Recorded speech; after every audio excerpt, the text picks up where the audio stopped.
A very warm global namaste to all of you.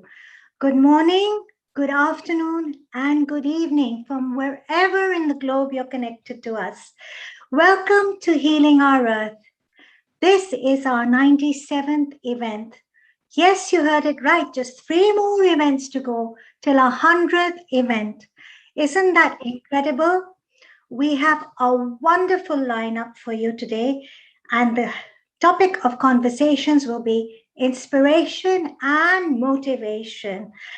Let's all pray for the current situation that our globe is facing. Let's send out lots of positive energy.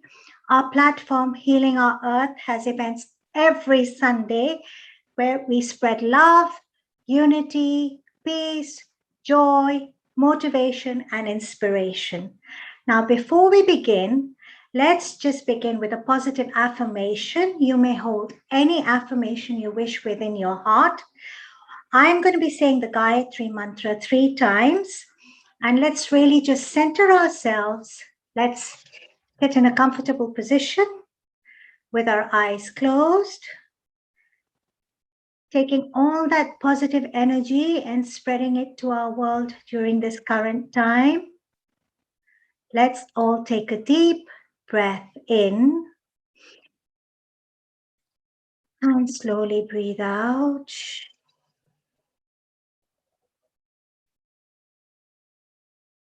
Another deep, long breath in and let go.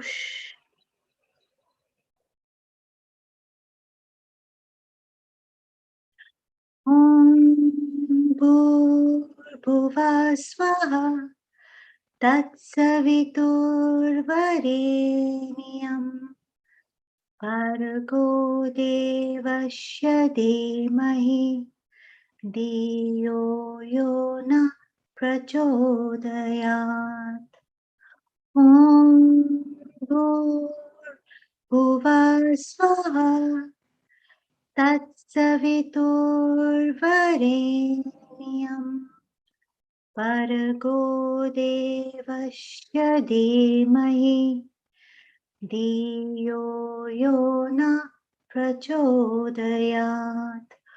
Om Bhurbhuva Swaha Tatsaviturvarenyam Bhargo Devasya Dhimahi Dhiyo Yo Na Prachodayat.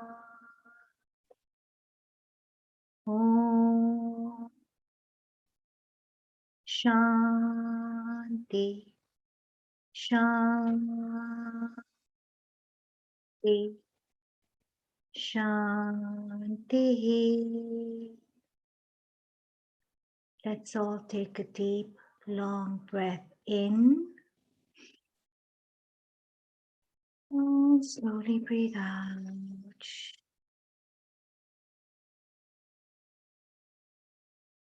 Another deep, long breath in.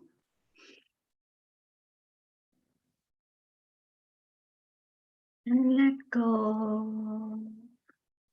Gently rub the palms of your hands together to create some friction and some heat. When you are ready, you may very slowly and gently place them on your eyes.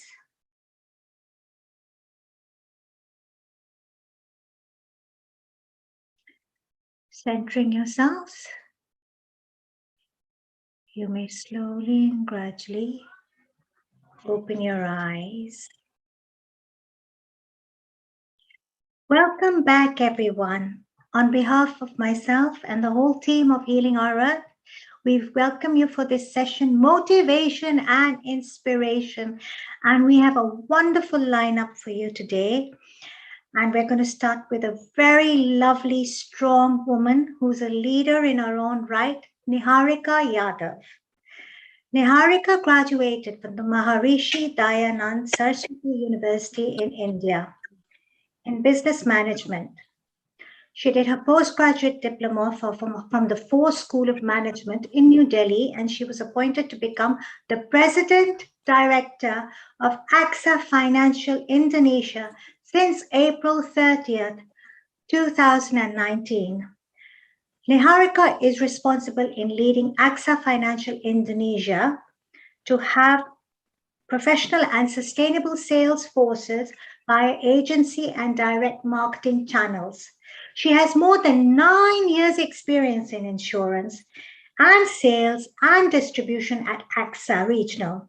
She also holds several professional certificates and awards during her tenure at AXA Regional as AXA Pride Award and the AXA CEO India Award and the AXA Switch Award from the CEO in Asia. Now, this incredible lady in 2020 itself won the Best CEO Employees Choice Award, the Most Innovative Woman Award. This lady has so many awards. It's just incredible.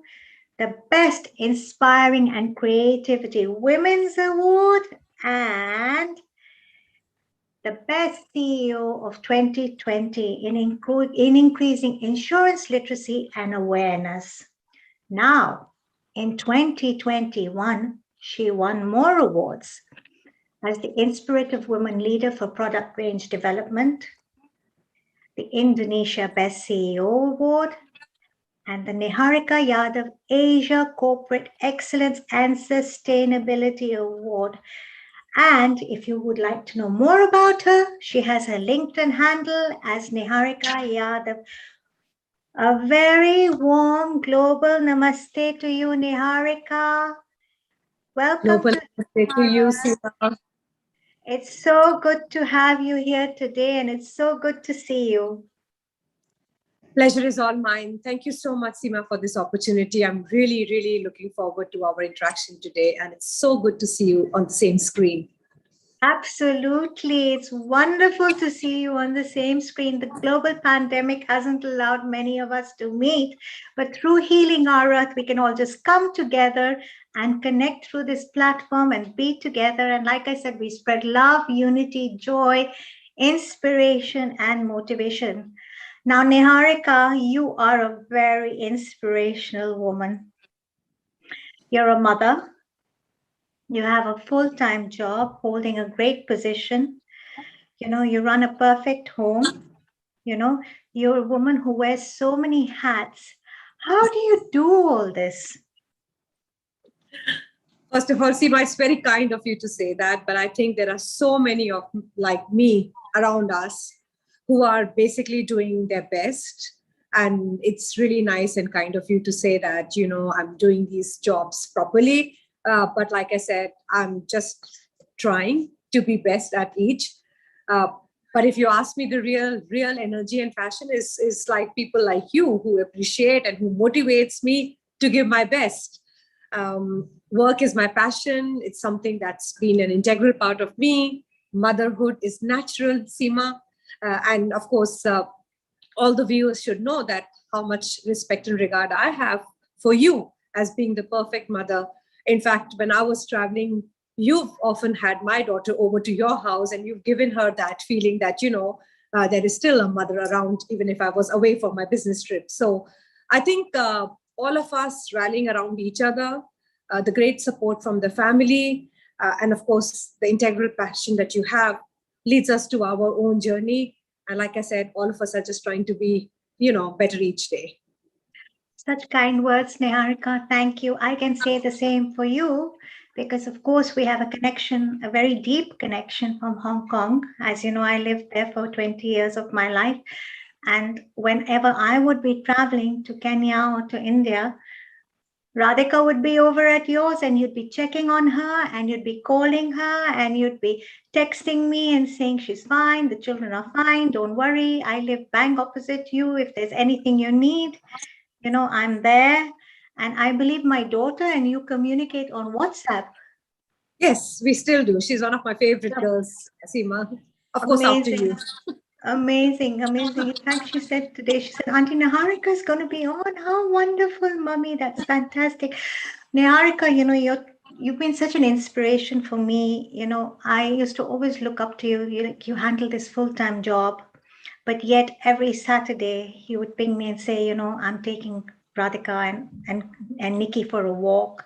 You'd always make time out for yourself, yet you balance the home, you balance motherhood, you balance your work, and you have a high pressure job. And we all know that Hong Kong is a city that never sleeps, right? And when people are in corporate positions like yourself, they have their phones are buzzing 24/7. You're on call 24/7 because you're connecting with different parts of the world. You're connecting with, I mean, maybe the UK, or with Singapore, or with Japan, or with India. And how did you keep yourself inspired to just keep going on, pushing and pushing and going on and balancing everything so beautifully? Because I've seen how you do things, and I know how you do things, and it's meticulous and perfect. So please share that inspiration with all of us. Okay, thank you, Seema. Again, thank you. You really are generous when you talk about it. But I think for all our viewers, what I can say is that once you put your heart out on something, I think you don't see the struggle, you don't see the balancing act as others see it. So for me, I think I've never in a day felt like, oh my God, I'm like juggling between so many roles. Uh, the love for my daughter and my family came naturally. So it was very easy for me to kind of wanting to spend time with her, especially in a regional role in Hong Kong when we were together. I was traveling quite a lot, like almost 2.5 weeks in a month I was out, because I was covering Thailand, Philippines, Singapore, Malaysia, India, and then, a few trips to Paris as well, because that's where our headquarters is. So I think the sheer love for Nikki and my husband, and the fact that I'm not going to be there around 2.5 weeks, made me focus on the quality of time I'm spending with them.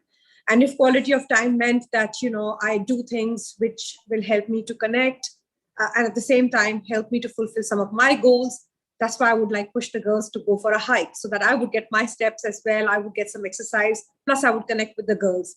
Uh, yes, and on the work front, yes, it's quite a demanding, it's been quite a demanding journey. But again, because I've just had so much love on what I've been doing, that it's very few days that I feel the stress. Most of the time, I'm just waiting for the next day to start, and I'm just waiting for things to happen.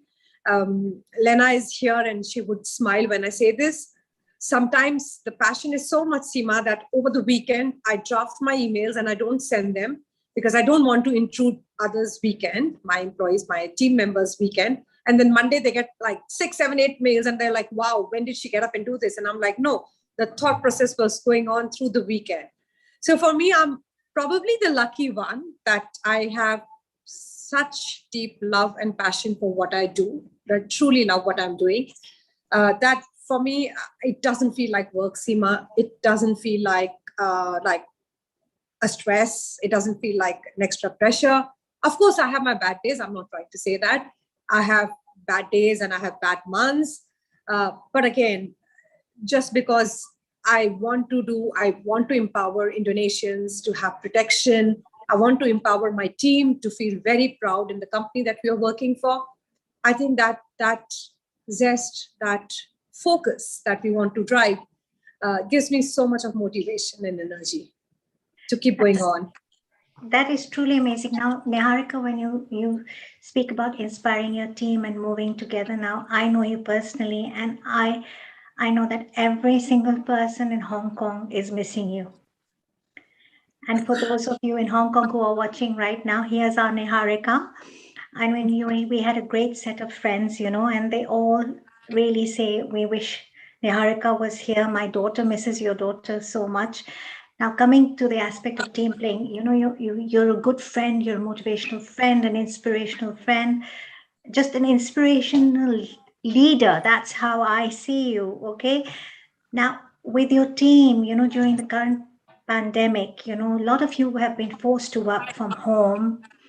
and yours is a networking business, how did you manage this situation with yourself and your whole team? It's something really quite big to manage.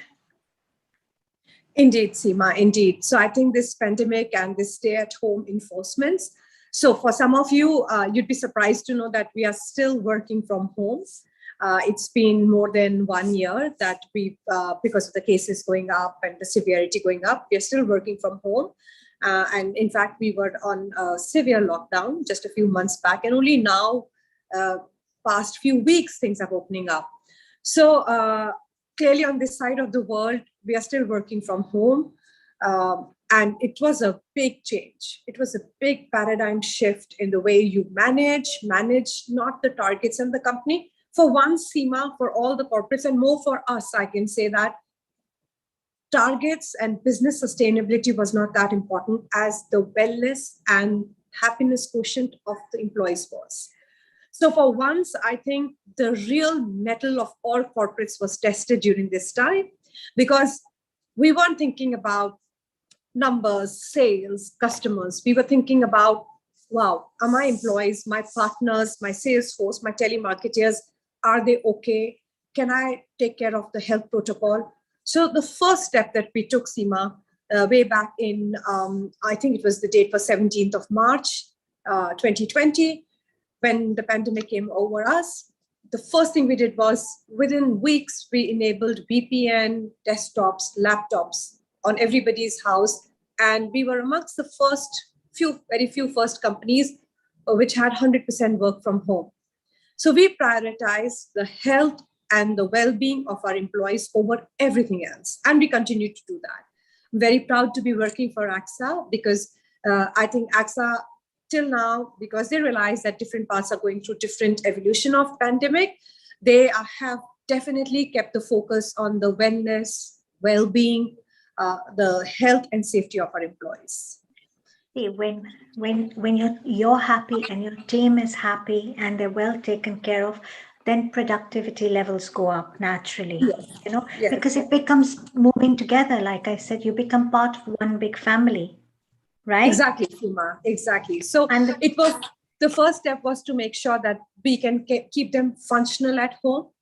The second step was to kind of just keeping them functional at home by giving them digital tools and laptops and VPN wasn't enough.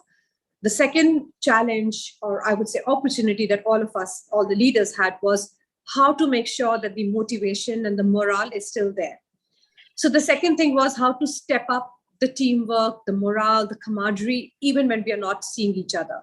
And that's one challenge we are still facing till date, that how do you have there is a digital fatigue, right? Everybody's bored of Zoom, Teams, and everything. How do you make sure that, because for the foreseeable future, we knew we are not going back to office. So how do you kind of get a template, get a format where all your employees can come and feel engaged?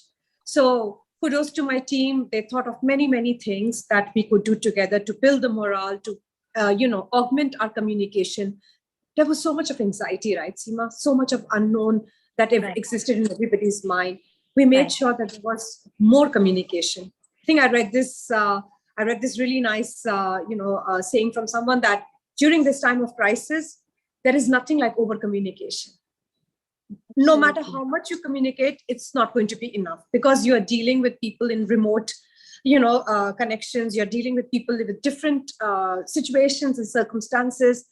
So I think that was a second step. But now I'm very proud to share with you, Seema, that now we've moved up the ante, and now we are talking about mental wellness. So for all our employees in AXA, Seema, we have got a Super Warrior program. So we've partnered with Good Doctor Technology, a teleconsultation company, and we've got a free package for all our employees to have unlimited teleconsultation with all possible doctors.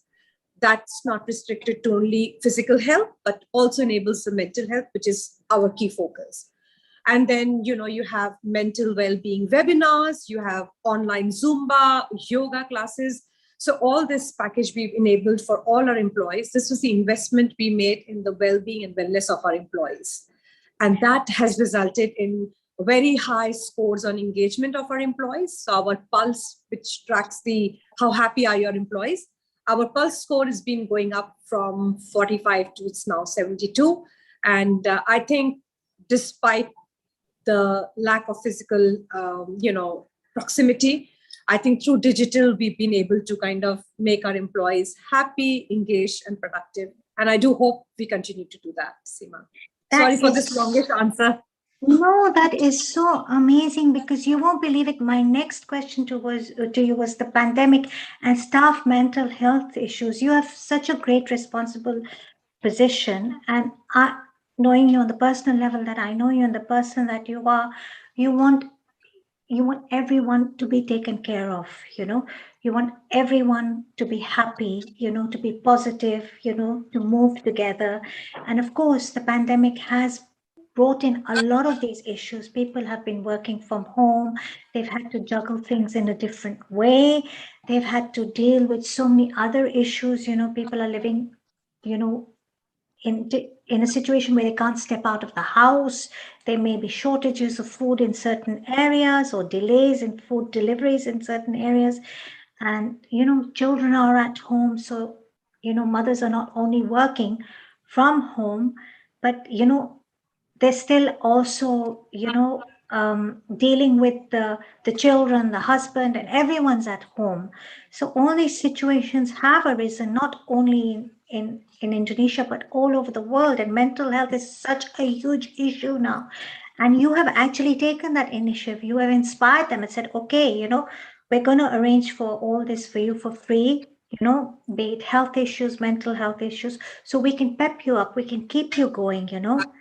And I'm sure that must have led to, like I said, a sense of family moving together again, and being together, and productivity levels going up, saying, okay, I have this, I'm protected, everyone's with me, and I can do this better. Resilience, of course, building resilience is a process of adaptability, right? In the face of adversity, as we all know, right? Yeah. Now, everyone has needed support at this time, every single person, on this planet, because it's just a new world. Now, supporting your staff in crisis, I'm sure many of us have faced situations of crisis during this pandemic. You know, how, I mean, you provided support for that too, through all these avenues that you've created. This is very, very inspirational, Niharika. And I have to say kudos to you. Well done. It's Thank you. amazing. Thank you. Amazing. And you're still working from home, you said. Yes, we are still working from home, and we do expect with the severity of lockdown going down, we do expect to go back to office by 15th of October in a very phased manner, because we still have a restriction of 25% people occupying the thing. But there's another aspect that I wanted to share with you, Seema, if you allow me. If for all companies, I mean, I'm very sure that it was important for everybody to keep the business going on. Everybody had responsibility towards many stakeholders. But working in an insurance company, it makes our job even more important during this time. Reason being, I always tell my team that this pandemic, this crisis, has been a moment of truth for us. If we run away from the commitments we made to our customers this time around, we are never getting back the trust. As it is, people have so much of hesitation when it comes to insurance companies. Oh, these guys just take the premium, they run away when it's time to come, they find out reasons not to pay the claim. We take pride in the fact that we say that, okay, this is the time we are going to exhaustively cover all COVID. Not only that, COVID was not only the only crisis, right? We were going through multiple crises. There were people who were feeling the pinch financially, who wanted to withdraw their money. There were people suffering from other ailments, the non-COVID ones. We took a very holistic approach, and we said, as an insurance company, we are almost in the hygiene set of companies that we have to keep functioning. That sense of responsibility, inculcating that sense of responsibility to all the employees, to say that, we don't have an option. It's the time. We are like a firefighter right now. We have to be there for our customers at this time. explaining them what the policies cover, telling them what protection they have, helping them claim easily without, physical contact, making sure that we take care of the anxiety. Now, all of this means an added responsibility on our employees, right? Because now they have to do a little bit more. And now you're asking them to do it in a different set at home, where they probably have to take care of old parents, young children, a spouse who's probably lost a job or has had an income cut. So all of this was like a mixed bag of many, many things going on. But the only way to address that was to take an approach to say, once we've inculcated and told them our responsibility that we are going to be there for our customers and all our stakeholders, what do you do for them? And in fact, mental health is not one of the things, but it's a wrap around all of these things. For these things, we did many, many small things. For example, AXA has now given 2 extra days off for your well-being. No questions asked. You can take 2 annual leaves, more than 2 annual leaves. And these are just your well-being days. Connect with your family, go gardening, go wherever you can do. You just can take 2 extra days off for your well-being, for your mental well-being. Of course, we got mental health consultation, but we also organized a lot of webinars and we said, it's okay not to be okay. Yes. That was our tagline. It's okay not to be okay. And I think here, we all leaders needed to show some vulnerability. For instance, I haven't seen my family for 3 years. So I actually needed to connect to my employees. And I said, yes, I know you haven't gone back to your families and seen them because, typically people work in the big cities like Jakarta, but they've got family, in far off places. They haven't been able to visit. So I said, yeah, I'm the same. And I feel so bad. I miss my family. Showing them the vulnerability that we are all in this together gets you immense support from them. And showing them that, we are not up high there or you're not there, but we are all together. It's been a great equalizer, if you ask me, this pandemic, because everyone's gone through the same emotions, irrespective of your background, your designation, and connecting with people at this time has helped us to sort out much of the mental health issues. And we've openly talked about anxiety. We've openly talked about depressions. We've got big people, celebrities talking about their anxiety, celebrities in the webinars, so that people feel it's okay not to be okay. It is okay not to be okay. Like you said, that is your tagline. And this is something we should say to everyone, really. It's okay not to be okay. We battle with ourselves not being okay and we punish ourselves for not being okay. But the reality is, it's okay not to be okay. And if you're not okay, and you want to be okay, then open yourself up to the measures that are going to make you okay. Speak about it, talk about it, take time out for yourself. Like you said, you've got 2 mental well-being days given to each member of your team, which, tells them, fine, you need a day off, you're feeling down, you have the burnout or whatever. Take that time out, replenish, nourish, and come back. Exactly. Yeah. A lot of people struggle with accepting that they're not okay. Yeah. They live in denial, and they don't want to face up to the fact that, look, I'm not okay. I am suffering from anxiety. I am suffering from a burnout. I am depressed. This pandemic is getting to me. I mean, for someone like you, Niharika, I know from someone I've seen you work in Hong Kong as well. I mean, I used to see you early in the morning, getting into a cab, rushing to work, coming back in the evening. Sometimes you would have a bit of a social life, and very often you'd be, I have to be home. Nikki needs me. I need to be with her. I'm teaching her math. I remember that. Yes. Very strongly. I have to sit with her and do her math homework and walk her through her math. And then, you would tell me, Seema, I've had such a heavy week. I need to go to the gym, or I need to just have a walk out on the peak. These are the ways you have sustained yourself and kept yourself going. Now, in the pandemic, working from home, having this responsibility, this huge team to deal with, this whole family, that you need to look after, How have you kept yourself inspired and dealt with this to just keep going and keep going and keep going and still look so beautiful and have a smile on your face? Seema, that's because I'm obviously talking to you, so the smile comes very naturally on that. But Bless you. but the inspiration to keep going around this time, like I said, I was new to this role, so I mean I joined literally January of 2019, 1 year into this role, and this whole pandemic breaks, and then obviously changes everything that we were doing. So for me, if I'm going to look back, I'm going to look back that I got a new set of management rules during this 1 year, 1.5 years. I think we learned, and it accelerated my learning and understanding of so many things, which if things were not like this, probably I would have learned over a course of 3, 4 years. So as much as this pandemic is something that we resent, it has brought something nice to us. It's matured us. It's helped us to value a few things that probably we wouldn't. It's asked us to stop, take a breath, and appreciate what's around us. So for me, just because I just love my team so much, so for me to prioritize and to kind of have that very maternal aspect to the people who are working with me uh, was a great, inspiration, was a great booster for me to make sure that, I take care of them, I look after them, I provide for them. And that also meant I don't just talk about my employees, but I talk about my hundreds and thousands of customers who were, of course, feeling very anxious too. And the telemarketers who have been risking their lives and coming to the tele centers and calling customers, sometimes to sell new policy and provide protection, but also sometimes to kind of, resolve some queries.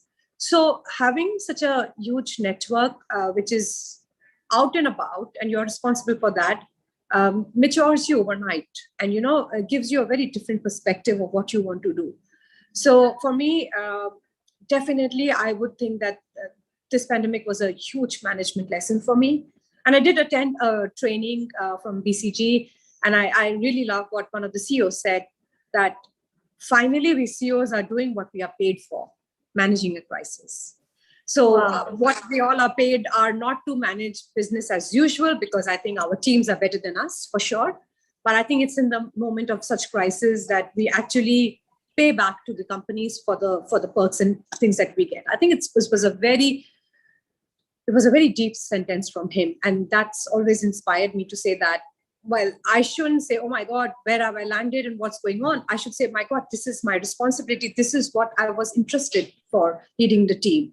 So I wish there were no mishaps, and I wish there were no sadness attached to pandemic. But I do look at a lot of good outcomes that have come out of it.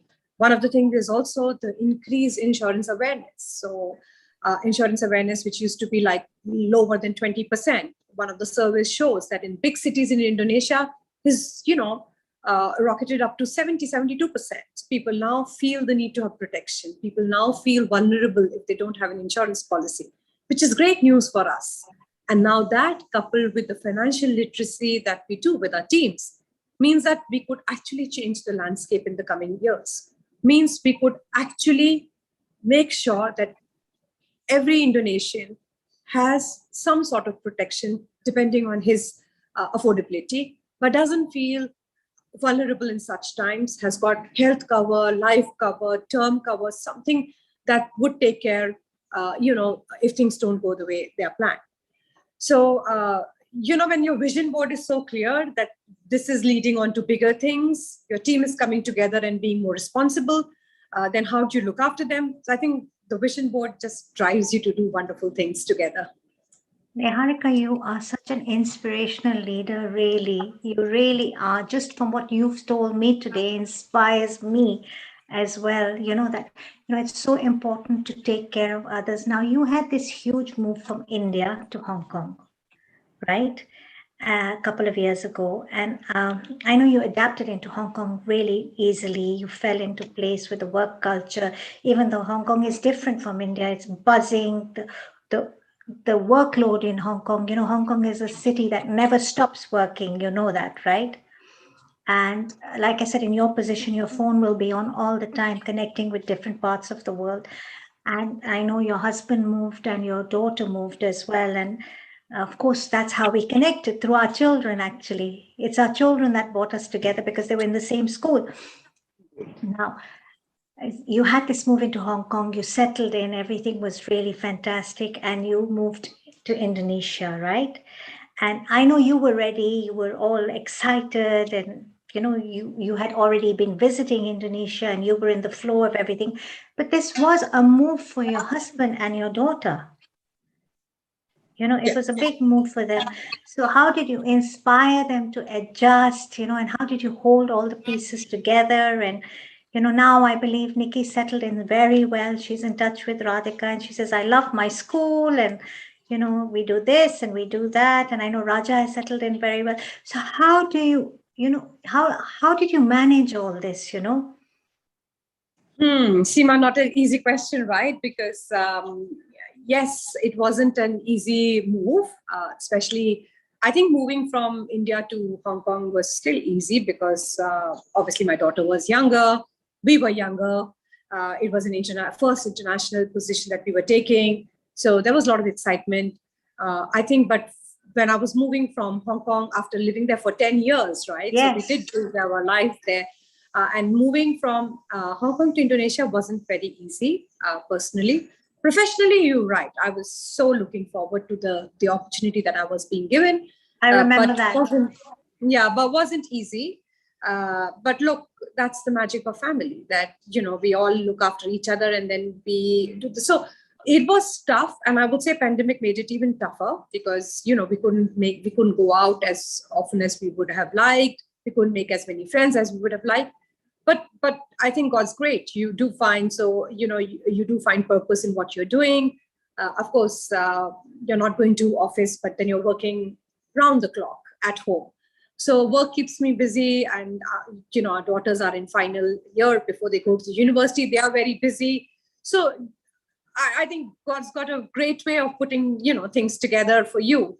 But it was disruptive in the first few months. I did question myself if I was being very selfish. And I want to tell all the viewers that sometimes some choices that you make might make you feel that you're being very selfish and you are disrupting a very settled life, and you're like moving and uprooting everyone for your dream to be, a certain position.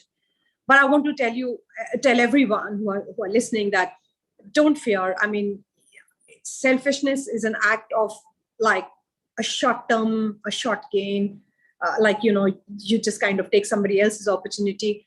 But making such calls which seem like benefiting you, you need to just see that if in the long haul it's going to make you a happier person, which means that you could be contributing to your family and to your friends because you're a happy person inside, is much better than not taking those calls, resenting them and resenting everyone around you. So that's what I did, and that's what brought me. And then, of course, I was very lucky that Indonesia is a very warm place, Seema. I think people out here are absolutely stunning. They are just so loving. I think I'm very, very proud. I have one of the best teams, and they just kind of rally around you, support you. And it's a lot of fun. It's a young team that we have, a lot of vibrancy. So, yeah, I mean, it just felt like I have an extended family in office. So, yeah. Indonesia is lovely. I mean, I only know Indonesia through Bali, of course, because we Hong Kongers love to travel to Bali during the Yeah. vacations. But the culture is very warm. It's extremely welcoming. It's a very deep rooted in tradition as well. You know, Yes. Yes. it has and it has a lot of diversity as well, because you have people from all cultures living in Bali at least, and also in Jakarta.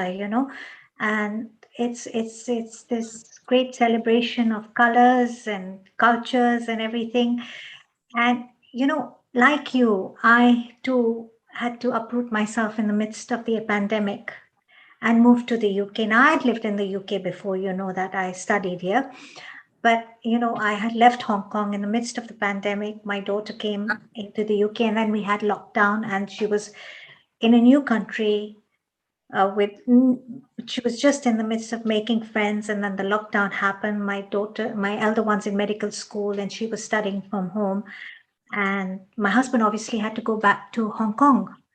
You know, how to keep that network together with focusing on the good, vibrating on gratitude.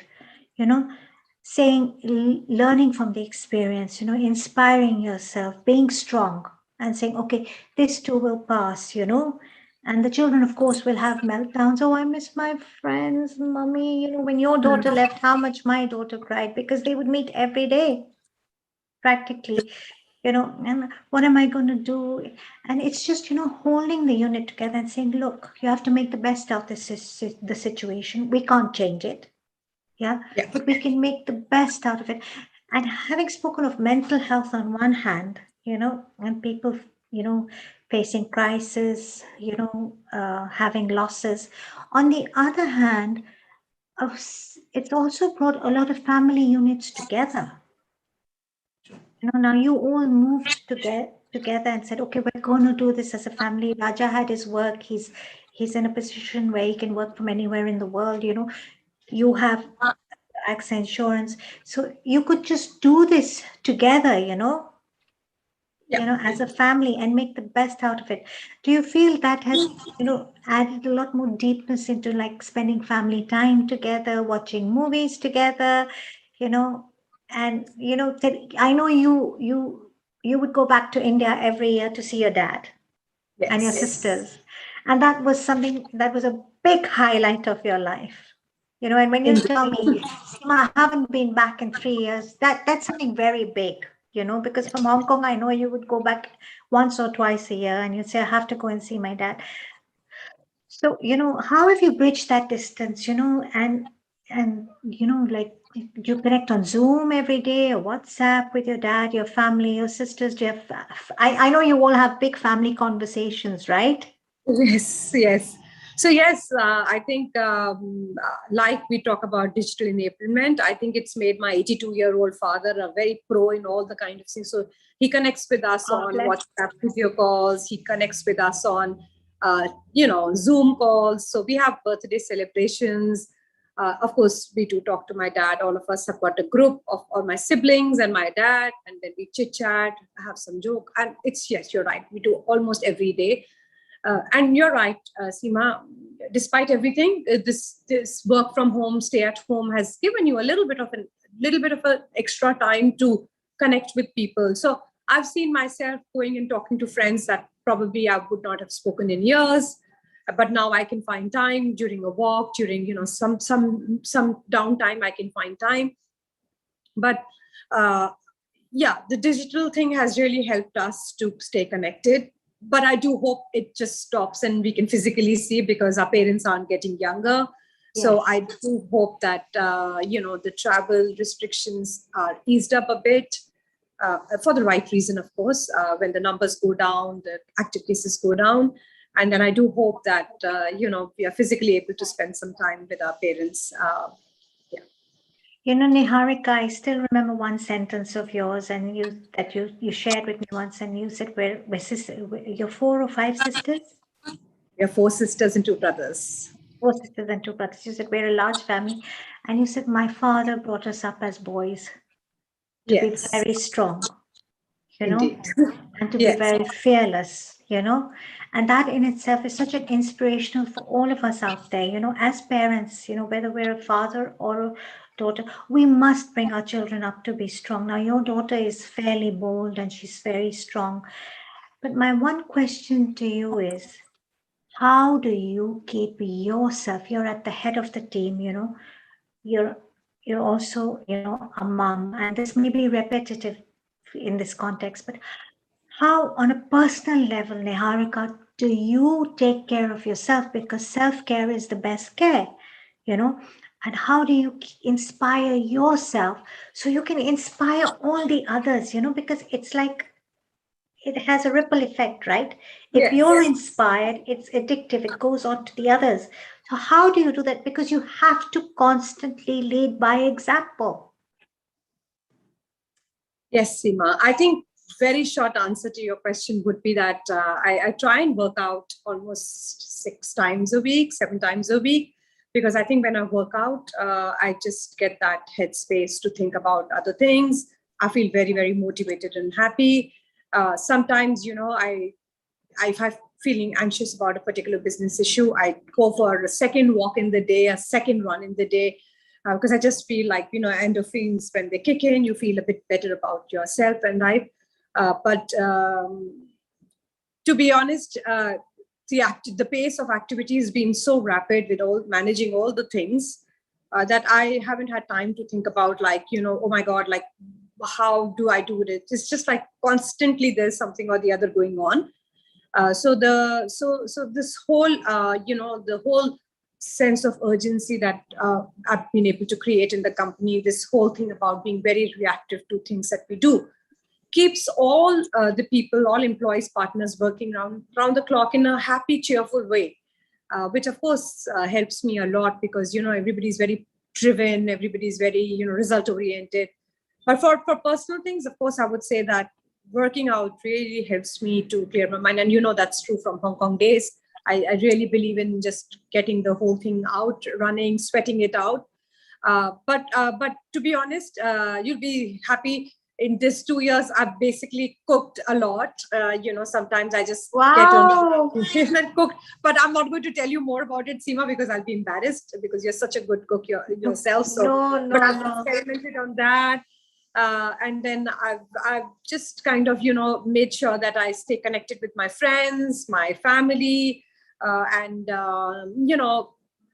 that's taken care of most of the days.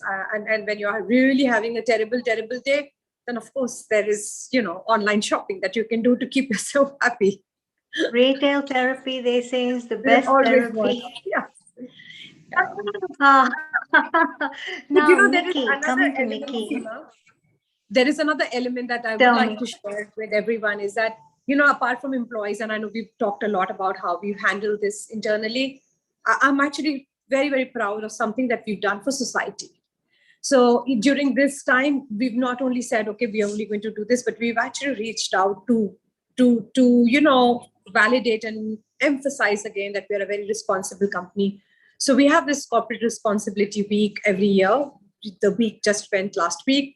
So in 2020, we did a lot of donations to the, to the PMI, the Red Cross of Indonesia.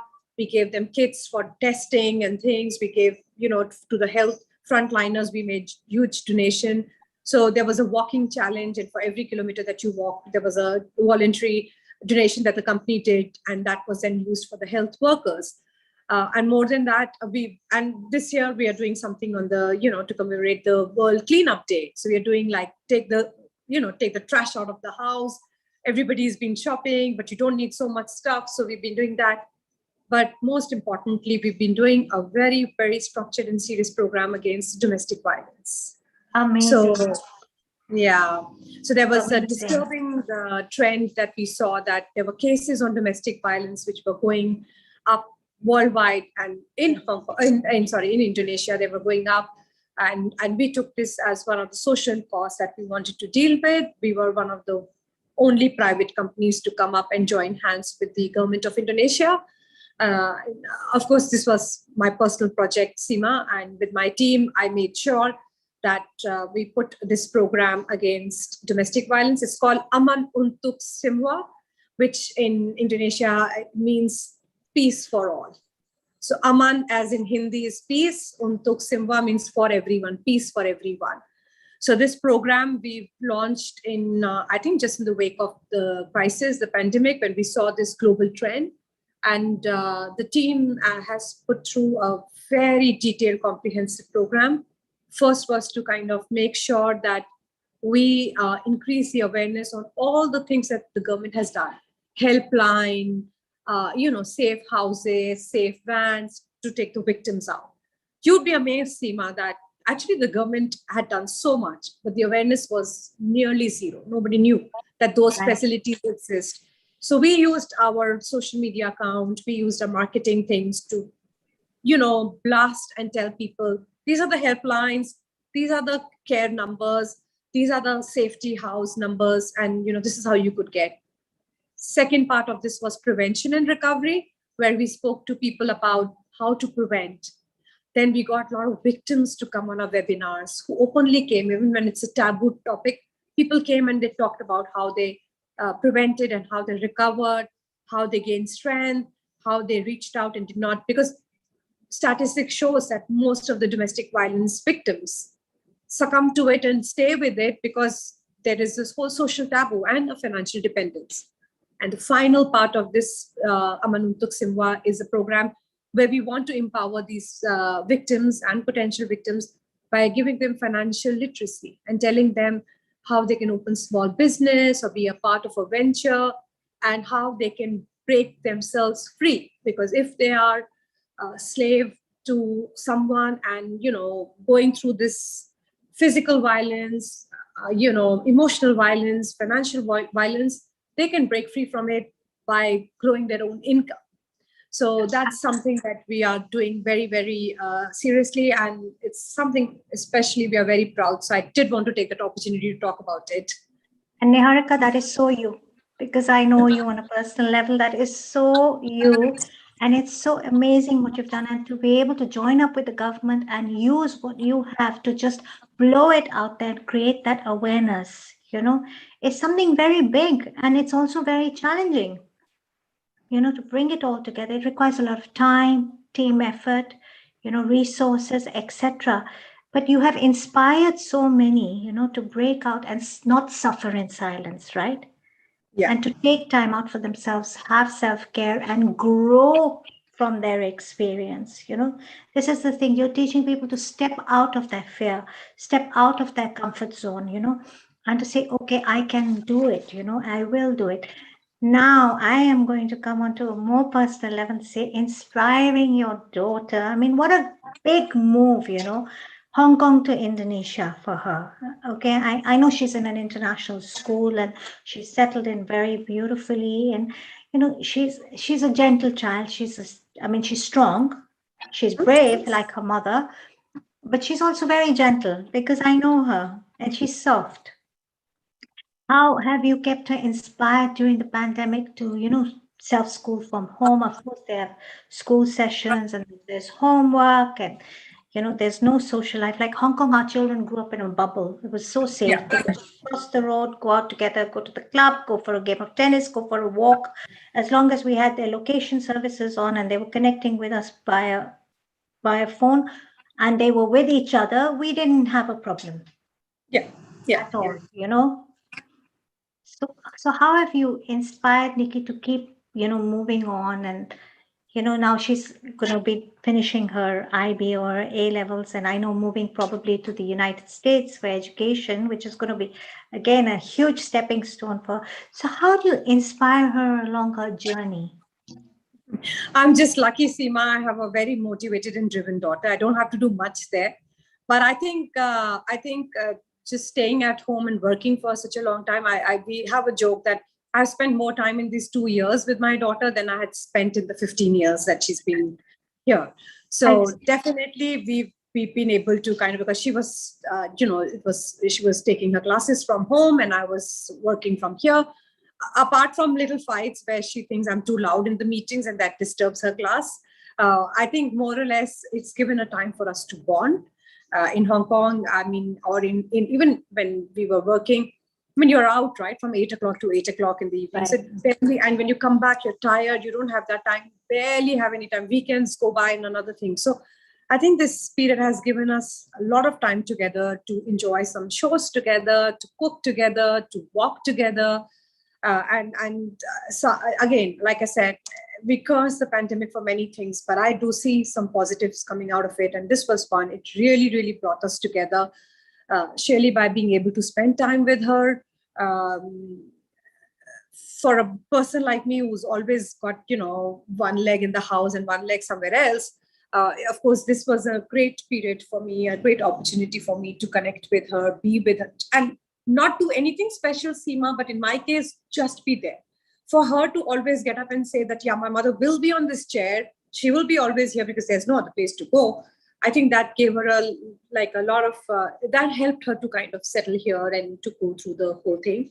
And likewise for me, I mean, when I'm not being able to see anything, and now these 17-year-old are like almost like 17-year-old going in their 30s, so they have an opinion. They're almost like your friends. So it's worked out very beautifully for us that we could spend time, we could bond, we could share, and which would not have been a possibility if there wasn't this pandemic, I guess. This pandemic has really also created a lot of time for me to be with my daughters, because in Hong Kong, their school schedule was really quite long. And then the after school activities, of course. And then there's a huge load of homework. And then, I've been pretty much a part-time worker. The nature of my work was private dining and everything. So it was part-time. It was not every day. So I was mostly a stay-at-home mom most of the time. So they would say, oh God, mommy is at home, in a bit of a helicopter mom, have you done your homework? You can't eat this, you can't do this, you can't do that. But during the pandemic, we've kind of had this time together to build build on a lot of laughter, a lot of time together, play Uno together or just watch movies together. And it's been me with them alone. My husband hasn't been here. Right. So a lot of the situations where they would go to dad and say, oh, dad, there's this with the school, this with that, they'd come to me now. And, of course, I'd have to re-educate myself with the whole process and give my husband a call and say, what's going on here? Can you explain it to me? Whatever. But at the same time, it has enhanced the value of family life in many ways. On one hand, there are families who are facing domestic abuse, there's frustration, there's anger, etc., for which we really have to give this message out into the world, that it's okay not to be okay, but if you need help, it's very important to reach out, and at the same time, it has brought a lot of families together, But Niharika, having said that, you have really, really are a role model for many and me too. And we spent some really fantastic moments together in Hong Kong. Yeah. And I really do look forward to seeing you on this side of the world soon. You keep telling me, Seema, hop over and we'll go to Bali and we'll do something together. When things ease off and open up, I think I will be on a flight over to you after, when things open up. But we really look forward to seeing you. And it's been so inspirational on how you handle everything, your team and everyone together, and you move together. During this challenging time, you've been able to do so much, and it's a customer centric business, where interaction is so fundamental in the nature of your business. But you've alleviated the situation, and you brought the best out of it. So, kudos to you. And I just want to thank you on behalf of the whole team and Mr. Neil Kumar from Healing Our Earth, who had this great vision to build this wonderful platform to bring people together, to move together, to spread love, joy. Thank you so much for being such an inspiration for us today. Thank you very much for your time. And on a personal note, I am going to say I am really looking forward to seeing you, and we do miss you. Thank you so much, Seema. Thank you so much, Mr. Neil Kumar, for this opportunity. I've really enjoyed this conversation, and I've really enjoyed this platform for us to exchange these things. When we talk about it, it's also reminiscences, and you feel like what you've done in the past. So thank you for this opportunity, and good luck with the webinar. I hope everybody stays safe. I would like to remind everyone it's not over. It's the state of endemic. So let's continue to be very careful, and let's just strive to be responsible to go back to the normal life. Thank you so much, Seema. Thank you so much, Mr. Neil Kumar. Thank you. On this note, Niharika, I'd like to ask you to stay on if you can, Yes. and keep tuning in with us. We have another exciting event on Saturday, the 23rd of October, which is a Diwali in London event with the Mayor of London, in partnership with the Mayor of London, in partnership with Diwali in London. That's on the 23rd of October. And we have another upcoming Navratri event coming up on the 10th of October. So please do join in. And, we look forward to seeing you here again. Definitely, Seema. Thank To keep you. all of us inspired and keep your bubble of joy and stay blessed, stay well, stay safe, stay healthy. Thank you. Thank you, Seema. Namaste. Thank you very much, Niharika. Thank you so much. Well, wasn't that amazing and inspirational from Niharika Yadav, a woman of so many strengths, to share so much with us? Truly so amazing. Now, we have a very motivational person joining us, and she's from Hong Kong. So we've traveled to the Far East today. We went to Indonesia, and now we're traveling to Hong Kong. So our next guest speaker is the fearless tigress, as I call her, Louise Corbett, who believes in being fearlessly you. And she's the CEO and founder of Exceptional Existence. She's originally from Australia. Louise, the dynamic lady that she is, has lived and worked in Italy, Dubai, Singapore, and Hong Kong. And after 15 years in the corporate world, she set up her own business through Exceptional Existence. Louise works with individuals and organizations in two main areas: communication and coaching, from working with corporate leaders and individual entrepreneurs to help them identify their message, build their brand, and take them out into the world in a dynamic way. As I said, she's a very dynamic lady, on living life to its fullest, to their very best lives. Now, Louise is also a certified intuitive guide, a Reiki healer, an aromatherapist, a raw food chef. And in this session, this incredible lady will speak to us about the importance and barriers people often face in finding their authentic selves, with tactics to get more in touch with who you are and how you take more out into the world. Her handle is louise.exceptionalexistence.com, Exceptional Existence Coaching, and she has an Instagram handle as Live, Love, Matter, Dance. Yes, I have to share with you, this incredible lady is a fabulous salsa dancer. And I'd like to say global namaste, Louise. Welcome to Healing Our Earth. Thank you so much, Seema. It's so great to be here with you. It's so wonderful to see you and just to join everyone here tonight.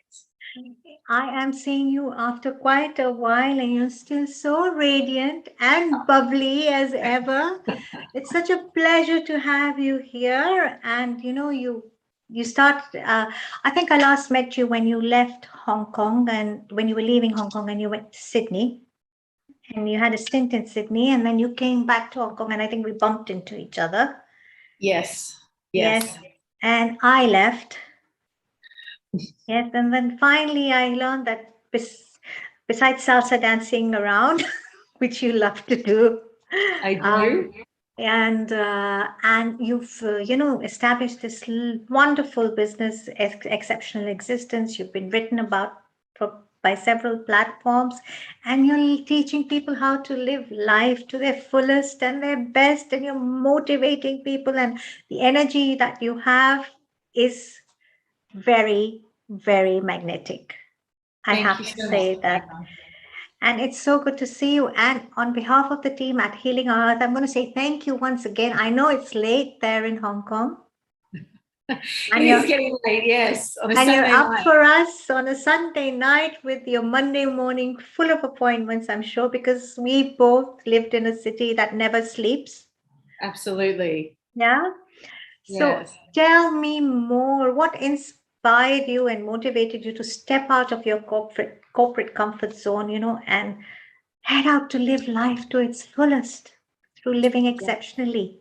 Tell me more. Tell us more, because it's going to motivate us. Oh, it'd be my pleasure, Seema. Thank you so much for the opportunity. So I started my own company a couple of years ago. And the reason why I did that was because I had 15 years experience in the corporate world across, as you mentioned, Dubai, Singapore, Australia, and Hong Kong. And I would say probably maybe 5 years into my move into Hong Kong, I was really excited about the opportunity to relocate from Singapore with my organization and to take on an Asia Pacific role in marketing communications. But about a year into that, I just started to see the world in a very different way. I didn't want to do what I was doing anymore, which was the last thing I wanted, because all I wanted to do, I sort of had this trajectory and I thought I knew exactly what I wanted to be and who I wanted to be in the world and where I wanted to get to. And that was very much in a corporate setting. But after a year of being in Hong Kong, I started to question that. And it caused me incredible discomfort.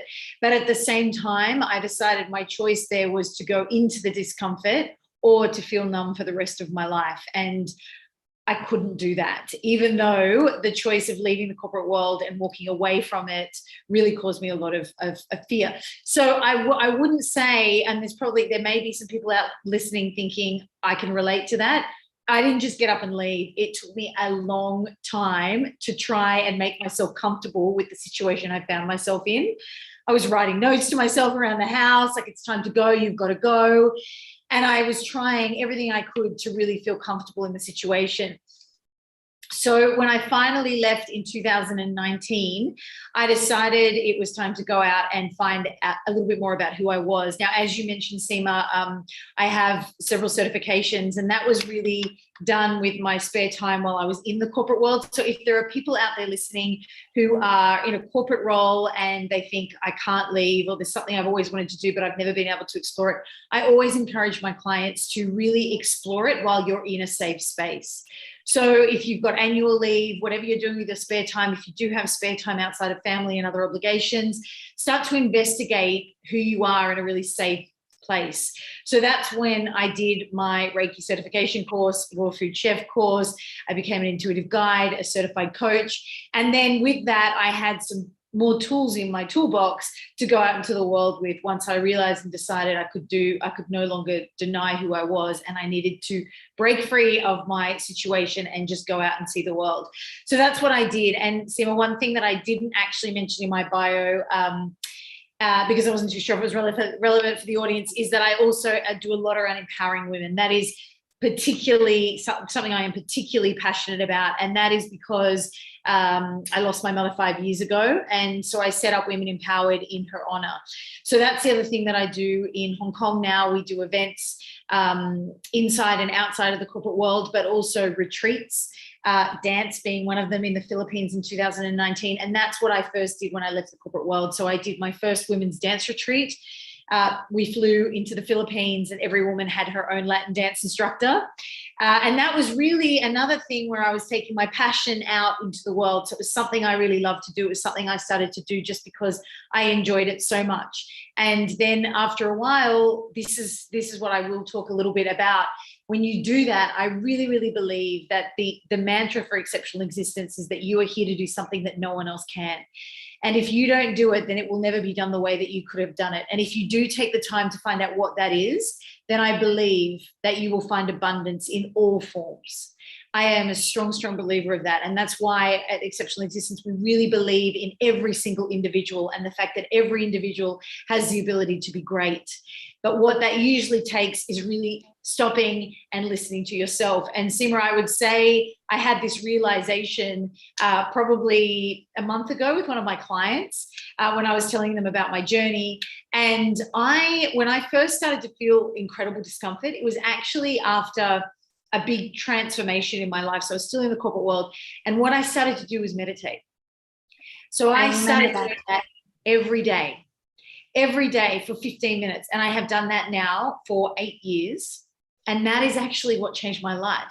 And why? Because usually we spend all of our day in the outside world and we spend very little time on the inside world. And this is where all the magic happens, the manifestation, the creativity, the getting to know yourself. And when you if I went with you, Seema, for a coffee every day for 15 minutes, I'd get to know you pretty well. So if you can close the world out and go inside for 15 minutes a day, magic will fall on your lap. I Really? totally swear by that because your best answers are available to you in silence. Absolutely. When you go within, that's where you get your best answers. Now, Louise, I remember meeting you. The first time I met you was at Jill Marshall's Happy New Me New Year's event. Do I you remember remember that. that? Yes, And I because I remember your cooking. and you remember I conducted a meditation as well? I do. I remember that was we moved a lot in that And we meditation. did a dance, a Happy New Me dance with the Right. Shivo Hum. We did the Shivo Hum dance. You remember that? I remember that And was 8 years ago, Seema. 8 years ago, absolutely. And I remember at that time itself, you were thinking of shifting out of the corporate world. I mean, you were jet setting all over the world. I remember I'd see photographs of you on a flight, going to Singapore, going here, going then. I said, oh my God, I can never get hold of this woman. She's always on the move. It took me 3 years to get you to come over home for lunch. Do you remember that? You I were do. so I do. busy, and with Crystal. Yes, I exactly. remember that. And you kept saying, that I really need to find it was a calling. It really was an inner calling. You were searching for that right answer. And then you just chucked everything away and you moved to Sydney. And I was like, where is this woman, And oh, she's moved to Sydney. And I think we did connect. And you said, oh, I'm in Sydney and it's wonderful. And da da da da da da. Da. And suddenly I found out you're back in Hong Kong and you've launched this wonderful business called Exceptional Existence, And of course, you were doing all these courses. I'm aware. I am aware of the intuitive Reiki. I learned later that you did the raw food chef and you launched these retreats, which you invited me to the retreat in Philippines. I remember, but I think my daughter was in the midst of her exams or something at that time, and I couldn't come. But you put photographs up of the retreat and all the raw food they were serving and everything, and I almost had a pang of jealousy in my heart. Like, oh my God, why wasn't I there? It was such an empowering event, and we had women from all over the world, right? Correct. Yes. It wasn't only Hong Kong. There were ladies who hopped on board, and it was a big, big event. I remember that. Now, that's when I realized, and then you were written about, and you were teaching people how to live, step out of their fear, of that zone of fear, and take that risk and live their life exceptionally. Because this is something that you have done with your own experience, and it's blossomed. And you have a sense of being whole and complete. So how would you tell for someone, for example, who is caught up, lots of people are caught up in the corporate sector or in the workforce doing things they don't want to do. It doesn't fulfill them. It doesn't give them that rasa or that nectar. How do you advocate or tell them, this is what you need to do? Because there's always fear of job security. There's always fear of, the monetary fear. There's fear that what if I can't, what if this happens? And now we're in a very challenging world. Things have changed. We have the pandemic. People are working from home. People are trying to hold on to jobs. We have friends who have lost jobs, lost loved ones. There's so much happening on so many avenues. There are mental health issues. I bring this up over and over again because it's a huge, huge issue. There are issues with domestic violence. Like I just had a very deep conversation with Niharika. I think you heard that. She was talking about domestic violence on the increase in Indonesia and how she's empowering her staff and members of the community by connecting with the government, to look for help. And, it's okay not to be okay. So she said something very powerful. It's okay not to be okay. Now you're in a corporate mindset, you're in a corporate job, and you're not okay. And we all know that I can speak for Hong Kong. The work pressure in the corporate section in Hong Kong is very high. We have companies implementing mindfulness and meditation and breath work and yoga, and then there are team building events. I mean, it's never ending in Hong Kong. And now all this isn't happening on the scale it was happening earlier on because of the pandemic. So how do you motivate, especially women, how there are a lot of women in the corporate sector in Hong Kong, in the banking sector, everywhere. How do you empower them and motivate them to step out of that zone, to get out of that fear and take a chance, and take that risk so their life is more fulfilled, happier, more joyous, and more abundant in not only the monetary sense, in peace and harmony and fulfillment in all these aspects. How do you do it? I know you speak at a number of events, and Yeah. So I think, Seema, I mean, I think that the one thing is, so often people talk about their situation, they don't talk about the total truth behind the journey. And that period that I went through when I was trying to figure out who I was and the incredible discomfort that I felt, it was a really hard time. And there might be people out there listening thinking, I know how that feels. I feel like I'm doing something, but this wasn't what I was supposed to be doing with my life, or I'm not reaching my full potential. I have all of these skills and abilities and I'm not putting them to use. And the problem is, I think as you continue to go through your life and you do very little with the gifts that you've been given, it starts to feel like grief in the physical body. Unrealized dreams manifest as feelings of grief in the physical body, which is why I also understand that a lot of people can't just walk away from their job. And before that Sydney period, Seema, I actually had 6 months of which I'm super grateful for now, in 2019, of just traveling. So I went to Bali for a month to live with us in a startup community, and I set up a platform for women. Then I went to Phuket for 3 weeks, Vietnam for 10 days, to America and the Dominican Republic to dance, and then back to Pai in the north of Thailand for a month, at which point I realized I'm not a hippie. And I thought maybe I was, but after a few too many fire ceremonies and drumming circles, I decided I needed to get back to the boardroom.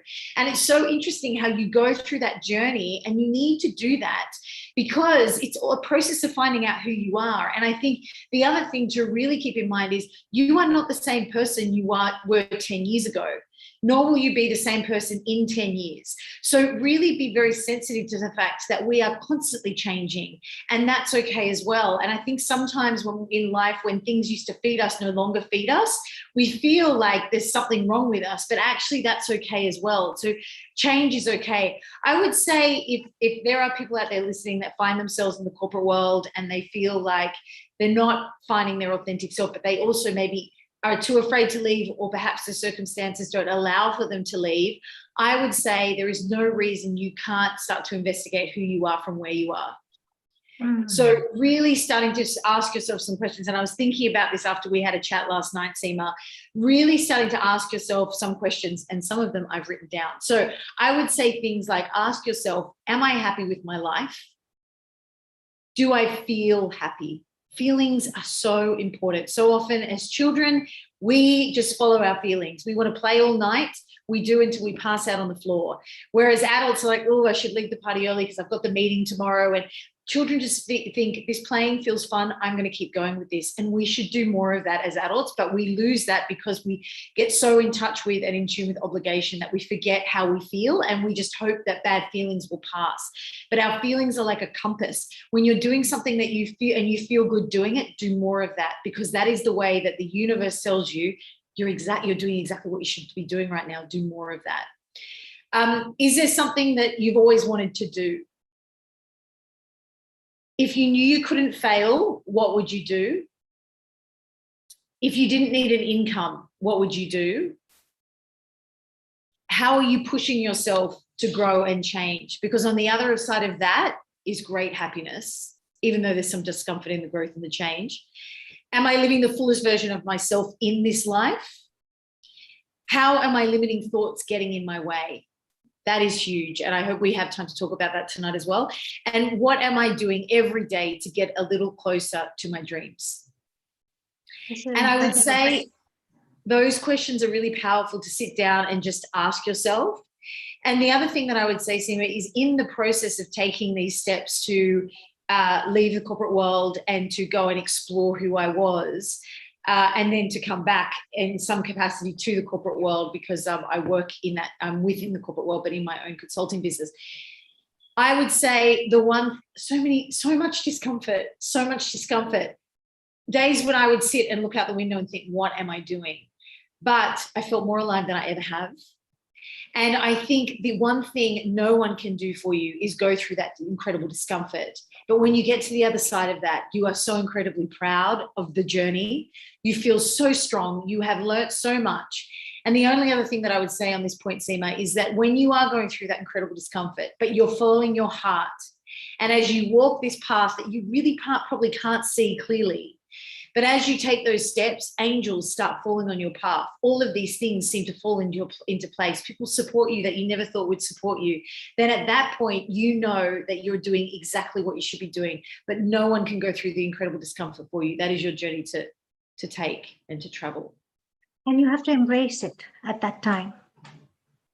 You can't fight it. You have to embrace it. That's exactly what you have to do, Seema. That's exactly what you have to do. It's there, and you have to deal with it, and it may cause pain, or it may cause suffering, or it's discomfort. Nobody likes comfort, and the discomfort is there for you to grow. Absolutely. It's for your own growth. I mean, we are all so attached to being comfortable, living in our bubble, being in a safe space, and the moment you're thrown out of it, you're like, oh, what's going on?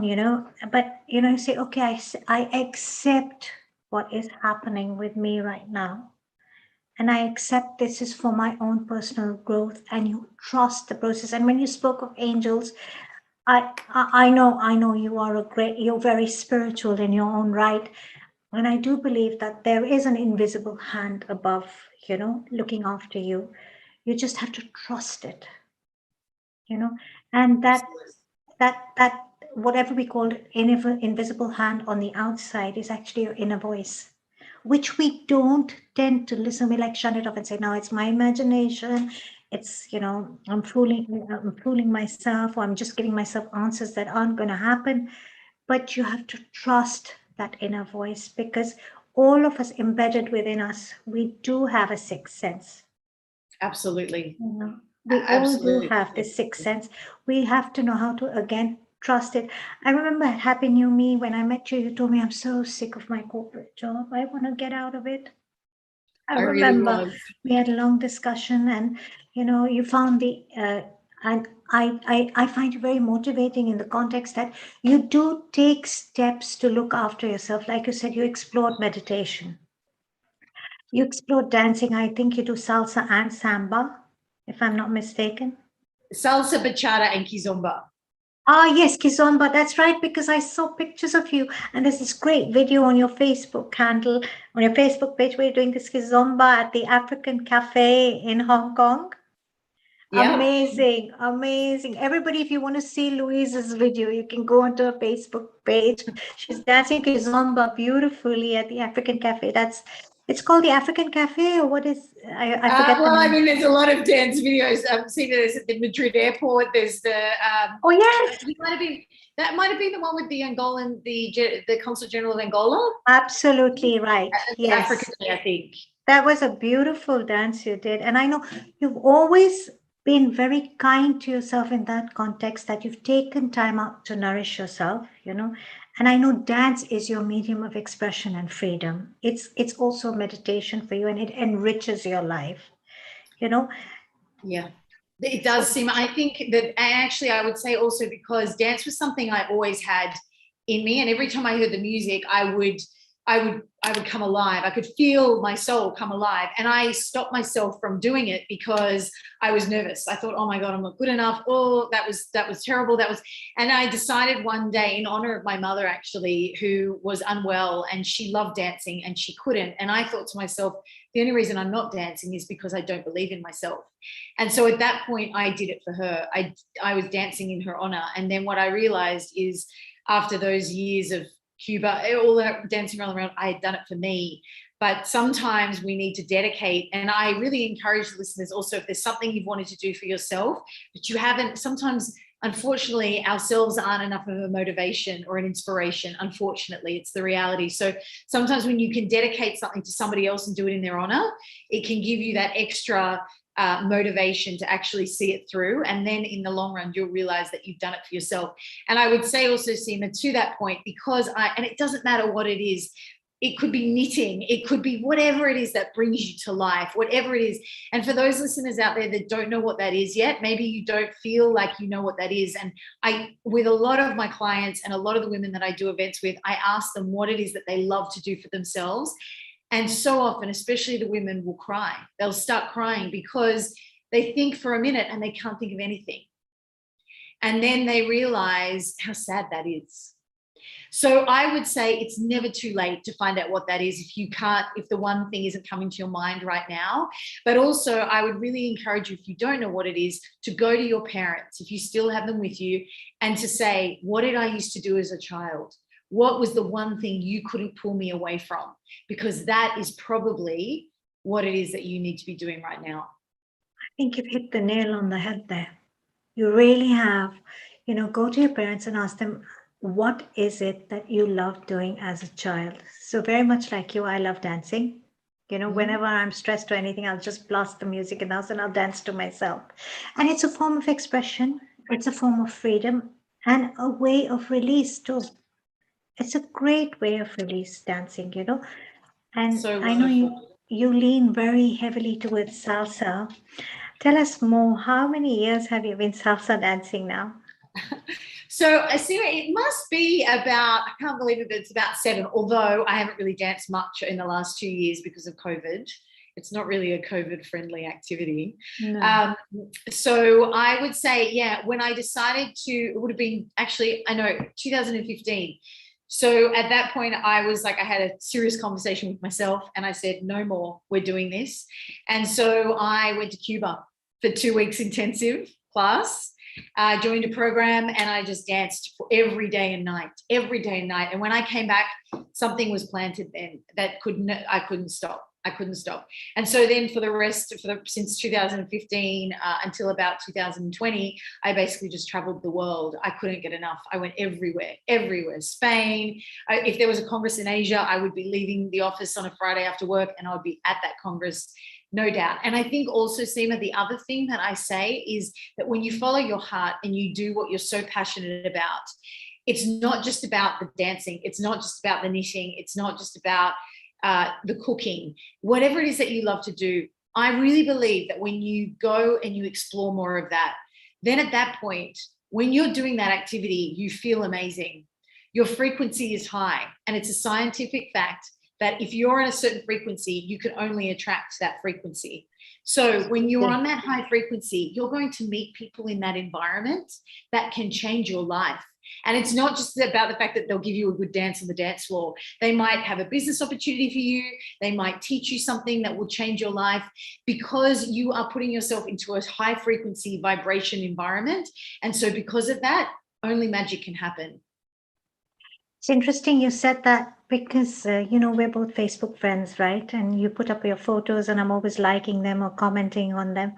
And recently I've been looking at your Facebook photographs and you are with, I could say, a group of women who are really vibrating on your frequency, who have something in common.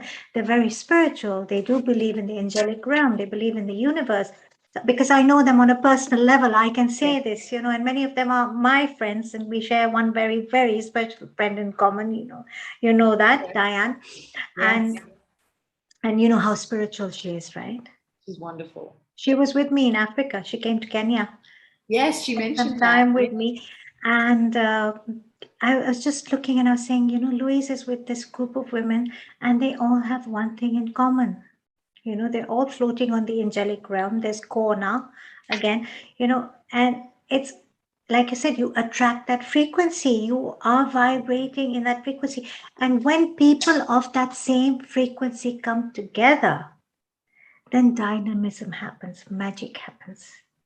Absolutely. That's where everything, Alexandria, everybody, all these things start falling into place, and you have shifted your frequency. And you made an effort to do it by doing what you love, by being passionate about your love, by, a lot of self-care as well, through the expression of dance, meditation, taking time out, traveling, holidaying, meditating, etc. You have shifted yourself and you've consciously done it for yourself, Louise. I know, because I know where you were and where you are now. And there's so much more. I mean, you have this glow. Before I'd see you, we were like burnt out with your corporate job. I'd bump into you on the escalators.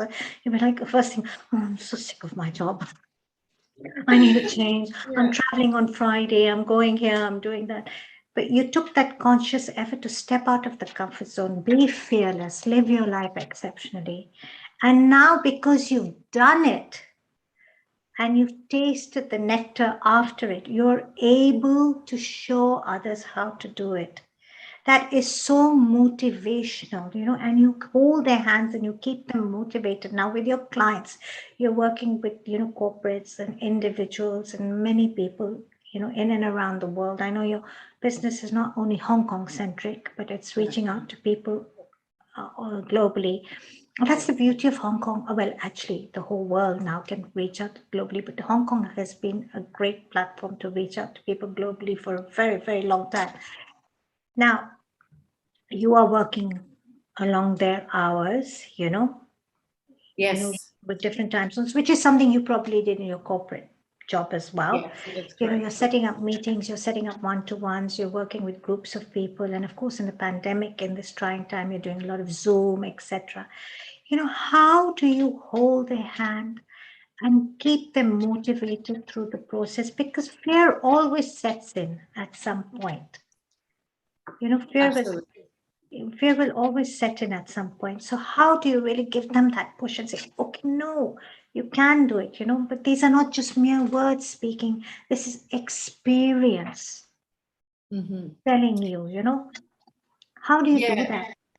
So, Seema, I would say your point about, I did want to say a few things. Your point about self-care, that's so important. And I would actually also say this might also help some viewers out there. When I was actually coming back from one of my many dance holidays to go, or probably on a Sunday or a Monday that I'd taken off, to go back into work the next day, I was watching a movie. And I was on a plane, and there was a quote on that movie, and it said, if in life you think you're lucky, you should probably stop and ask if you're happy. Say that again, Louise, please. If in life you think you're lucky, you should probably stop and ask if you're happy. Very powerful.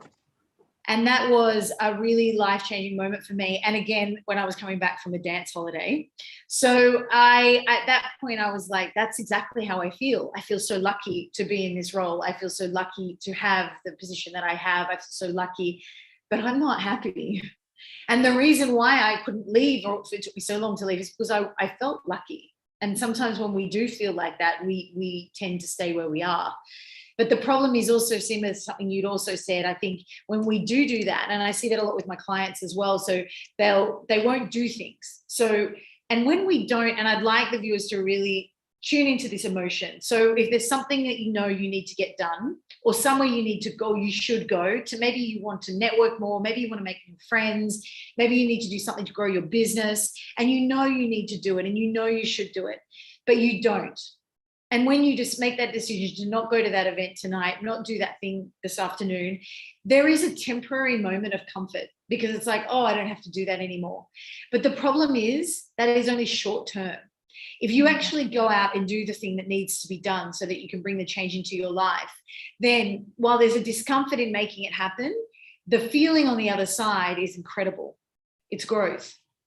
But if you don't do the thing and you have that momentary feeling of, oh, great, good, I don't have to go to that thing, I've given myself an out, in the long term, it's going to grate at you, whether you realize it consciously or subconsciously. Very true. Very true. And unless you make yourself happy authentically, inwardly, no matter which words you use, no matter how powerful they are, you cannot transfer that energy to another person. You have to taste that happiness so you can spread that happiness. Absolutely. You have to you have to have been through the process of discomfort to be able to tell someone, look, to recognize the discomfort in another person and be able to shift them out. So you're a coach, right? And it's a job that requires a lot of skill. Yep. Skill, Yep. patience, and dedication and commitment. Mm-hmm. No, I know the person that you are. You're always so committed. If you say you're going to do something, you're going to do something. If you say you're coming over, you're coming over. If you say you can't make it, you can't make it. You don't mince your words. It is as it is. Yeah. I say this because I know you personally and we have a great bond together. So, now there are challenges where you will be in situations where you're shifting this person or this group and there's resistance and there are questions and there, oh, but I can't, and there are excuses. Yeah. There are always excuses. How do you deal with that? Yeah. And keep them motivated and lift them up and bring them to your frequency. Yeah. You're literally you're pulling someone down from there, up there. Yes. How do So you if do that?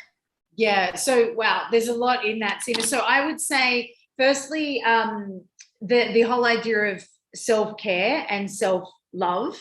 So if you can see, I think you can kind of see that through some, like, there are certain patterns that somebody has that you like, well, they've got real self-confidence issues. But I think also just asking them to tell me about how they feel about certain situations. Perhaps they're not motivated to do certain things, but they know they want to achieve something. So it might be, I can think of a client who really wanted to get to a certain place by the end of the year in terms of her career. And this would have been in about March of this year. And I was like, okay, that's really, so you're really driven. That's great. You've got this 5-year plan and you can see until the end of December. Wonderful. So what are you actually doing about it?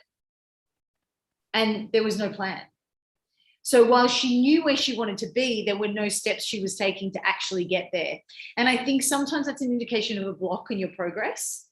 So when you know where you want to be, but you don't do anything to take steps to get there, then it might be an indication that you're holding yourself back.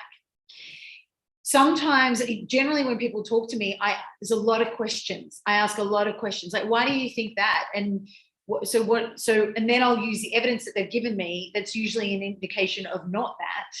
And then I'll ask them, so based on all of these things, why then would you assume this when all the evidence would indicate the contrary? So, and when people start to question why they're thinking, because the importance of doing that, the reason why it's so important is because when you question your thoughts, you then start to realize you create them.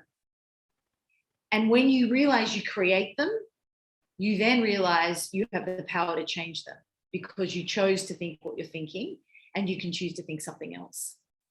Because thoughts are things. Thoughts are things. Oh, they create everything. And Seema, the other thing is also this idea of self-care and self-love. So that is so incredibly important. There was a woman that I was listening to once who said, love yourself so much that you love others so fill your cup of love so much that you love others from your saucer. And there's another idea that I sort of came to in this idea of how can you expect someone to love you when you don't love yourself? So important. So these things are so important. And so generally with my clients, I really try to get them to meditate. Some of them pick it up straight away and they're like, I've done it. Others are like, yeah, I didn't get around to that. It's too hard. I can't do it. And I actually heard a quote the other day, which I thought was perfect. And it said, trying to meditate is the same thing as meditating. Because you need to do the trying bit and go through the discomfort and have the monkey mind bitten by 100, the drunken monkey bitten by 100 scorpions until you can get to a place of calm and silence. We've all gone through that. But so often when people can't, I see with my clients, when they say, oh, I tried that once, I can't do it. It's like, if I asked you to go to the gym with me and go over the other side of the room and lift 200 kilos, you also couldn't do that. And you'd have to work your way to it. The same with meditation.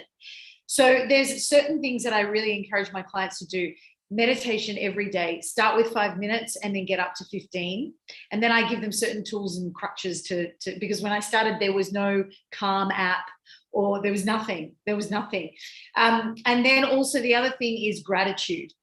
So incredibly important. My day does not start without meditation, a gratitude journal, and I'll also read something. So I'm always reading something, just because if you do that 365 days with a couple of sleep-ins in between, then you will change your life. You will change your life. So what I really try to do, Seema, with that is if I see that they've got self-confidence issues, if I feel like they don't believe in themselves, say, for example, they're trying to get a promotion and they feel like they don't have a voice and they can't ask for it, then so important to start to get them to really look after themselves, because when they love themselves, they expect love and respect from others.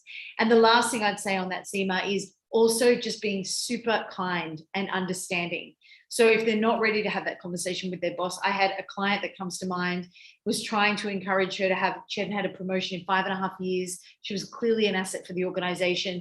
And every time we would come to the call and I'd say, are you ready? Are you ready to do this? She'd say, I'm not ready. I'm not ready. And then one day she came to the call and something had happened in her organization that made her feel unappreciated. And she just snapped and she's like, we're doing this. I'm doing this now. Right, I'm going to call my boss. I was like, wait, I think we need to plan this conversation. Let's just do this strategically. And she got it. She got it. And when she had that conversation with him, it went for 15 minutes. And he said, you deserve this. We haven't recognized you. It's been too long since we've recognized you. This will be done and it will be done by October. And in that moment, I said, you need to really feel this moment, because it's more than just about this moment. It's about the fact that you realized your worth and you went and did something about it, and you should be so proud, because it didn't matter that it took you 2 months to do it. You've done it and you should be so proud. And she did it and she got results. She did. She absolutely did. And you know what, Seema? If she didn't get results, that's okay too. But at least she used her voice. Because when we silence that, it has so many negative effects, that many of which we don't realize on a conscious level. Because it gets stored within the body on a physical level. And we're constantly telling, if we don't ask for the things that we want, even if we don't get them, but if we don't ask for the things that we want, then it's telling the universe we don't deserve those things. Absolutely. I am so much on the same page with you. You know, when you spoke about meditation, now, you know, I follow a meditative school of thought as well. There are moments where I can meditate very deeply, and there are moments where it just doesn't happen. It doesn't mean that the meditation isn't happening. It is happening. Like you said, you have to, sometimes we want to reach a destination without going to the airport, without boarding the plane, without savoring the journey. We want to go bang into the destination. That's a shortcut. Yes. There's no sweetness in it, because you know what? It never fructifies. It never becomes magical and special. What you have to do is you have to go through the process, because it is through the process where you deepen your awareness and you learn. Absolutely. Don't you agree? And I would say that the only other thing that you had mentioned or sort of touched on that I think is also really important is the importance of setting boundaries. Oh, because that's very struggle with important. all the time. And I think so often people think that when we set boundaries, we are selfish in the act of that. But in actual fact, it's not selfish. It's looking after yourself, because if you look after yourself, then you can give so much back to others. And while setting boundaries can cause great discomfort to those around us, in the end, actually, it inspires them, because they learn how to do the same for themselves. And often that discomfort is based on the fact that they're unable to do that for themselves. And when you do that, that makes them feel uncomfortable. Setting boundaries is actually respecting yourself, number one. Okay. And it's not selfish, because self-care is not selfish. Like you said, when you love yourself, you fill your cup. And when your cup is overflowing, only then can you give it to others. Absolutely. You know? And initially people will feel the discomfort, because there's a change in you. You're shifted and you're not in yes mode all the time, and you don't have to say no. You can say, it's not the right time now, perhaps later, so it's a more gentler approach. But once you've done that, and they're used to it, they will respect that. Absolutely. Seema, there's a saying that I love, which says, use your no so your yes has meaning. Oh, that's wonderful. Louise, you have to send all these to me. They're wonderful. They're wonderful. Use your no so your yes has me. Very, very, very powerful. You have to, and it doesn't matter which environment you're in. It could be in the workforce, it could be with your friends, it could be with your family. A lot of times in families, and I speak this from my own experiences, spouses tend to take each other for granted and expect each other to be there unconditionally, irrespective of their jobs or what they're doing with at home. And when you say no, there's a reaction. But why? I mean, I need you to be there right now. So, you need to be skillful in communication as well and say, look, I understand that this needs to be done, but this is not the right moment because I'm preoccupied with something else. Perhaps we could do this a little later, and I assure you it'll be done.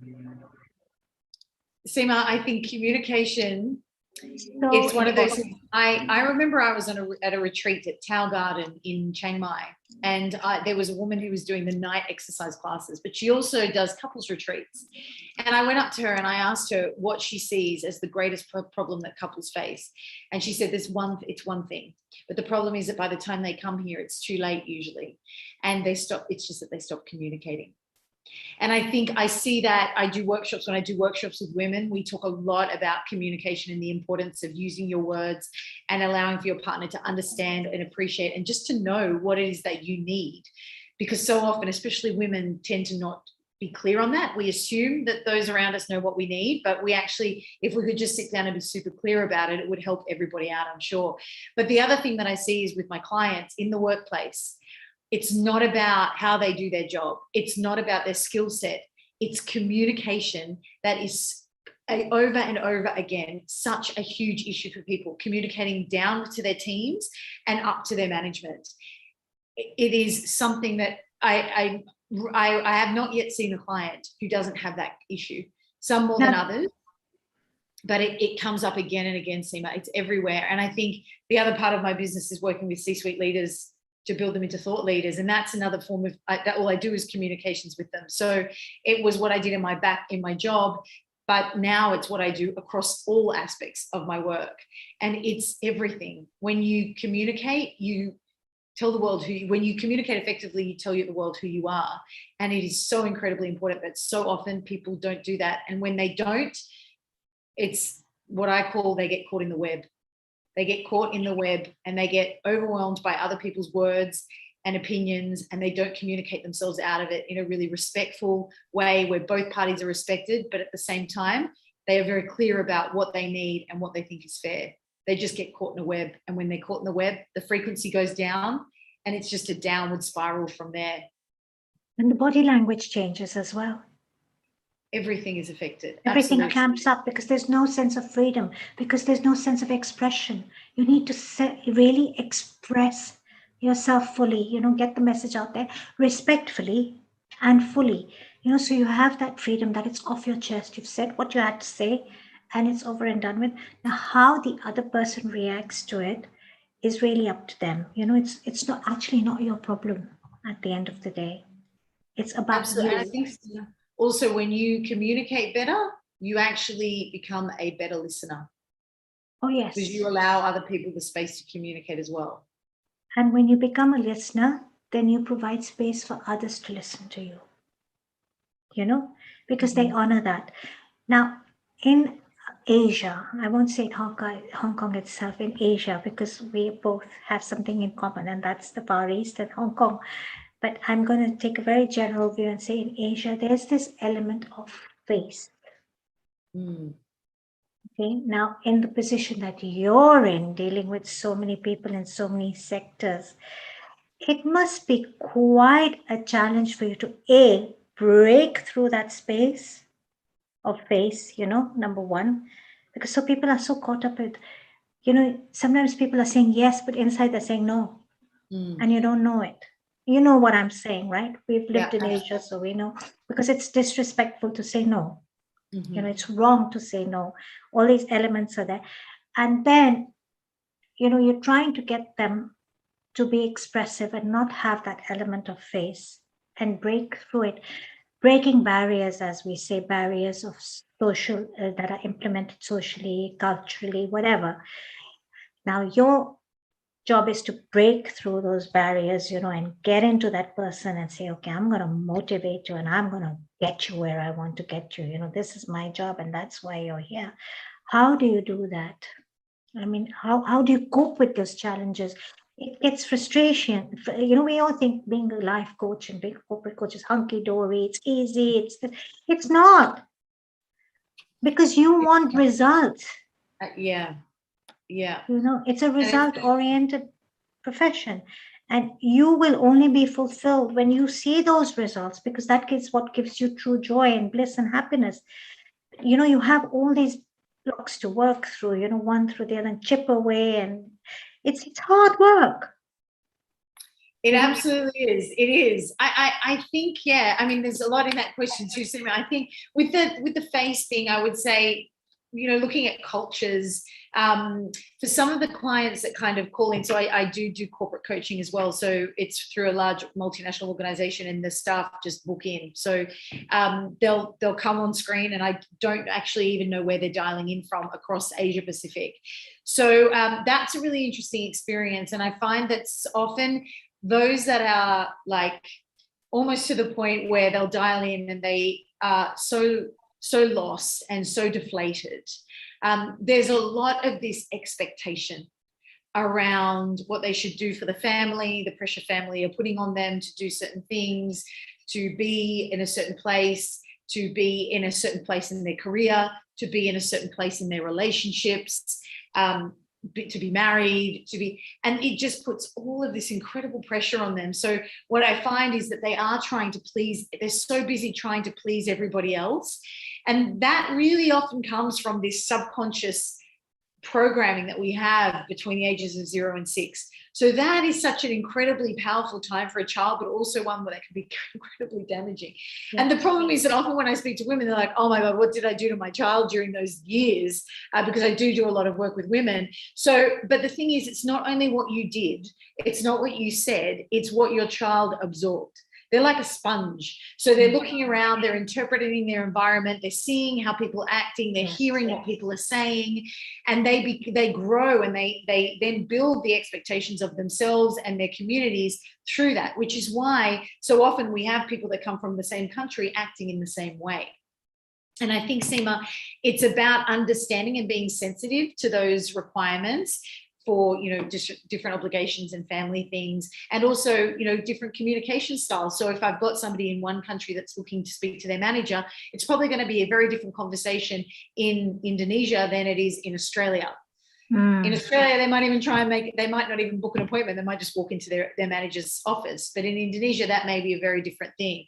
So really being very culturally sensitive, but also encouraging that person. So say, for example, if they're in India and they haven't found a partner yet, and they feel like their life is over because they're getting so much pressure from the community, then that's okay. This is the world that they live in. But actually at that point, also just try to start to question their thoughts. And one of the things that's really helped with a lot of my clients during COVID is to say, for example, whatever situation you find yourself in now, there's a term that went out, and it's not my own term, so I can't take credit for it, but it's called languishing.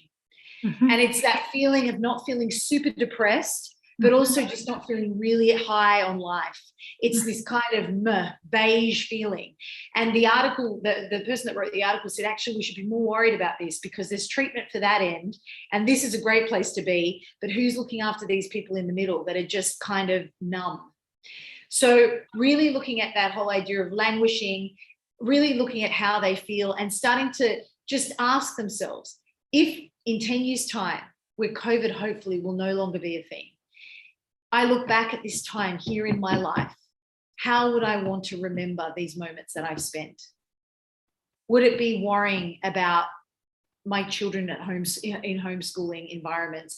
Would it be worrying about the fact that my business isn't going as well as it was, or it used to be in 2018, 2017? Would it be worrying about the fact that I don't have a husband yet and my family is giving me so much incredible pressure? Because in 10 years' time, everything's probably going to be okay. And why look back on this time as one of worry when you could look and celebrate, doing gratitude in the morning helps, all of the wonderful things that are happening in your life at this moment? And having that gratitude journal, do you do it every morning and every night, or just every morning? In the morning, I do gratitude, and there's I've got a full equation process. It's not just that you write individual words, it's like the whole process. And then also a process of projection to create the day to come. And then at night, that's when I visualize. So I sit down and do my visualization, so something that I want in my life. And I also then have a crystal that I hold on to, giving all my secrets away, aren't I? So I hold on to this crystal, and I hold it, and I think about the one most wonderful thing that happened to me in that day. And then on that frequency, I put my head on my pillow. I know you're very holistic in your approach, Louise, because I know you on a personal level. I know you've studied Reiki. I know you delve deep into meditation. And I want to bring in the aromatherapy aspect now. Yes. Because we have discussed this and you're big on that. And I know you and I have discussed oils and we talked about belief and joy and purification and the frequencies of these oils. You know, we have the back flower remedies as well, which have certain frequencies. Each plant medicine does have its own frequency. Now I'm going into my area because, you know, I'm a holistic food cook and I work with a lot of Ayurvedic and Mayan and traditional Chinese in the realms of all this. But yes, aromatherapy, I know you're huge on that. I am, Seema. You Yes. are, So, yes. In fact, I think you got me some oils once. This is my You got me confidence some one. oils once. Am I right? Are you the one who got me the Yes, I did. I did. Yes, yes. You Yes. sent me some oils. My husband was having some pains, and he said, "Oh, blah, blah, blah, this is right for him." And I said, "All right, just order them for me." And you got them for me, and you got them sent over, and they did help incredibly. And you told me how to use them. So I'm amazed at the power of, you know, aromatherapy. Can you elaborate more on that and how you use it with your clients combined with meditation? Because I know you work with frequencies and, you know, you may ask someone to put stress away on or something or the other on if they're feeling stressed and, you know, take deep breaths. So, I mean, can you elaborate more on that? Because, you know, all this all ties up. It's all interlinked, you know, and you really are motivating everyone who's listening to this conversation to actually, you know, take time out for yourself. Self-care. How do you self-care? You can meditate, you can go to the gym, you can do yoga, you can salsa dance, or you can also, you know, just work your way to look after yourself through the frequencies of oils. There's so much one can do. I mean, this is something we can go on and on forever, right? Absolutely, Seema. I mean, I think, you know, there might be moments where this whole idea of getting up the wrong side of the bed and then something happens and then you're in traffic and then something. When you have those moments in your life, I would say, and sometimes it's like, oh God, that's gone wrong and now that's gone wrong and now I need to keep grinding. Stop whatever you're doing. Just stop and do something to raise your frequency. So smell a pure therapeutic grade essential oil, or put a song on that you love that raises your frequency. It's all frequency. Whatever you can do to lift your frequency, you need to do that. Don't keep grinding. So often we keep grinding and then the next thing happens and the next thing happens and the next thing. You've got to stop that. You've got to stop it. Get up and take 5 minutes or just meditate, breathe, do whatever you can to get yourself out of that funk, because otherwise the cycle won't break. So that's something I really encourage people to do. In terms of the essential oils journey, I use them for everything. So I make my own beauty and cleaning products. I use them for spiritual healing. Every morning, I don't walk out of my house without a 4 series protocol. And then I also use them for during my meditation. So before my meditation, and then also rose before bed. And the last thing I would say on that, Seema, is the one thing that where I find them most powerful is with something I do called the aroma freedom technique, which actually uses subconscious programming, diving into the limiting beliefs in the mind. And we use scent to help unlock limiting beliefs in the brain, because scent, if those out there can think of something that your grandmother used to cook, when you smell that, you can immediately go back to your childhood. Or perhaps there's a scent that an ex-partner used to wear on a summer holiday. If you smell that again, you can remember those memories immediately. Scent has the ability to unlock the emotional brain. And so this is where I really find essential oils to be incredibly powerful, because we use a series of them to dive back into limiting beliefs that have been developed between the ages of 0 and 6 generally, and to revisit those moments so that we can rewrite those stories. Because so often people think that they don't want to look back at the past because the past is back there. The past isn't back there, it's in front of your face, and it affects every decision that you make. So you need to go back and rewrite that story so that you can live a different life.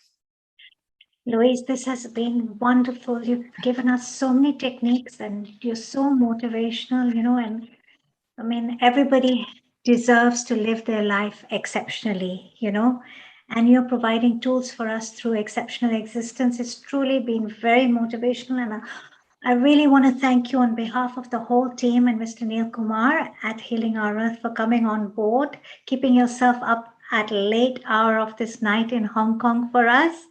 I would like to say stay safe, stay blessed, and stay on. Yeah, and stay well, stay on. We have so much more coming with Dr. Hani Kalaria. I can see that. I'd like to thank you very much, Louise. Do stay on. Next week, on the 2nd of, next week, Sunday, we have a Navratri special event. And after that, the week after that, we have a Mayor in London event in partnership with Diwali in London, where we'll have the Diwali at Trafalgar Square event. We invite you all to join us.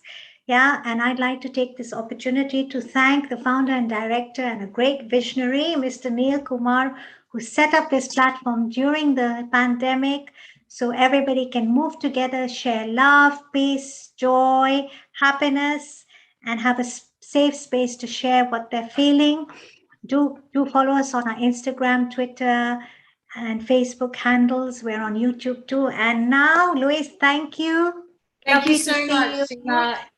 I'd like to introduce Dr. Hani Kalaria, who needs no introduction. She's a mind, body, soul coach and award-winning dancer.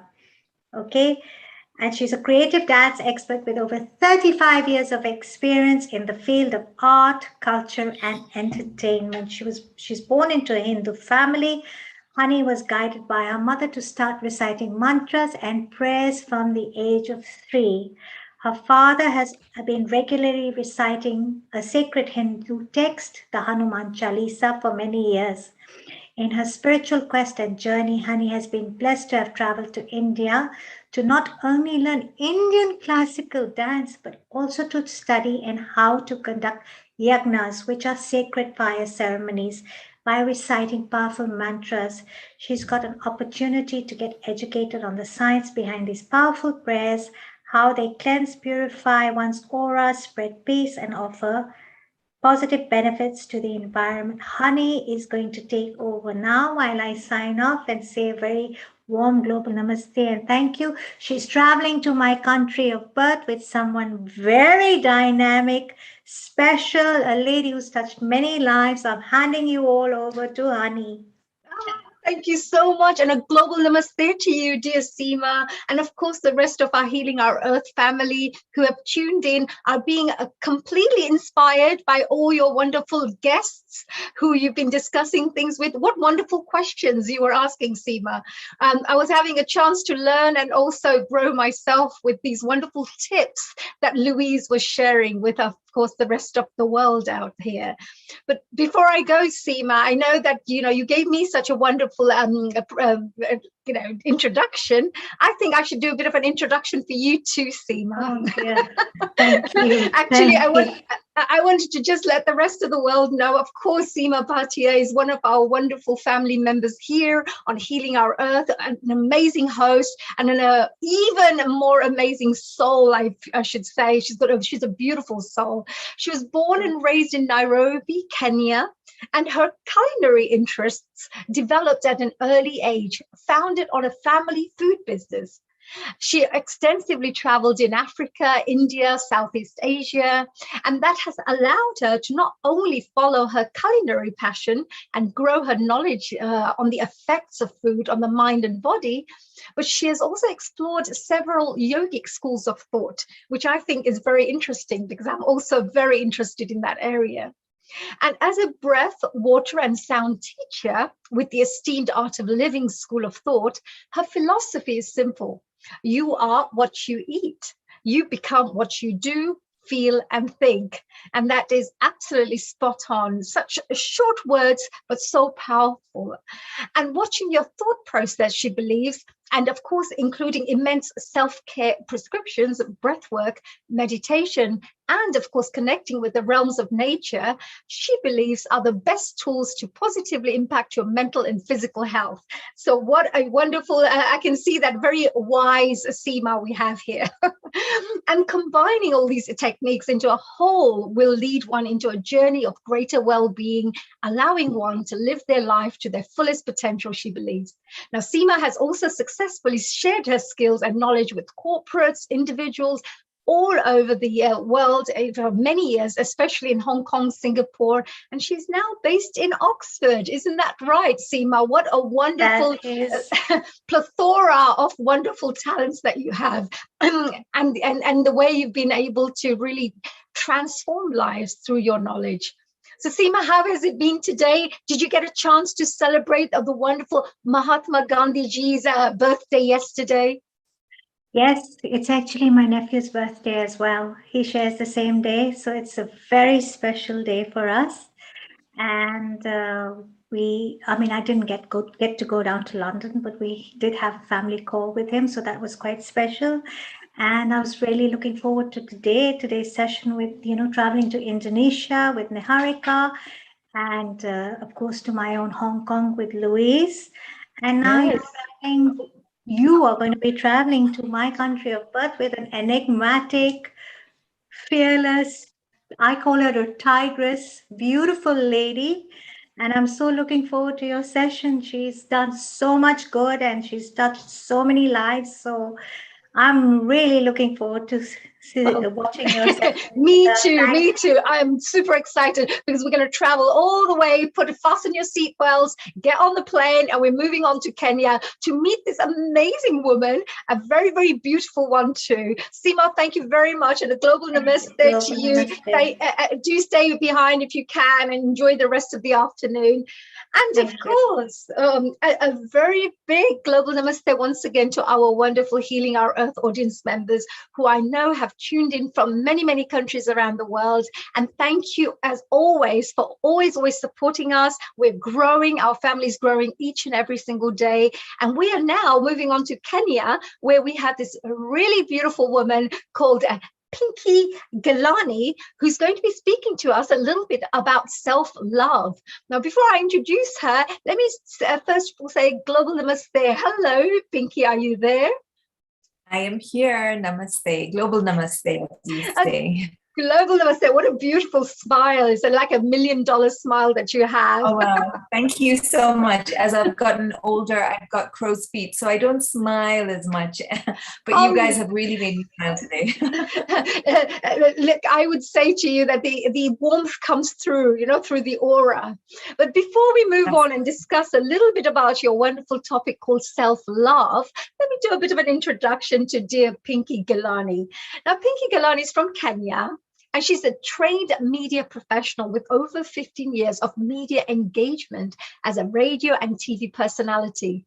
She's also one of Kenya's most formidable public speakers and a regular on the TEDx stage. I love TEDx. It's one of my favorite platforms. And I love the speakers who go on there, very, very knowledgeable in their fields. Now, Pinky is currently a high-level influencer for UNHCR, championing for the Luku tribe, an initiative to support the livelihood of refugee women living in Kenya. In 2019, Pinky launched What Women Want, a community that gets together to empower each other by having relevant and real conversations on topics such as business, family and friends, finance, management, and much, much more. Now, What Women Want has held over 40 live events, which usually receive 50 to 100 guests per show. So Pinky has definitely been in this little business of changing many people's lives all over there. So Pinky, a big welcome once again to Healing Our Earth. We are so super excited to hear about what you have to share with our audience members about self-love and the topics that you really care about. Thank you so much, honey. That was such a beautiful introduction, and what a beautiful name as well. I love that, honey. A lot of people ask me about my name, like Pinky. It is, as we know, but most of us I can see here are from Indian descent. So Pinky is a nickname within the Asian background, but I think that name was able to stick with me much longer because I became a brand and it was easier to say. My real name is actually Preeti, and as you know, that means love. Wow, so beautiful. My sister was called Preeti, and of course, we have some amazing high-profile women in this country called Preeti Patel, who's actually helping to manage many of these policies in this country. But Preeti is a very beautiful name. You know, Preet means love, as you mentioned. Yes, it's a lovely. And that's why now I told you, you know, the aura that you have about you is such a warm personality. And tell me today, you know, you've been doing such great work with women, you know, especially in Kenya with the projects that you work on. What is it that you think is really, really important? What message do you think is really important for you to share with women who are listening right now out there? So it will definitely be, you know, based on the topic that I chose today, which is self-love. I think women across the globe, wherever they are, whatever space they are at present in their lives, is they need to understand how to love themselves. And honey, I'm just going to explain to you, and I'm sure you know this, because anybody who's been down this platform, down this journey. And I feel a lot of people on this platform have been, because they're so self-aware. Self-love is not something that I'm talking on a surface level, right? It's not looking at yourself in the mirror and thinking, oh, I'm so beautiful today. It's actually a lot more deeper than that. And going a lot more deeper within yourself means that you take a very, what's the word that I'm looking for? You take a journey that needs a lot of courage, because it means you need to sit down and face your demons. Now, there was a speaker earlier who was talking about, you know, how scent can go back and change something that you programmed into your being as early as, you know, 0 to 6. So you can imagine, honey, how much as women we go through, right? And let's forget about going from 0. There is also, before you're born, there are traumas taken on, as you know, and as your mother was pregnant. There's generational trauma. There's so much that we can sit with, and I don't think, you know, we can get through all of this in the sessions we have here. But, you know, it's unwrapping, unpeeling, and really, really understanding who you are in order to love yourself. It's very interesting because you mentioned about the peeling part, because it's like an onion, you know, being peeled, and, you know, layer by layer by layer. When you think, right, I've come to the next layer, I'm here, then think, oh God, there's another layer there. So it's actually a journey of self-discovery, really, isn't it? It's an inner journey where you get to learn a bit more, and it's ongoing, I think, forever, you know, all your life, isn't it? When you compare it to an onion, it's really interesting, because, you know, the pun over there is that you will definitely cry, and you should not be afraid of that, because once you are unraveling or unpeeling or discovering who you are and why you are the way you are, you will come across little wounds that need to be healed, and you will cry. And I always feel that this is a reason we are afraid to sit with ourselves and understand who we are, because we have been through so much, and we have to understand it better. And that means going through maybe something that you went through, and having to relive it and crying it out and healing yourself through that. And that is when you understand that you can love yourself or fall in love with yourself. And it just doesn't happen overnight, as you know. Absolutely. And this thing that you also mentioned about crying it out as well, sometimes, you know, the pain that you have to go through, because you have this energy that's got a charge, you know, there's a charge there, there's a thought, there's some blockage in you, there is a charge there that you need to diffuse. Because once you've diffused that charge, then you know it won't affect you as much as it did before. Plus, you're a little bit more aware that there is a charge of this that's affecting your decisions, or the way you feel, or the way you act, etc. Is that right? Indeed. I mean, I really feel that a lot of the times, you know, and I hope I'm speaking the right language here, because I do feel that this will resonate when I say the universe gives you signs. So if you are not feeling like yourself, if you're feeling, the word is meh, you know, where you're just a bit blasé and a bit uncomfortable, this is when the universe is trying to tell you that you need to heal, you know, those charges, if you will, you know, those things that need your attention. And if you don't, they will manifest into something else that we know as dis-ease or disease, and, you know, a sickness. Yeah. So So it's a natural, actually, the natural feeling that we're meant to have is very blissful and joyful, which is a real natural feeling. So if you really went into center of you, you will find that you'll always be pretty happy, pretty joyful, relaxed, satisfied with life, if you know that you're in a balanced state. But as soon as you start getting a little upset, annoyed, and there's frustration, resentment that's coming through, there is some things that need to be dealt with within you, that needs to be. I wonder if we can, I don't know how many of us, because yes, and like I said, this platform probably understands it better, but when you get deeper into your meditations, you understand it better and you're able to reach that point of bliss. However, I feel that we're all human beings. So there is the ego that comes in that doesn't fully allow you to just be blissful, because we do look around and we're like, oh wait, that's not right, or that judge that, or take a piece of that and make it sit within you and hurt you, because I think we are our own worst enemies, and the way we talk to ourselves, our self-talk, is something that is so detrimental. I was reading something, it was a quote about when we listen to our inner critic, it's like drinking our own poison. And, the things that we say to ourselves, we'll never say to anyone else. So it's really being very aware of all the things that are happening internally in order for you to really show yourself love. Absolutely. And of course, you would never be like that with your friend. So if you would never be mean, you would say, listen, I'm sure we'll be able to sort this out. Don't worry, things happen. There's something for us to understand, learn from, etc. Or whatever it is, you would help them to really understand. Whereas with you, he's saying, I've been so silly. How could I get myself involved? Why did I believe in this? And blah, blah, blah. You give the whole story that goes on in your own head. And as Napoleon Hill and many of these wonderful top motivational gurus have spoken about, personal development gurus, they say you are what you think. That is it. Your imagination is so powerful that if you start telling yourself these stories, you're actually going to start feeling it. Then those feelings are going to go into the negative actions. That's it. And everything is energy. So once it starts with the thought, it has to manifest. So it will become something. Thoughts become things.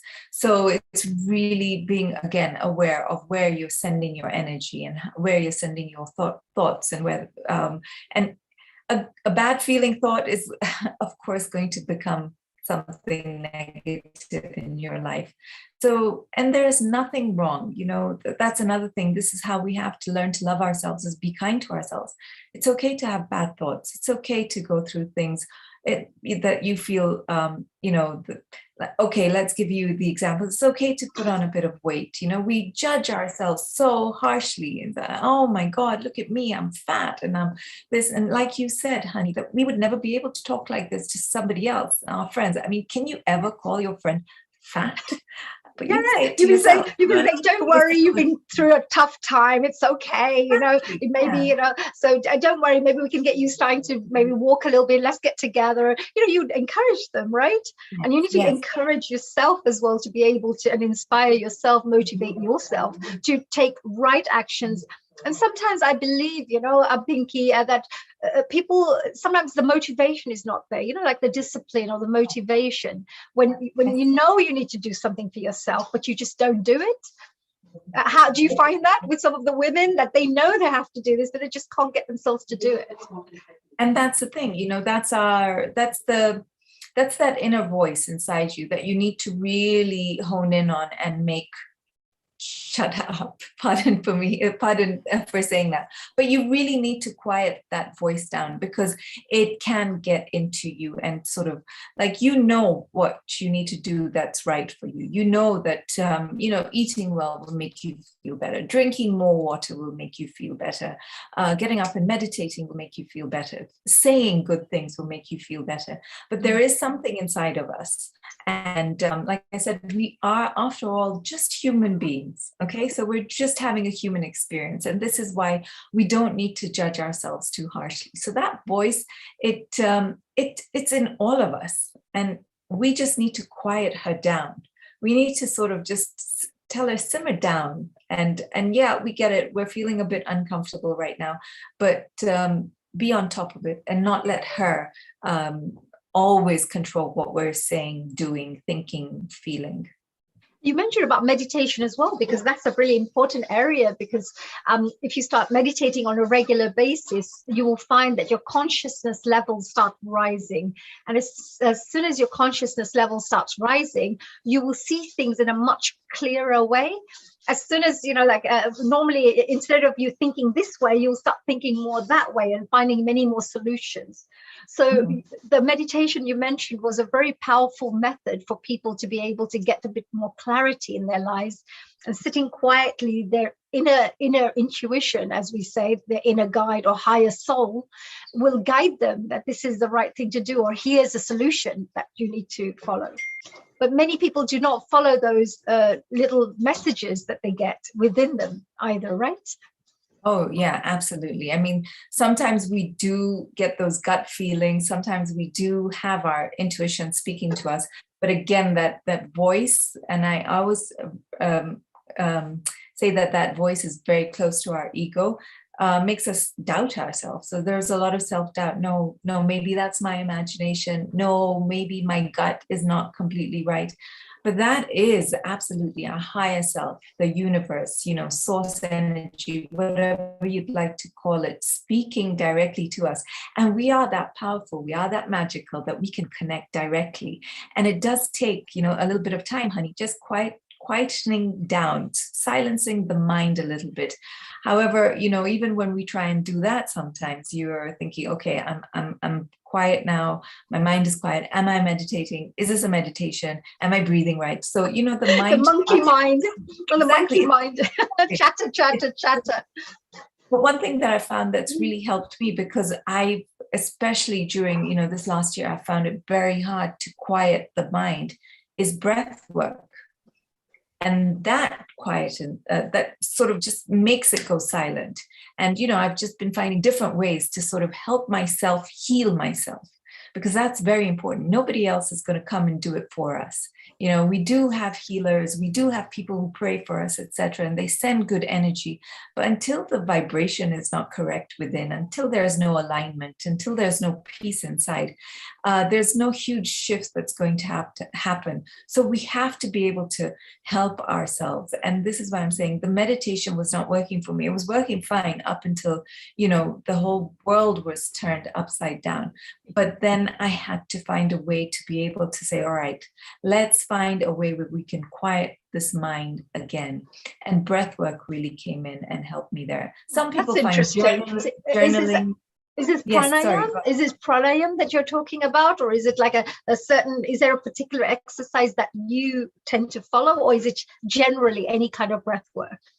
So there is the pranayam that I do, the Anulom Vilom. There is a series that I do over there. But there is somebody who I came across on YouTube. His name is Wim Hof. I don't know if you've heard of him. He's called the Iceman.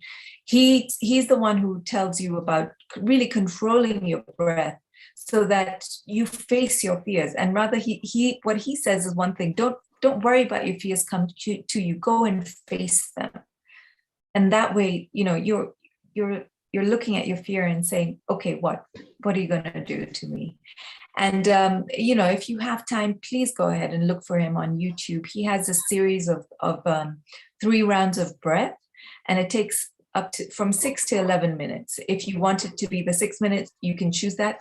You can do the 11 minutes as well. Oh, and that's why I'm saying, really, sorry, can you share that name again so that if our audience members haven't got it? It's Wim, W-I-M, Hof, H-O-F-F. And like I said, some people don't have the time to do a 30-minute meditation. So, because we're always in a rush. But I found once I do the Wim Hof meditation, my mind just goes completely quiet. And then I'm allowed to sort of sink into a meditation. So it's the Wim Hof breath the Very 3 round. beautiful. Very nice. So if people are listening out there, that's something they can definitely try, because some people say, oh, I don't have half an hour time. I don't have 20 minutes to sit around. Well, Yes. at least spend 5-6 minutes on yourself per day, because that should make a huge difference over a period of time. And it's like in anything in life that you have to do it repetitive. Like there should be a repetition for it to be able Yes. to give you the value, right? Consistency is key, honey. Yes. Always. And you know, like what this it's like a shamanic breath that they're teaching you. So what it does is it also alkalizes your body. And anybody who's aware of, you know, health benefits, I know that's very good for you. So yeah, consistency is key. You said it right. Yeah, absolutely. And this, from all the things that you mentioned about self-love, you know, we talked about the fact that, you know, there is a lot of struggle that goes on in your own mind, in your own heart. When there's issues, we make up stories in our heads. So when somebody says something, they haven't even said anything, and you think, I bet you she's meaning this, and I bet you she means that. You just make your own little stories up because of what you're feeling at that moment in time. So the powerful thing here, I believe, you know, is also the perception of life and the world and the universe you live in is all being shaped by your thinking. If you think everybody's wonderful, everybody's great, everybody's out there to help you, you will start meeting people like that, and you'll start seeing that in everyone. And as soon as you start thinking, oh, I don't trust this, I don't trust that, oh, these people are out to get me, these people are, you know, everything will start feeling like that again, because you're actually creating your own reality, right? You know, they say your perception is me is your perception of me is a reflection of you. So really what you think about, you bring about, you know, honey. So that's exactly what it is. So again, going back into the whole thing of being very aware of what you're thinking about and therefore bringing about. So if you expect people to not like you, well, you know, the universe is very, very, it obliges every wish, and we don't understand that until we truly understand it, if you know what I mean. And it will deliver. It's connected to the law of vibrations too, isn't it? Because whatever you're vibrating on, whatever frequency you're vibrating on, you're actually starting to, like a little magnet, tuning into that frequency of things in your world.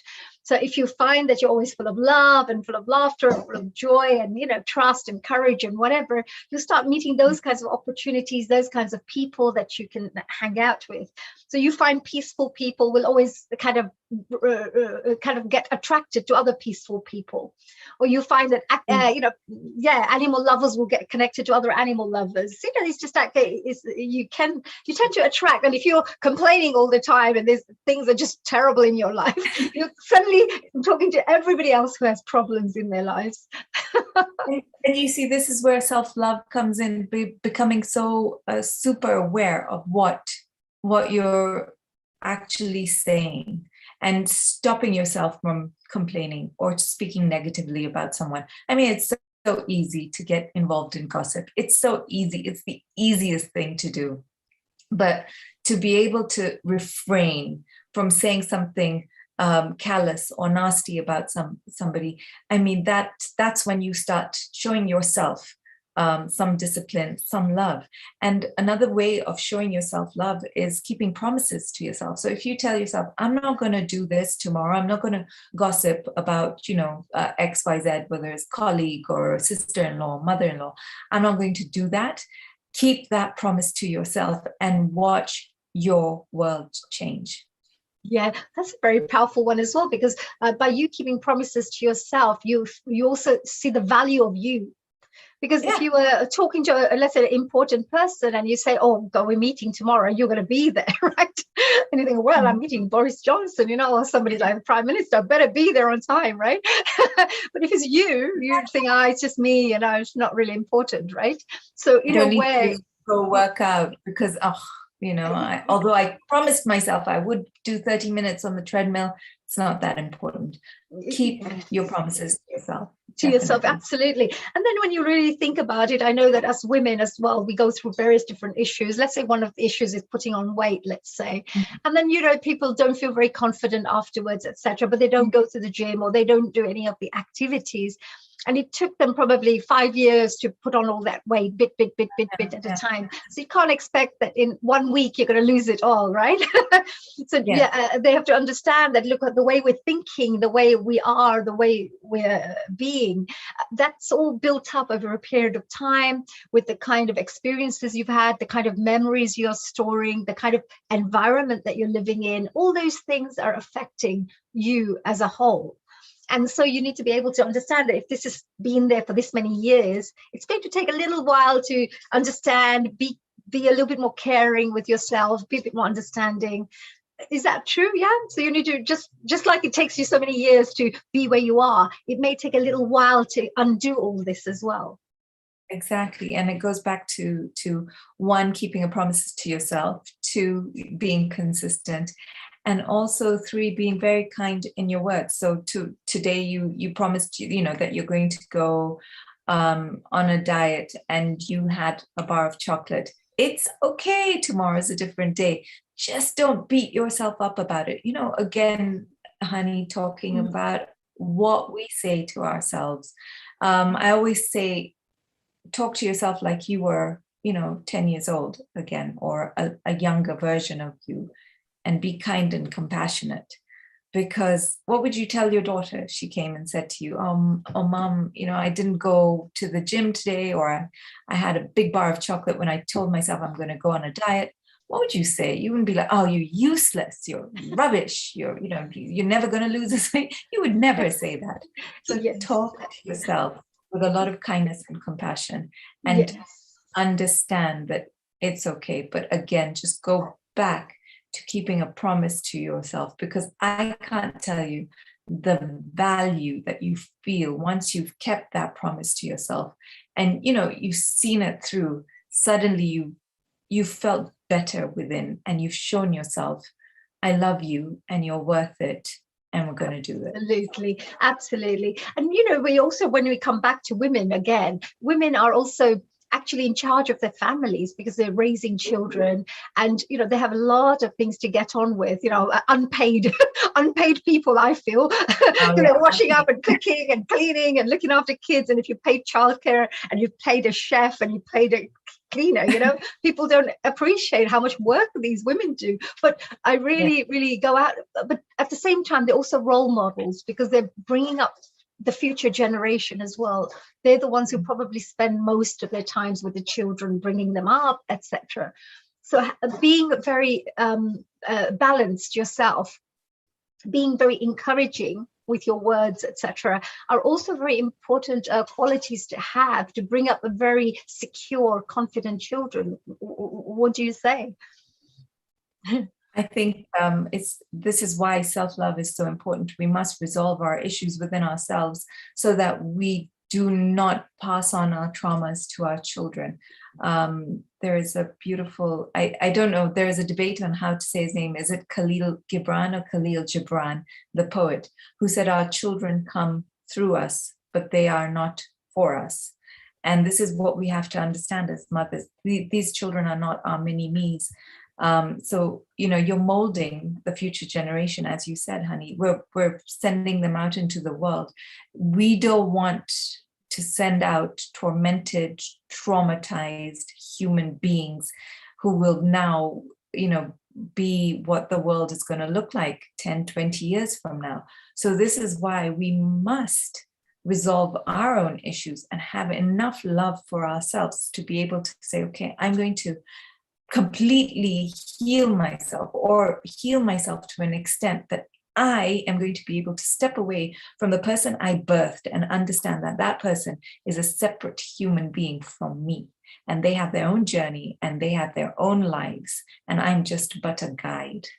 Yes. It's a very powerful thing, really, to feel this, because there are so many children who could have, who could maximize their true potential, but without the right setting, because they're a lot of the emotions are being offloaded on them, or the vibrations, as we say, which we're emanating, they're feeling them unconsciously, actually, without them realizing. But, and then 10 years, 20 years later, you notice that, they have certain habits which were similar to the parents, because it's been offloaded on them, right? So I really love listening to some of the personal development gurus and their children, how they bring them up, because they know the value of every single word, every single action that they do. The children are watching, learning, etc. So it's a very, very important. You're the first teachers, the first educators for your kids. So, and Louise, I think, mentioned when she was speaking to Seema, the fact that you also mentioned that from the age of 0 to 6 years, and normally it's up to 7 years of age, whatever they're watching in the house, etc., they're already being programmed, of how to be, how the world is, how we need to behave, etc. Absolutely.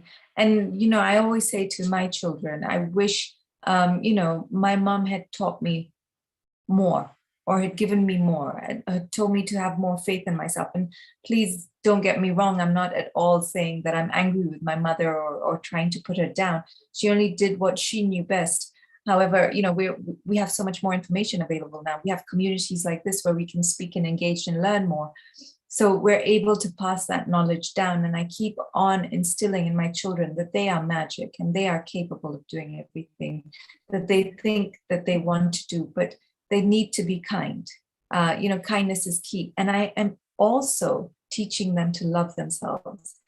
So while they're in school and having, whether it's a hormonal issue or an emotional issue or a friend's issue, the thing that I instill in my daughter who's going through this right now is that she is enough. She is enough within herself.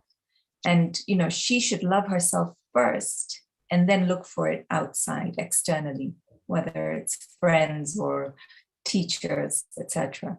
So within herself, she should know that I am enough. And that's what I'm saying. Had I been taught this at a younger age, then maybe I would have made decisions differently. But it is my journey, and I accept it. Yes. And maybe, where I am now, we are going to teach the next generation.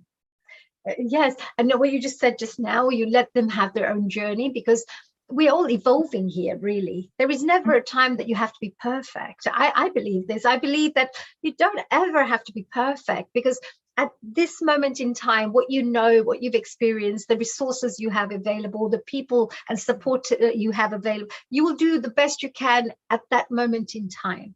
And then as you grow, the more important thing is becoming aware and educating yourself, so that each situation that you're in, you're going to be able to maximize to bring out the best in that situation for yourself. Indeed. And, you are not the same person you were a year ago, 5 years ago, 10 years ago. And what we also have to do while we're on this journey of self-love is to love all the different versions of you that have brought you here. So as opposed to saying, oh, I wish I wasn't in that relationship that completely broke me and I didn't like who I was at that time. Love that person. Love her or him or who that person used to be, because it has brought you to where you are today. Very powerful, very, very powerful. Absolutely. And if you love yourself from all the things you've been through, as we say, if we appreciate the fact that we are on an evolving process, our journey on this earth is to do with evolving. As long as you're moving forward, you're in a place, there is a progression. It's if you're going backwards, then it's problems, right? Because if you get into a worse situation than before, and you instead of getting a more balanced and becoming more kinder and becoming more compassionate, you're getting worse and you're getting more frustrated and jealous and envious and annoyed and angry. Then there's something not right? Because you're going backwards. So so I think as long as you can see that you're progressing forward, becoming a better person than what you were yesterday or the month before or the year before. You should be able to always appreciate yourself for who you are and what you are. Indeed. And also, honey, just say, even if you do sort of regress, that's okay as well. That's okay. It's not bringing the energy of that. Yes. And also recognizing it, accepting it, and allowing yourself to pick yourself up and move forward again. Absolutely. Yeah. What are your Being 5 top tips there, Pinky? Because, with the self-love, I know you talked about consistency and we talked about various different areas. What would you say are your top tips for self-love for people? You talked about breath work that you do. But if you had to literally have somebody that you were coaching and somebody came to you and said, oh, what do I bring into my life and what do I do for self-love? What are these various different methods I could implement in my life to move in that direction? I think I think it will definitely sound repetitive because we have spoken about it, but I feel the first one is to recognize where you are and where you want to go, and being very, very honest with yourself. That's difficult, sometimes we don't like being honest with ourselves. The second thing is sitting with your darkness and sitting with your demons, and this is uncomfortable, and this is where many of us sort of decide to give up, but this is where you get your breakthrough. And the third thing, sorry, my dog, I'm sorry. See, even the dogs are saying we need a bit of breakthrough for ourselves. We need some coaching. We're dogs, but we also want to evolve. So the third thing would be, keeping promises to yourself, and being kind to yourself if you don't. And like I said, tomorrow's a different day.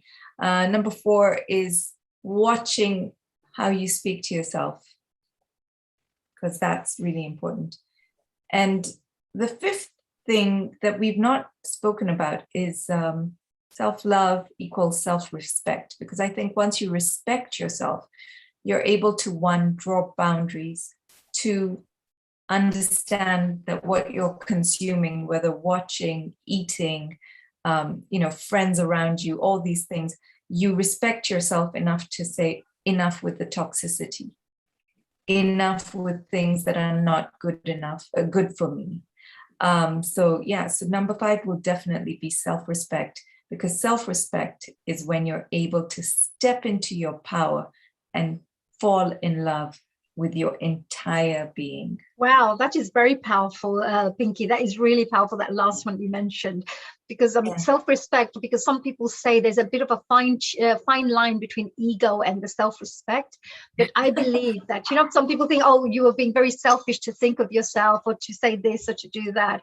But actually, sometimes you have self-respect as well, that no, that is going to be, I'm doing something wrong there, or I'm being in a position where I don't feel right doing this for that particular situation.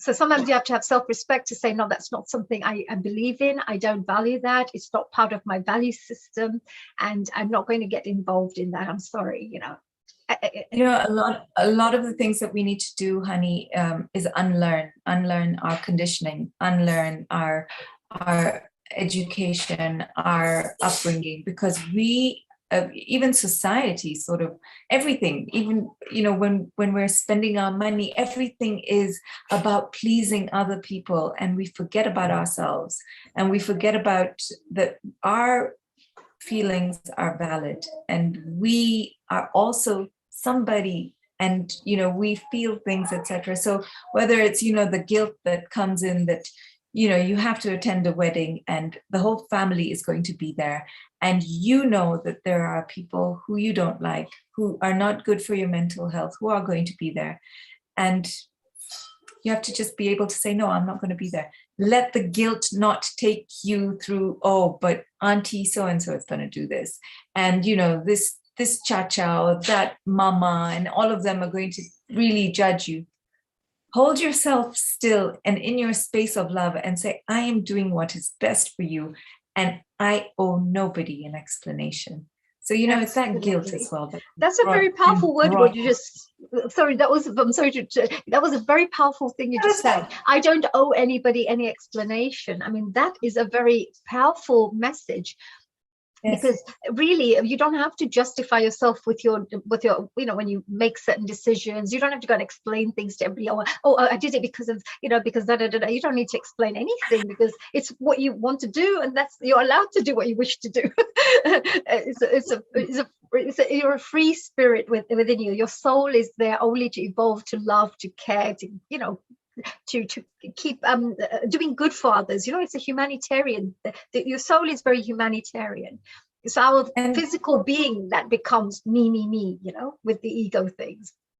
Exactly. So I always say, if you're not intentionally hurting someone, you have to look after your own space, and your mental health comes first, because this is how we're going to be able to be better moms, better daughters, better aunts, you know, better wives, everything, even a better CEO, if that's where we are in our lives. Absolutely. If you are looking after your mental health and being able to draw your boundary and say, this is me and this is where I am.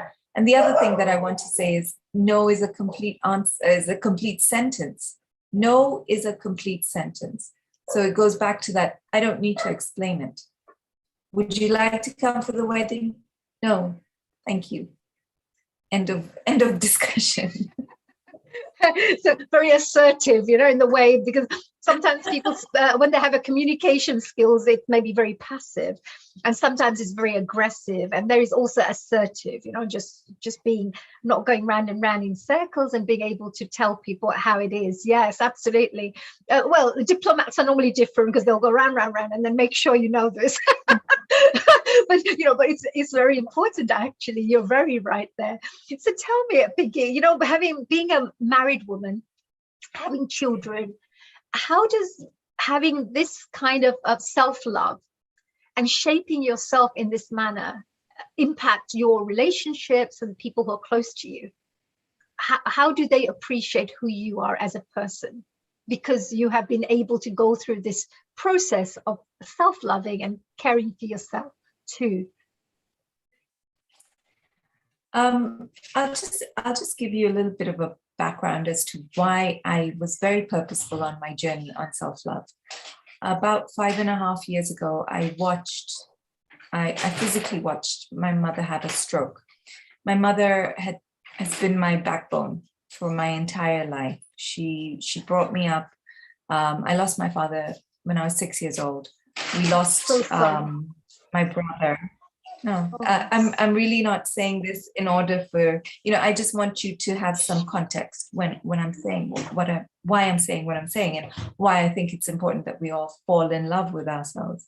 Mom was a widow, and she gave herself just to everyone and everything. And I say, especially to me, when I had my kids, Mom, I need to come and live with you for 3 months. I need help with my kids. Sure, come over. Mom, I need to go for threading. And even this is me as a grown woman. Sure, I'll take you. Mom, I need to eat this. I want to do it. Always doing things for everyone. So this is how she was with me, but she was like this for everyone. And watching her, you know, who I thought was a superhuman, having a very human experience, you know, watching her in ICU, she's now aphasic, which means she cannot speak, and she's paralyzed. And having seen this most dynamic role model my entire life shrink into this, her personality is still very large, but shrink into this wheelchair, unable to move. I looked at her and I thought, I wish she had loved herself enough more to say no, to say, this bothers me and I don't like this, and this hurt me. And you know what, Pinky, I'm too busy for you today. You're the mom of these children. You look after them. I'm tired. I need to sleep. And this is why I feel like you know, when it comes to my family, my husband, my kids, I don't want to end up where my mom is. So to be completely selfless, yes, it's beautiful to be able to do that, but you're forgetting who you are. And you are from, you know, you are source energy. You are from God. And if God praises those who give, but they say charity begins at home. And your home is you, right? So you must be able to give yourself. And I really, it sounds awful, but I do not explain to my family. And if they feel uncomfortable that I need time for myself, or I am unable to do something for them, they have to understand where I'm coming from. And in regards to my children, I really pray that they are learning how to love themselves in order to live this life where they're able to draw boundaries. I was only able to draw these boundaries after Mum had her stroke. And I did them very purposefully, very intentionally. And I really, really stopped caring what other people were thinking. Wow, that's yeah, because sometimes, when we go, it's in our challenges that we find the strength as well. It's things that we have to go through in life that makes you a stronger person, and also helps you to understand and clarify where your value system is. Because until that doesn't happen, it doesn't trigger you to in that point. So you're absolutely right, and you've been through an experience where you felt, oh, this is something terrible. Nobody else will understand it because I've been through it. They've never been through it, so they'll never understand it through my eyes. But I know this is important for me, and I know this is something I need to implement in my life. So that's a really fantastic thing, and it does take a lot of strength to do it. Otherwise, your life will still be the same if you don't. You have to make some changes, right? And you see, I also had to find this within myself in regards to being a caregiver for Mum, because it's very difficult to watch, like I said, this dynamic woman become a person who's dependent. And, to be able to also sort of say, okay, I need to sort of disconnect from her journey. And I remember I was giving myself every weekend for 2 years. I was with her, and my friends had to call me over and say, look, your kids need you. Mum is on a different trajectory. Your kids are on a different trajectory, but your kids need you. So I had to be able to make that decision and not feel guilty about it. And that's it. It's a lot of inner work. That's why I'm saying, it's sitting with yourself, understanding yourself, unpeeling, as we go back to that, crying and really, really understanding who you are in order to be able to present yourself and offer yourself in your full authenticity, and therefore being a benefit to your community and everybody around you. Absolutely. And very powerful things again you shared there. I have a very wonderful friend from Germany, and she mentioned to me that, look, women can be whoever they want to be. You don't have to be what people are expecting you to be. You just be who you want to be. And it doesn't mean that just because people expect you to be this way, that you can't try out something different because people expect it. You can be all the colors you wish to be in the world. You can be adventurous. You can be somebody who wants to go quietly and sit by yourself and do some meditation. You can be somebody who wants to try out some new hobbies. It's not a problem. You may be somebody who wants to perhaps, travel by yourself for a week because you feel you need a little time out for yourself. We have many colors. Women have many areas to them, but they feel, I can't do that. No, I shouldn't really do that. Or what would happen to the family if I went there? And there are these kinds of things that stop people being the full versions of who they are. And I really feel that if somebody was full and happier, you will have happier families, because they won't be hearing you being grumpy and arguing or, just complaining all the time, because they'll have this little happy person in their home who's always quite happy, right? And content. So I think by filling yourself up with the love and the joy and the lovely positive energy, only then you can give it to everybody else and share it. Is that right? I mean, we're coming to the end of our first interview, but if there's something you could maybe share on that area, dear Pinky. I think you've actually summed it up so nicely. Is that and it's a cliche, it's an old adage. It sounds really boring, but you cannot possibly pour from an empty cup. You can't. You can't. And whatever that cup is full of is what you're going to pour out. So you have to question yourself, what am I going to be offering to the world? And I think that is really all our life's purposes. What are we offering to this world? And I really feel that if we have a choice between are we offering good and are we offering bad, a lot of us want to offer good because, I mean, the world is round and karma is real. What goes around comes around, right? What you give out, you will give back. Yeah. Yeah. Well, whatever they say, isn't it? It's easy to just, if you just see it as everything you're sowing, you're going to be reaping later on. So it is like cliche after cliche and cliche, but the reason that these resonate so much with me right now is because they are such truths. And, you know, we've complicated our lives too much. We've gone into too many other things. Let's simplify a little bit and maybe we'll be happier. Absolutely. And of course, with our dear Mahatma Gandhiji's birthday yesterday, this whole program is based on, you know, inspiration and motivation. And also, he always talked about be the change that you wish to see in the world. So if you want to see happier people, more peaceful people, you need to be that yourself, right? Because it's no point us discussing this all the time, saying we should have a more peaceful world, we should have more this. Well, do you have peace within yourself? Do you have inner peace? If you don't we have resolved it. We have figured life out. Absolutely. So the inner peace is, I think, is a really important thing before you start thinking about outer peace and peaceful families, and moving on to peaceful communities and moving on to the peaceful world. But it has to be a step at a time. And Gandhiji definitely, you know, put it all in a one little sentence, and I thought it was such a powerful teaching of his.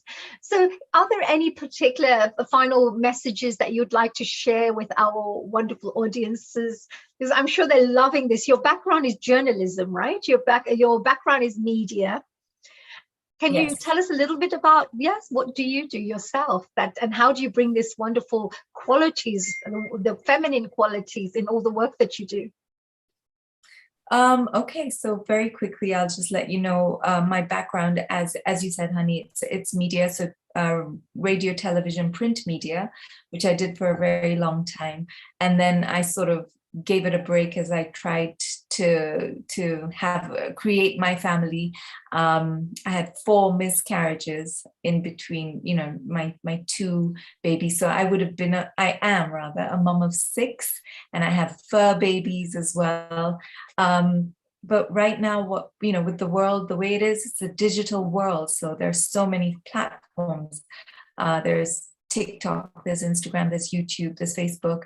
I believe Seema spoke about how many, this platform is, how many apps you're on. So it's just using those, because that's a form of media, right? Social media. It's using those platforms now to spread the word of women empowerment, self-love, and just good energy, because I don't think we have enough of it. Absolutely. I mean, what wonderful way to utilize the platforms that are available, to not just utilize, because a lot of people, of course, that we have nothing against that. Some people love, I did this and I did this and I went for this restaurant, we did this. To use that platform to go and make a huge transformation in other people's lives. I mean, that's such a great use of the platform.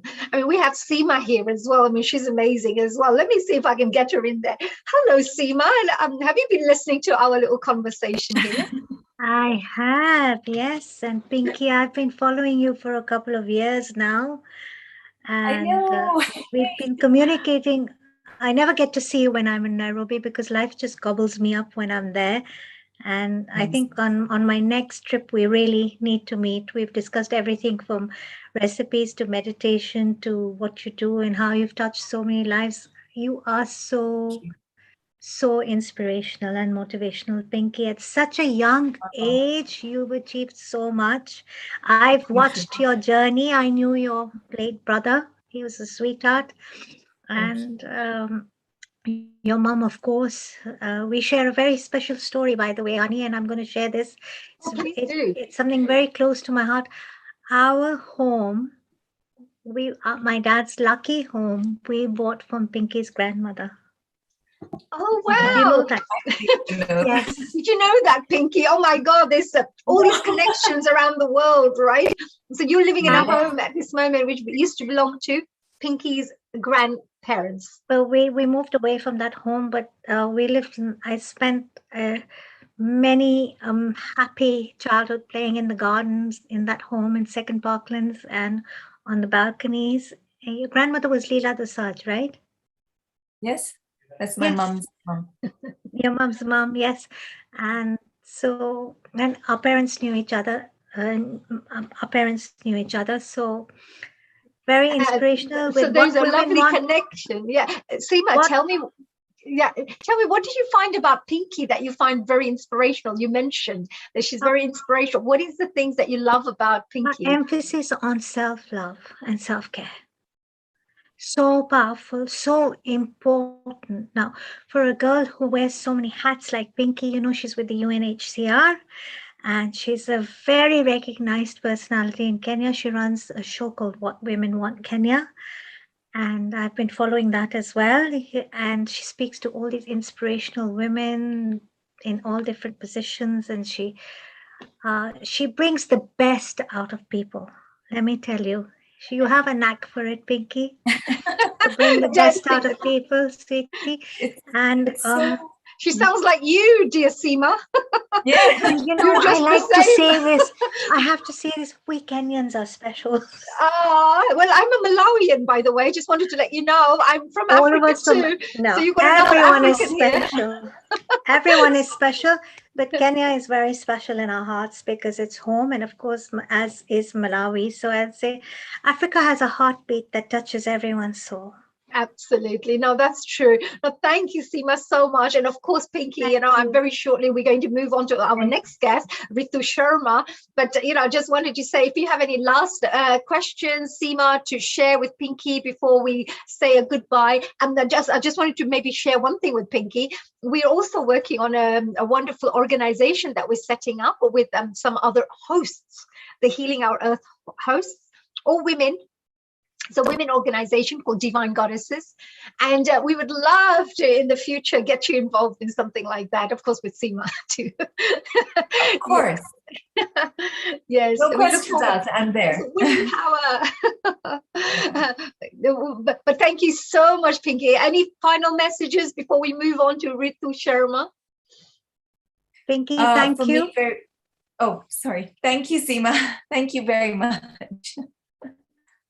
I just very quickly want to say thank you to this platform. Thank you, Seema. And thank you, honey. That was a beautiful conversation. You did you made it so easy for me to just speak to you. So I'm so grateful. You're a great person to speak to, and so much that I could. I'm sure if you had 3 hours, I'd be still taking more out from you. Such a good conversationalist, which is great. But thank you again, Pinky, and we'd like to wish you from the whole of the Healing Our Earth team, from myself, Seema, and of course all the rest of the people here, a very the best wishes, for the work you're doing. And we really hope that you continue transforming lives of women around the world. And of course, passing on your wonderful golden nuggets and the wisdom and the knowledge to help women become a bit more loving and learn about a bit more about self-love too, so they can become the best versions of themselves. So thank you for that, Pinky. You have a wonderful day. Do join us again one of the days in the future at the Healing Our Earth. And you're now Yes. part of our family. I'm so happy that I am. Thank you. Thank you. And a global namaste to you. And thank you, Seema ji, as well, for joining us here. That was great. Please do stay behind. We're going to keep asking you to come back on again if possible. We're moving on to Ritu Sharma. Now, Ritu ji, a big global namaste to you. Well, who do we have Ritu ji here? Hello, hi, honey. Namaste to everyone. Global, respectful, warm namaste to everybody. Thank you for global welcoming namaste me. to you too. And of course, we have you. Before we move on, I just would love to do a bit of an introduction, with the wonderful work that you do as well, and a little bit of your background. I know that you're from the UK, Ritu, and you always talk about achieving happiness, which I am really so super excited to hear more about. But before we move on and speak to Rituji, let's have a little chat, and let me give you a little presentation and a little bit of an introduction about who Ritu Sharma is. Now, Ritu Sharma is a woman empowerment ambassador. She's a professional speaker and trainer and educator, and twice Amazon-based selling author. Amazing. I'm going to have to go and read those books. Now, originally from Amritsar, Punjab, She's a UK qualified teacher, and she's also been residing in the United Kingdom for the last 17 years, working on shaping the future of generations, like many future generations. That's what she does. As a guru, as a teacher, they have a very big responsibility of shaping our future generation. Now, Ritu has been a university topper in a master, and she has a master's in English. She's a famous author of her book called Rich Man's Poor Daughter. Oh, that reminds me of Rich Man, Poor Man. But Rich Man's Poor Daughter, she says, and has co-authored 2 other global book projects called Book of Inspiration for Women, by Women, and Resilient Voices, with the motto to empower the self and others.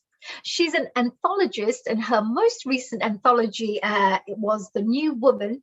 It hit Amazon best-selling rank 2. So we've got a real proper best-selling lady here. She's amazing. Ritu also founded and heads a community organization called Kaushalya UK, which is dedicated to empowering women across the world. She also works on staging projects, events, seminars, speaking events, and of course workshops, which are organized by this particular organization to support and uplift women. She has been working constantly to bring positive changes in the lives of women and empowering them. And she says that her 2 daughters are an inspiration behind all her work. Ooh, we'll have to find out a little bit more about this. And Ritu Sharma finally has been awarded multiple international awards for her humanitarian work as well as for her business. Oh my God, super talented. I wanted to read the whole book about you, but I thought that should be enough, right, Rituji? And a big global namaste once again to you. Hello, are you enjoying your special Sunday? Absolutely loving it. Thank you so much. Super excited to be here. Very pleased, honey. Thank you so much. And what a sweet name, honey. Oh, thank you. What a sweet voice and demeanor as well. I mean, I've been watching you speak to Pinky, and fantastic, absolutely fabulous. Thank you so much. To you as well. I want to thank Neil for inviting me over, and Deepa for the introduction. It's been a pleasure. I have been here once and I absolutely loved it. And I was thrilled when I was asked the second time, this time, to be here again. So can I just say before I move on that Pinky, I absolutely loved what you were talking about. And self-love is a huge part of happiness. Once you understand that I'd say that is the beginning. That's the first step of, achieving happiness. And whatever she said, I think it's absolutely fantastic, very relevant, very valid, and absolutely, I think we've been placed really next. The order that you guys have put, like Pinky first talking about self-love, me moving on to happiness. I think this works out perfect. So thank you for that as well. Oh, that's a really nice thing. Well, Pinky is definitely very inspirational there. I know that. She's a wonderful woman. And I know that you're equally inspirational with all the work that you've been doing. So we would be really interested to find out a little bit more about what you have to share with us today. Wonderful. So I have a little presentation here to share. I hope it's okay for me to just get on with that. And oh yes, of course, yes. And of course, just to remind everybody, Ritu is a multi-talented young woman. She's an author. She's won many awards. She's a teacher. And as you know, that she also runs the women's organization where she inspires and uplifts women. So there's a lot behind what this woman is all about. So let's find out a bit more about what she has to say about achieving happiness. All yours, dear Rituji. Thank you so much, honey. Thank you so much. So achieving happiness, guys, because that is the ultimate goal. That is what we are all wanting to achieve. That is what we are here to find. All the work we do, anything we do and say, any steps we take in our life, if you ask anybody around you, what is it that you'd like? How would you want to be? Whatever they say, it's going to boil down to one thing, and that is being happy.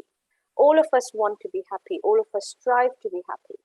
And therefore, I think, personally, I believe this is the thing that we should be talking about. And it is not a straight line journey, if you know. It's got layers, and self-love is definitely a big one of it. So this is just a little bit about, Honey's already very kindly said a lot of nice things about me. And here I have just a few pictures to say who I am. But this is not the whole picture. And the reason I've started my presentation talk with this slide is not to show off that how great I am and what wonderful achievements I've had. Yes, I'm very proud of it. I'm very grateful to God for giving me everything that He has showered me with, all the love, all the achievements, all the stepping stones. It's all great. It's all wonderful. However, the reason I share this with you is to make a statement that this is not where I started. This is not my starting line. This is where I am today. So I have been through quite dips in my life, quite a few downs, ups definitely, but quite a few downs as well. And if I just sum it in one sentence, I can do it by saying that I have experienced gender-based discrimination. I have experienced DV. I have experienced emotional abuse. I have been homeless, a single parent, and I have been financially distraught and quite lost emotionally, mentally, and spiritually, and seriously suicidal twice. Now, the reason I'm saying this for your information is for you to know that I speak from lived experience rather than from knowledge from books. Knowledge from books is great, and everyone should go and get it. And this book of mine that is in front of you, rather two books that are in front of you, both of them have lived stories of lived experiences within them. And they are powerful to share. And I would encourage anyone who has a story, which is all of us, to go and, of course, accept it, acknowledge it, and when ready, share it out, because that's empowering. So this happiness is not a goal. It is a goal, but we can't experience it as a goal. We can experience it as a journey. We've got to take one step after the other to experience it. So happiness is a journey, and it's not the destination. It is the destination within the journey, if that makes any sense. And I loved how Pinky said every third sentence, cliche. It is cliche, but we love it. And that's fact as well, by the way. So true happiness comes from a life of meaning, of doing what is worth doing. And again, I speak from experience, as if when I was spiritually, mentally, and emotionally lost, one thing that I understood from my lived experience was that the firm form of true happiness comes to you, is actually offered to you on a platter when you choose to do something that is related to service of humanity. When you choose to step up and say, okay, this thing is way bigger than what I am, who I am, but I'm going to choose this, right? I'm going to do this.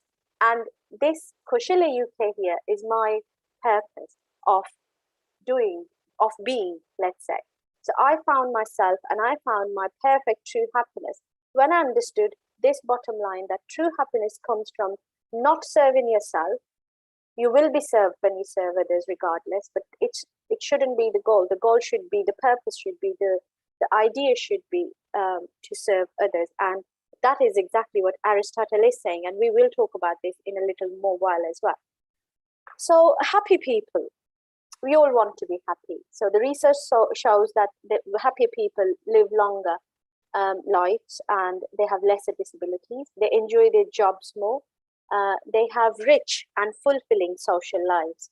So, you know, as eventually we grow up, we want to keep our energies, and we want to hold on to our energies and not just let it drain into people who we don't like or love, or who are not serving us in a constructive manner. But having a rich and fulfilling social lives, being with people who boost your energies, being around people who are positive, who are like-minded, who will be able to listen to and understand you, and vice versa. You'd be able to listen to and understand them as well. So this is what the research says, that happier people have a fulfilling social lives. And that might be just very small social episodes, not long ones. The choice is yours. So, sorry, let's talk about circumstances. So 8 to 15% of our happiness comes from our circumstances. So the basic needs, once they are met, bringing wealth and accumulating wealth does not increase happiness. This is a massive one. As we all know, we live in a very material world these days, and hey ho, I'm not saying that we've got to love poverty or lack mentality. But what I'm saying is we've got to feel satisfied once our basic needs are met. And then anything that comes to us after that, it's a gift that the universe has given us. But that should not be the focus. We must not focus on accumulating wealth, because that is going to mar our happiness. Having a good marriage is related to happiness. When I say marriage, I mean companionship, the partnership, whatever it is that somebody has, meaningful friendships as well. Happy people are more social. Moderate ill health does not bring unhappiness, but severe unhealth illnesses do. Educated people are slightly happier, maybe because they are well read or they have this opportunity of educating themselves further, which most educated people tend to do. Climate, race, and gender do not affect level of happiness. Now, it's circumstances we're talking about. Again, it comes down to who you have surrounded with. Apart from this factor, the climate that you're in, because you will see many British people complaining many a times, and we are really, really bad at that. Oh, English weather, oh, British weather. This is this, and this is dark, and this is gloomy. If you had that streak of happiness within you, if you knew what actual true happiness is, the outside factors effect would be minimized. Religious people are somewhat happier than non-religious people, and that is because religion also opens doors for spiritual growth, and that is what human race yearns for. We want to grow, and once we know that we are here, we are spiritual beings passing through a physical experience, we understand that attachment is poisonous, it's toxic, and so we learn to grow. So religion, in a way, although personally I'm not a religious person, but I'd like to think that I'm a spiritual person, and I yearn to grow and learn better spiritually as well, to find out where I need to be and how I can get there. The underlying key is to empower yourself. Once you're empowered, you start to feel that things are in your control. And as human beings, the way our minds, hearts, souls work, we want to have control of experiences we are having in this lifetime. Empowering yourself is really, really important. And that can be very personal as well. Empowering yourself, for some people, might just mean getting really well educated. For somebody else, it might mean having excellent communication skills. For somebody else, it might mean being the best of, a cook. And it could be all very personal again, but empower yourself. Find out what is it that would make you feel empowered as a person, as a human being. Dig into that and go get it. Voluntary happiness, 40% of happiness is within our hands, and we can see how we can generate it and we can make it bigger and better. So secrets of happiness, I'm sure you've heard about these many a times. We're just summing them up here, that the past does not determine the future. The future is open to possibilities. And I'm sure Pinky mentioned that as well, that yesterday was one day, but today is the next day.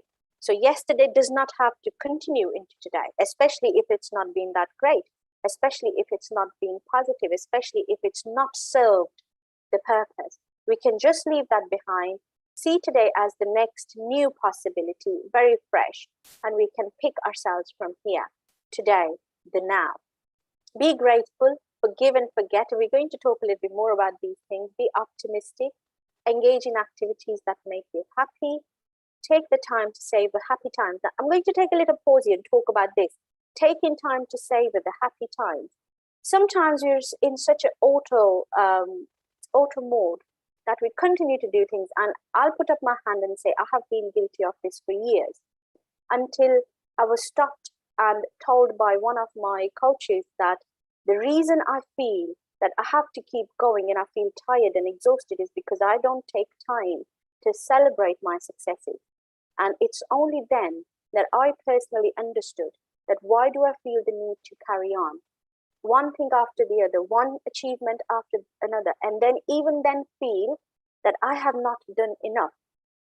And that is because I was not taking breaks to celebrate the little tiny successes that were coming to me, the little achievements I was doing on my way. And therefore, it's really important to amplify that happiness. We've got to celebrate ourselves every now and then. Take the time to enjoy the present moment, absolutely vital.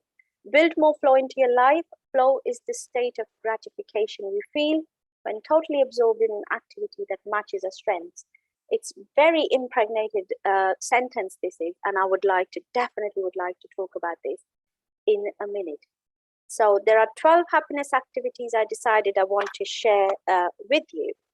And here this is. Expressing gratitude. When you're thankful, when you're grateful, and you're thankful for anything and everything that is bestowed upon you by the universe, by God, it's like an echo effect.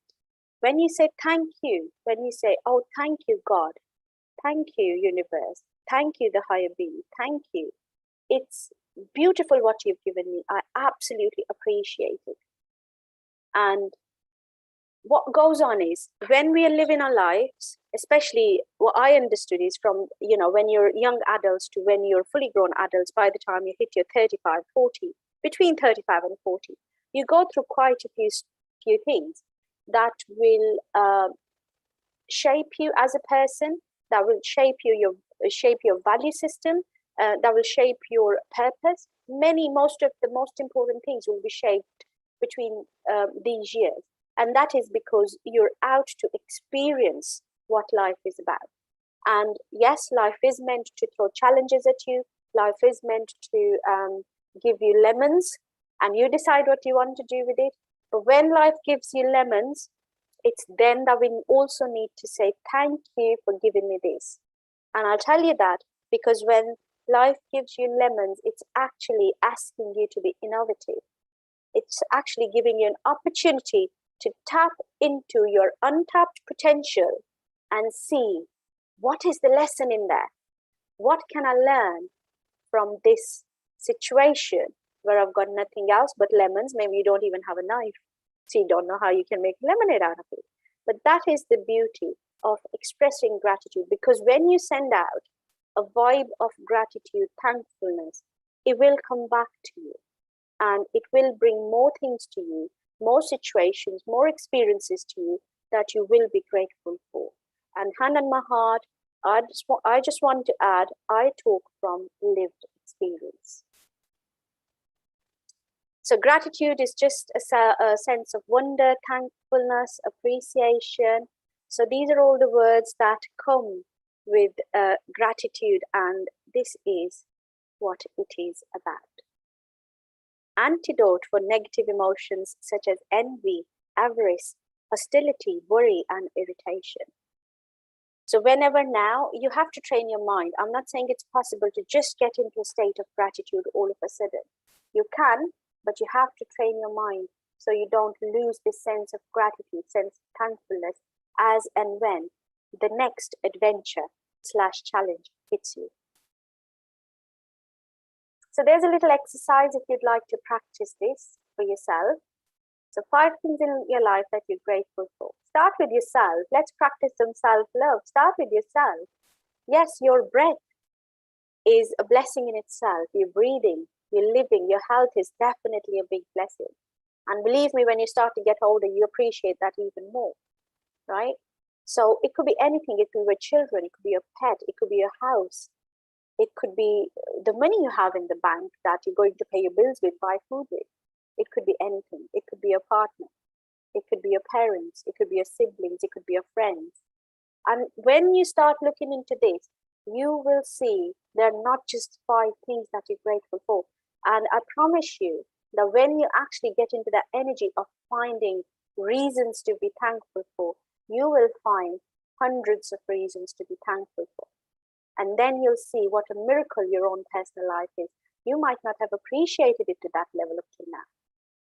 Try and do this. Keep a gratitude journal. This works. Every week, list at least 5 things for which you're grateful, or simply take some time to contemplate why you're so grateful. There might not be nothing new happening for now, but there might be a continuity of things. Try and have a look. Make it a Thanksgiving tradition. Why is it important? It is absolutely, thoroughly important, I'd say. Because when you meet people, and I again talk from personal experience, guys, when you meet people and you tell them first or in between, somewhere in the conversation, that you are grateful for that person, genuinely, when you tell them, even if they've done something little for you, they will see your genuinity and they'd appreciate it. And they'd be grateful for you as well then. And these are all the things, building social bonds, encouraging moral behavior, getting rid of negative emotions. Comparisons are definitely happiness killers. They're murderers. Do not compare yourself to anyone. And hedonistic adaptation is when, the last point, helps avoid hedonistic adaptation. That is when somebody thinks that they have to be happy all the time, that they shouldn't feel anything wrong, negative, something that pulls them down, no triggers, and that is unrealistic. Let's establish for once and for all that happiness is a state of mind, and it's meant to go up and it's meant to go down, and then it's your responsibility to pick it back up. And the earlier you can do it, the better for you. The more practices you do to be more happy, the better it will be for you, because the time period for unhappiness then becomes shorter. Optimism. Where would we be without optimism? Positive thinking. So growth mindset is absolutely vital, very mandatory here. When we are looking at happiness, we want to feel being important, being acknowledged. We want to feel important. As human beings, we want to be important. Let's accept that fact. We all want to be important to, especially to people who are close to us, who are important to us. And then if it can go outside that circle, that's great as well. Growth mindset helps you see how you can move forward in that path. Intelligence increased and acquired new knowledge. When you have a growth mindset, you're constantly looking to see how you can grow personally, how you can develop your personal skills, how you can become a better human being. And I know many people who are very bent on becoming spiritually better, which is very high order, but it's great, right? So keep looking for opportunities, keep looking around yourself.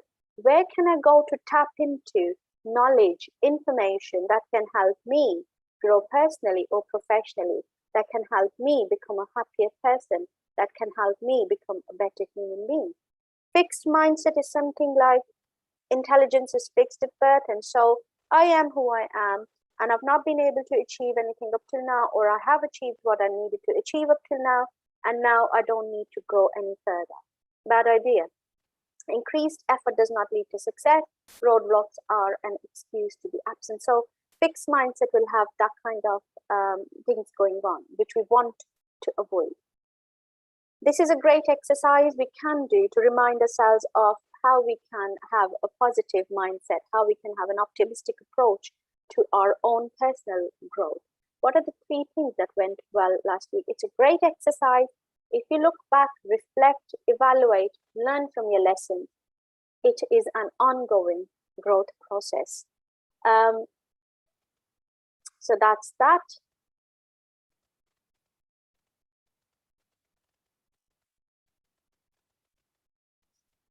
So this is what you do while you're looking at what 3 things went well. And the reason we do this is because when things have not gone very well, we tend to focus more on things that have not gone well. And again, that is how the human mind works. Pain teaches us lessons that we don't forget. So we need to focus on positive and not the negative. Avoid comparison, because comparing to somebody else, and I've always said this, that comparison should only happen if that person is an identical replica of you. If you were born on the same day, at the same time, in the same year, same parents, exactly the same everything, and then you had the same starting line, you were given exactly the same opportunities, you were exactly given the same hurdles, you had the same challenges, then maybe you can make comparisons. But I'd say you can't even make comparisons then, because you are not identical to anybody in this world. One thing that you'd take about a given scenario, somebody else is going to think of that in a totally different light. And I only personally understood this a few years ago. And I would want to add here that this is the reason we become judgmental of our peers. This is the reason we look at people around us and we tend to judge them as human beings, and they tend to judge us in return as well.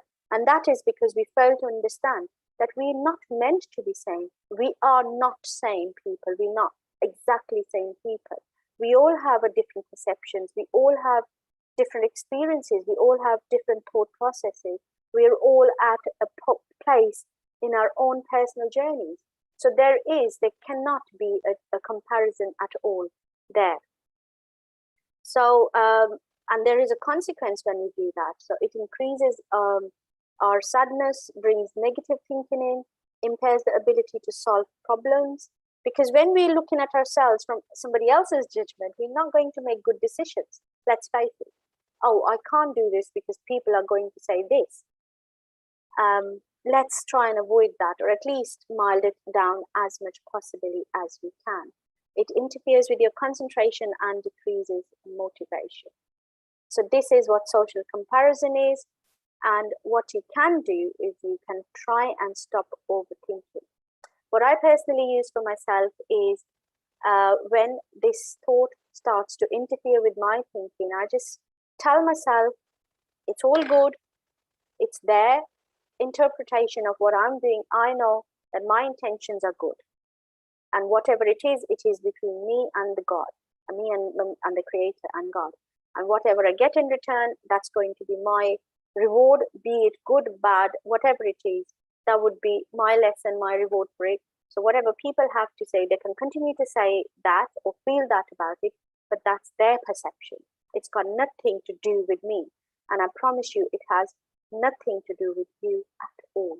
When you decide to do something, you've evaluated your situation, you've come to a decision totally neutrally, and you know that that is the right decision for you, just you.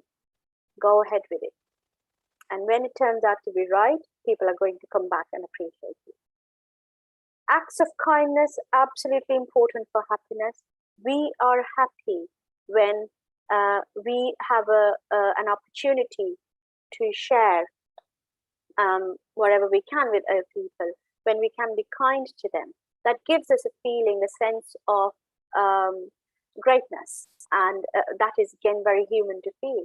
We are meant to be kind to each other. We're meant to be serving each other. And it's also because we view others positively, then we feel empathy for them and be kind to them then. We can connect with them better. We can appreciate our own good, whatever we have, we're thankful, that makes us feel thankful for that. It leads to positive consequences, and we feel good about ourselves that, oh, I could help that person. Isn't that wonderful? And again, as it was said earlier in the previous presentation, that it is a round world, what goes around comes around, and that is exactly what I'd like to reiterate here as well. So if you're kind to others, you feel good about yourself, and then you put it out in the universe, and the universe knows that it has to return that favor to you. It can come in its own time, it can come in its own form, shape, size, whatever it is, it will come back. And again, I talk from personal experience. So do whatever little you can do, whenever you can do. You can make it a regular practice. You can put it in your calendar. You can do it as and when it feels right for yourself. Nurture social relationships. And that is important. And I just want to put a disclaimer here that when we say social relationships, it does not have to be blood family, right? Families, again, come in all forms, shapes, and sizes. And Disney has not done us much favor by showing us happily ever afters or a very particular form of a family. But what we need to accept is that in today's world, in today's very changeable world and changing fast world, there are all sorts of social relationships, there are all sorts of families. Friends are wonderful families. And take time to go out with them, be with them, have fun with them, laugh. Develop strategies for coping. And don't, again, overthink about it. Do not feel that you have to have strategies in place for coping, but Having something to fall back on is great. So your coping strategy might be just listening to music, or it possibly could be just taking a walk, or it could be just retail therapy. Some people love it when they go out and buy stuff, especially when they're not feeling very right within themselves. It could be anything. It could be a simple act. You could just pick the phone up and speak to one of your friends. That's a coping strategy. So nothing complicated. We don't need to overthink about it. But see what works for yourself. Grit is important. When you have this resilience of, oh, I want to do this and I will do this no matter what, especially if it's something constructive, especially if it's there to serve a bigger purpose, especially when you know you need to do whatever that is. Grit is key to that. Hurdles, challenges, adversities will come your way, especially if you're trying to do something bigger than yourself. Hold on to your intention of good. Hold on to your idea of happiness. If that project, that plan, that activity, whatever it is that you plan to do, if that is going to bring happiness to yourself, and if that's going to bring happiness to others as well, I'd say hold on to that, be stubborn, be resilient, and carry on with the work. And as the results start pouring in, it does become easier for you. Then you can bring your happiness. And once you have achieved something that is bigger than you or even started it, I promise you that brings loads and loads of happiness to you. This is the most important part of this whole talk. Forgiveness. Whatever problems you have in your life, whatever grudges, baggage you're carrying on with you, there is only and only one answer to that, and that is forgiveness. And forgive me for saying this. I definitely know it is not easy to do, and I definitely know that it's not easy to do, even more so when those people are still around you and they're continuing to do what caused problems in the first place. However, when you forgive, you don't forgive for them, you forgive for yourself. Practice of forgiveness is really, really important, because when you forgive yourself first for being naive, for not knowing what it was, and whatever mistakes we have made. Again, mistakes are a great way of learning. And when we are hurt through those mistakes, we are in pain through those mistakes. They are the biggest, always well-learned lessons that come to us. Forgive yourself first for making any mistakes, for trusting somebody who was not trustworthy, for doing something that did not stand with your values, for anything that you might have done and you're not so proud of. Forgive yourself for that. That is really, really important. And from there on, go on to forgive one person at a time. It's important, it's difficult, but what I'm saying is that it is possible. And when you have been able to do that, or when even you've started to do that, you will realize that you were carrying this weight of grudges and baggage, whatever it is, for no reason. That they will be them. You can't change them, you can't control anyone, but what you can do is you can work on yourself to become a happier person. Flow activities. Flow is simply being in the moment. It is what it is kind of a thing.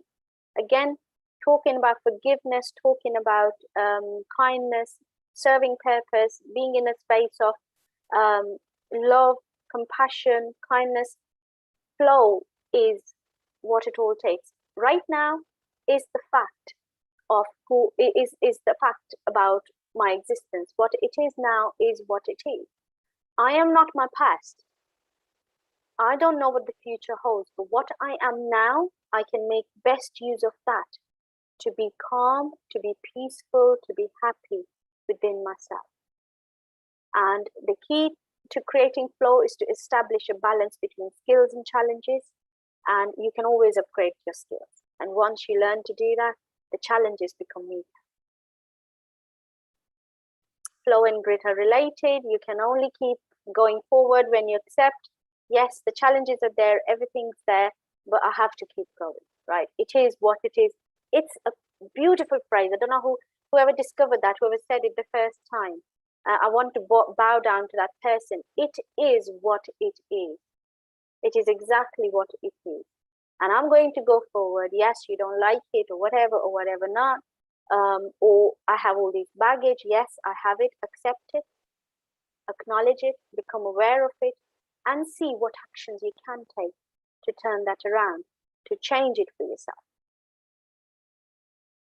Celebrate yourself. Celebrate every little success that comes to you.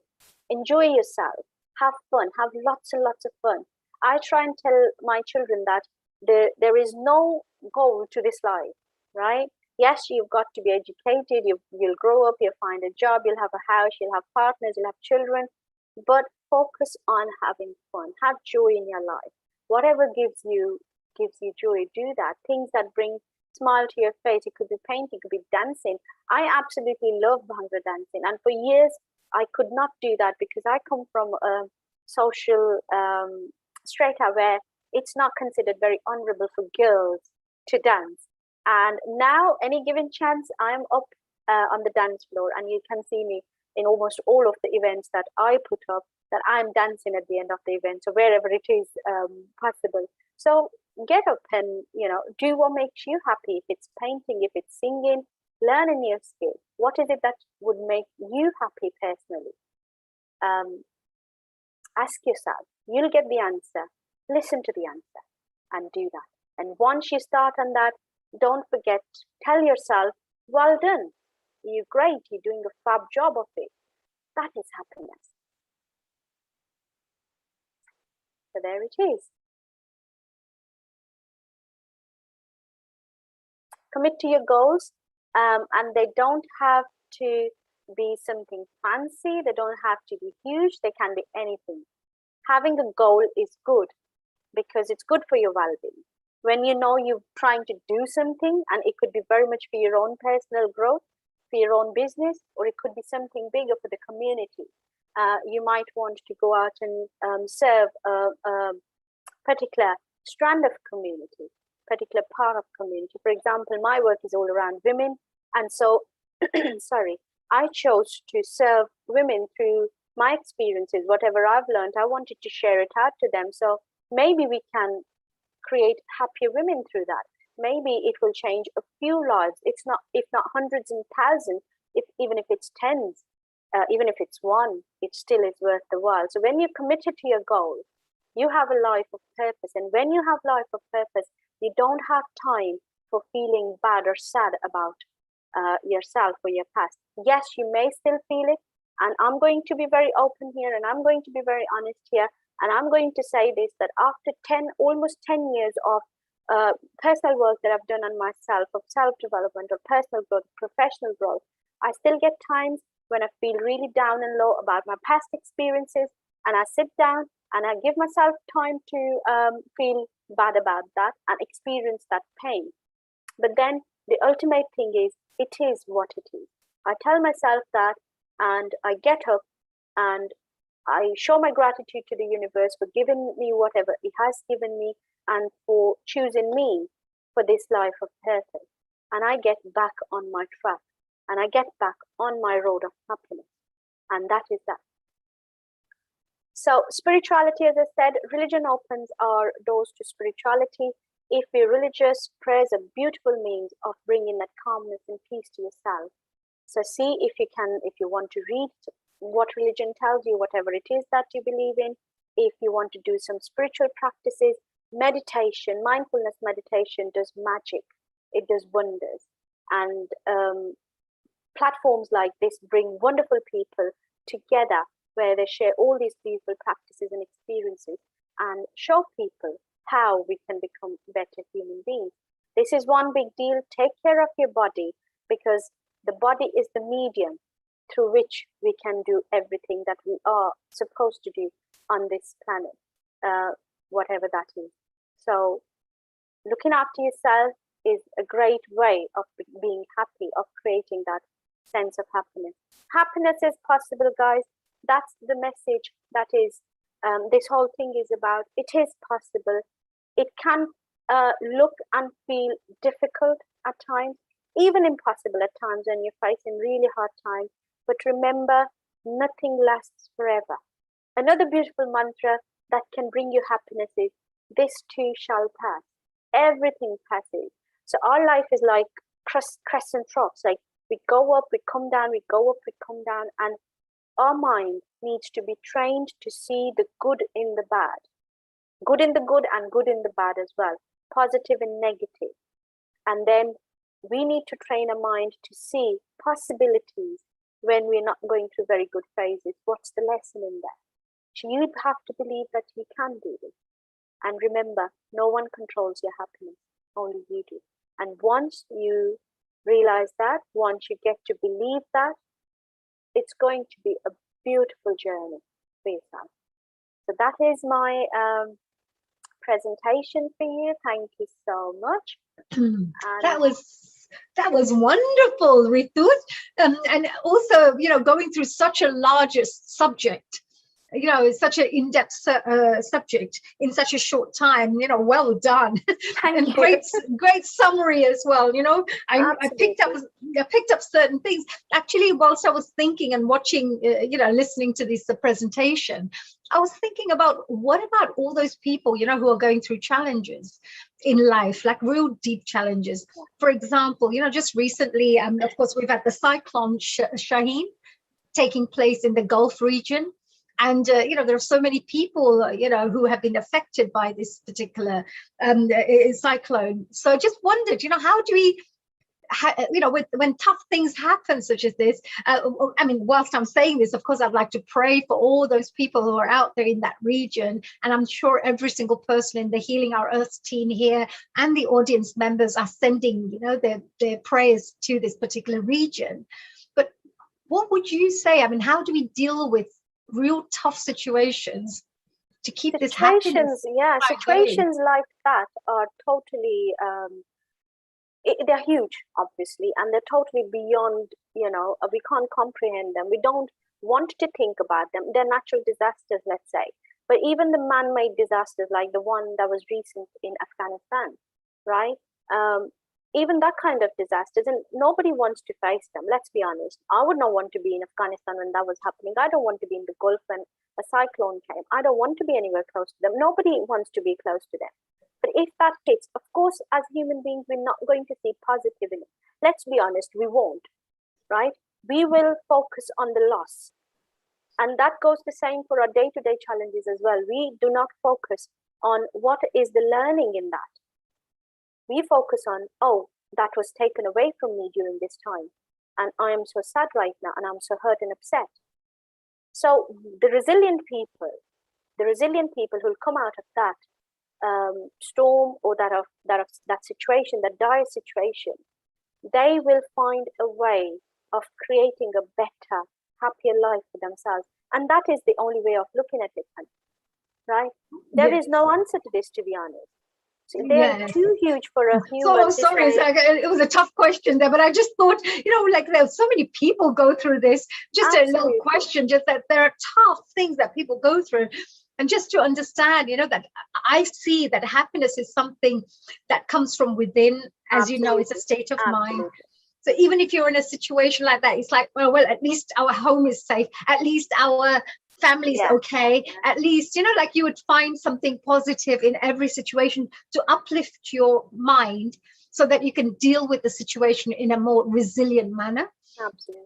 Rather than, oh my God, it's the end of the world and that's it. Because you can never become solutions focused in that state of mind. You can't, no. In normal day-to-day life, if we have a challenge, if you've lost somebody, or if there's career or something, or if there's something else socially happening, we can look at it, this will get better. But in that kind of situation where it does seem like it's the end of the world, we might not even live to see tomorrow. That is really, really difficult. And I've got a little mantra, like when all these challenges take place in all our lives, and I think to myself, yes, the universe is training me to become a spiritual warrior. That is a beautiful way of looking at it. That is a beautiful, I totally agree with that. So when you go ups and downs, always think that there is something that you're being trained for, to become more resilient, to become a little bit more wise, to gain some experiences that you can help other people with. And if you go through any tough situations, which may be emotionally, like a roller coaster type of a situation, you will understand other people's emotions a lot better too. Because absolutely, yeah, and that's why I don't fail to say ever, whenever given a chance, I don't refrain from sharing my story. I'm not ashamed of how it went. Yes, it was DV. It was DV. Yes, it was financial breakdown. It was so. I was homeless. I was homeless. Mental health issues. So I don't refrain from sharing it because we need to normalize this, right? Many a times, happiness kind of is challenged. Our personal happiness is challenged because, oh, everybody else seems fine. So is it me? And for many years, personally, honey, I used to think that, is it me? So am I such a misfit that I can't be happy because everybody else seems fine? So you tell yourself that you're the bad person, you're the wrong fit in here, so you shouldn't even be here. And I think we need to tell our younger generation that it's okay. You're different, it's okay. You don't feel like everybody else, it's okay. You don't feel like accepting the norm, it's okay. And it's wonderful that we bring in all these things into our education system. The progress is slow, and it's unfortunate that it's taken so long for the change to appear, but I'm still grateful that it is happening now. Yes, Mindfulness has been introduced into schools, mental health you mean to say the mental health issues, you mean? Or of how to deal with those things in schools? Is that what you mean? What I mean is instilling within the younger generation that it's okay, that you don't have to be like everybody else. Right. Yeah, you can be unique. You can be yourself. You can feel what you want to feel. You can be absolutely weird and wonderful. That's fine. Yeah, that's a very good, powerful way to help children feel comfortable within themselves. A little bit of the self-love comes there as well, of what we were talking about. And of course, what you say, sometimes I have another issue where it's the opposite. Everybody says, you're always happy. Is there something wrong with you? I have a completely opposite issue to deal with, in life. And I'm thinking, well, yes, I have to kind of maybe look at things a bit more seriously in life, maybe. I'm not sure. But yeah. That's a wonderful issue to have. That's a beautiful issue to have. Well done to you. Yeah, I think happiness is I do think it's a state that comes in within you, and it's not very easy for somebody to take you out of that state once you understand and learn how to be in that state. And it's a method of thinking. It's a style of thinking in life, and ensuring that everything that you're dealing with in life has a positive interpretation. Absolutely, somehow. And it's like fine-tuning your mind to that vibration. That, of course, we're human beings. We're meant to be with other people. We're meant to feel about what others have said in reaction to that or for them. And that's absolutely human, and we should not deny that. I'm not saying that, whatever people do outside of you, it shouldn't affect you. Well, it will affect you. What you have to do is train your mind to minimize that effect, be it good or bad. If people are complimenting you and your self-worth comes from that, that's dangerous as well. Right? Yes. So your happiness is not in anyone's hands. You've got to train your mind to believe that you're fine, you're good enough. Self-love comes in here, self-worth comes in here. Practice that. And then, when something happens on the outside, you feel like reacting. Okay, even if you do react, that's human. But hold yourself and say, is it worth the reaction? Yes. Yes, absolutely. And you mentioned about the appreciation. There are a lot of people who may feel that they're not appreciated. Of course, it doesn't take much to appreciate somebody. You just have to say, well done, thank you, blah, blah, blah. Just a few little words which costs you nothing. Yeah, but people don't do that, unfortunately. They don't use this. But the person on the receiving end, you just mentioned as well, the ones who feel unappreciated, for example. I also say sometimes, I don't know if this works for people outside there, but if you feel that there is a connection with the spiritual higher energies and they're watching whatever you do, then you don't need a special well done from anybody, because there's a special connection with the higher universal force who's watching everything that's going on, who's witnessing everything that's going on. So absolutely. And that would need training your mind as well, because as social beings, we do thrive on acknowledgement. We want to be acknowledged as human beings. We want people around us, our parents, our siblings, our friends, to tell us how proud they are of what we're doing. And personally, I was yearning for that for years and years, right? And recently something happened and somebody said to me, and it's somebody who's been absent for years, and they came back and said, a relative, elder one, I'm proud of you, Ritu. And honest to God, I didn't feel anything. And I thought that was an achievement. That's beautiful. But what you said is actually right, because even kids and young people, acknowledgement brings out the best in someone. Yeah. For kids, it should be done. Can I just say, for kids, please do as much acknowledgement and appreciation you can do for children. Boost their confidence. Say, oh, they're fantastic, they're fabulous, yeah, they're the best people on this world. And they are. To help them bring the best out in themselves. But for adults, it's a kind of a different story, as you say. Yes, yes, but right from children and a young anybody, like if you had somebody like staff members working for a corporate organization, just by giving them a thank you, to say thank you for doing this great work, or you stayed behind and did this fantastic project, or just saying thank you for acknowledging their wonderful work or this top results that they received, you know, like sales or targets or so. Just little things like that will encourage them to do more. The more you leave people and don't notice the good things that they're doing, the less they're inclined to do it later on, you know, because you don't get encouragement. So I find that having good communication skills with people, if you keep finding some nice positive things within the discussion and bring those out every now and again, will keep uplifting people's self-worth. Absolutely. And I think that's a nice thing to do for people in a very honest way. You know, any sincere thing that you can see in someone, just mention it, because it costs nothing. And with this happiness, you've had these wonderful books that you've had, you've written, which have been absolutely amazing. And you mentioned the one which was the Rich Dad's Poor Daughter. What was all that about? Where did that title come from? The title came from total lack of self-love for the first 37 years of my life, honey. And although my parents were resourceful, and I come from a well-off, rich family from Amritsar in India, I felt very deprived. And when I got to the age of 37 and I looked back and I was trying to find reasons for why that happened. And at 37, age 37, again, I was in a really difficult down situation where I was almost homeless. I had two young children who were totally my responsibility. I was financially kind of not very stable, and going through divorce, etc., etc. I mean, think of it, anything you can think of, he was there. Oh dear, poor thing. I know it's happened. I don't know how this happens, but when something happens, it all happens together. It comes in lots of like stacks up, right? Not one at a time. It's like everything comes at once. Trouble was born a twin, as they say, right? It was like quadruples this time. Anyway, so when I looked back and I thought, why is this happening to me? And and I always use this phrase that when you hit the rock bottom, you can't go any further down. You can either stay there or you can choose to get back up. And thanks to God, I'm really grateful that God chose for me to get up and get back up, and not just for myself, but also equip me with the opportunities to be able to serve other women now. And can I just make a disclaimer, guys, that I'm not anti-men at all, okay? So I work with and for women, but I'm not anti-men. I totally understand men's important in our lives, and they are very important.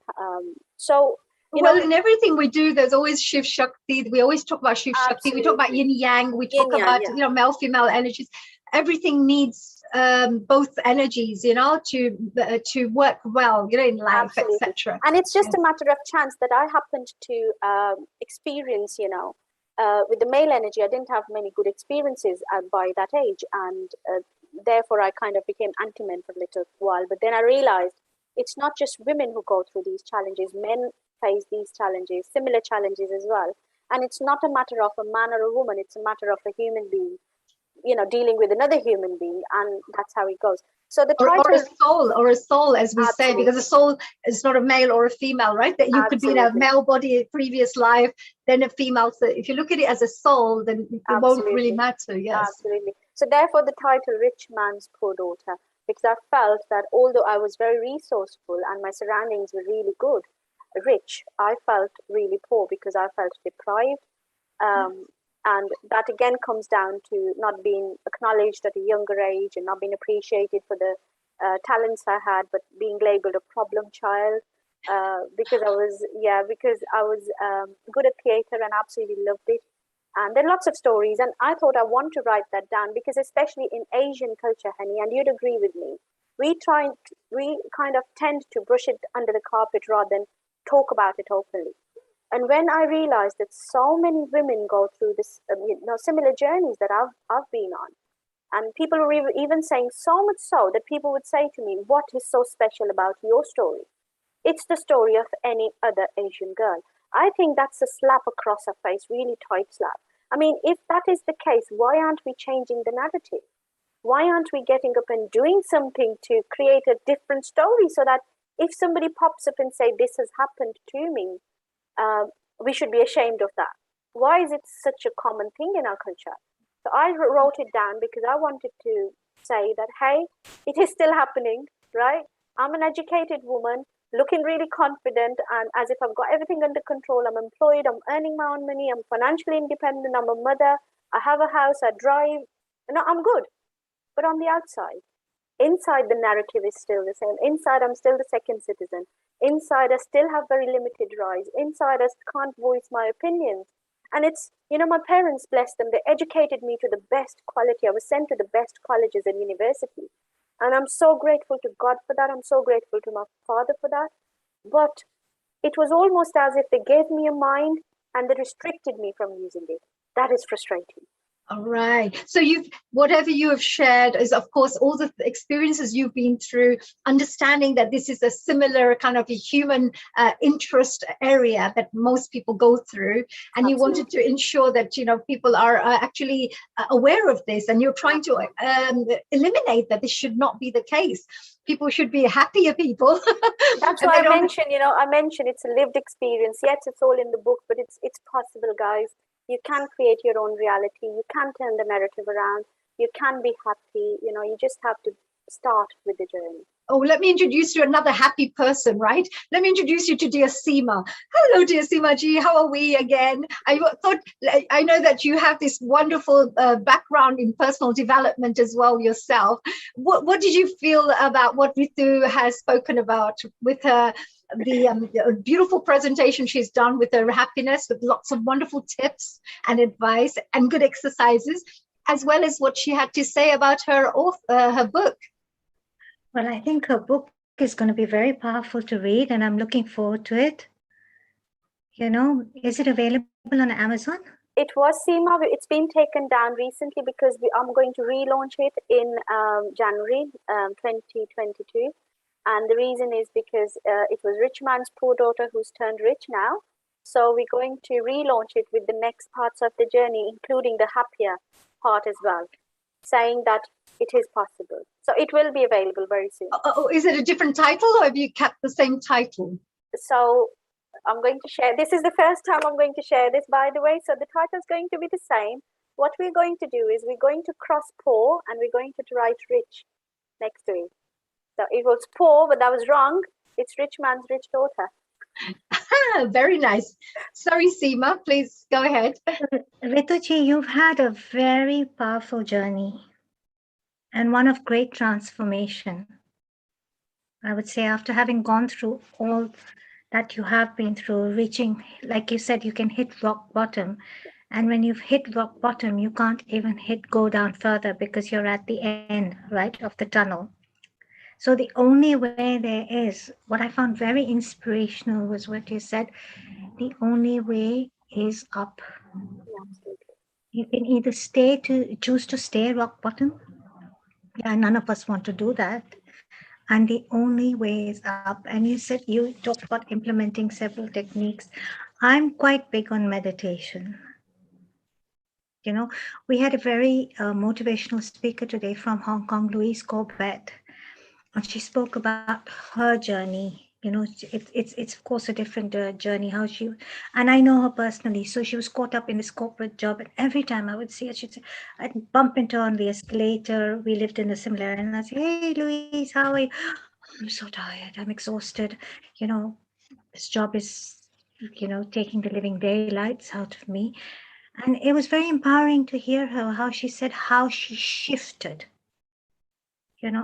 out of her fears of being in the corporate world, and how she took time off and, she just traveled and danced and alleviated herself and brought herself to a whole new level Well, she today is teaching people how to live with exceptional existence, living life to their fullest potential.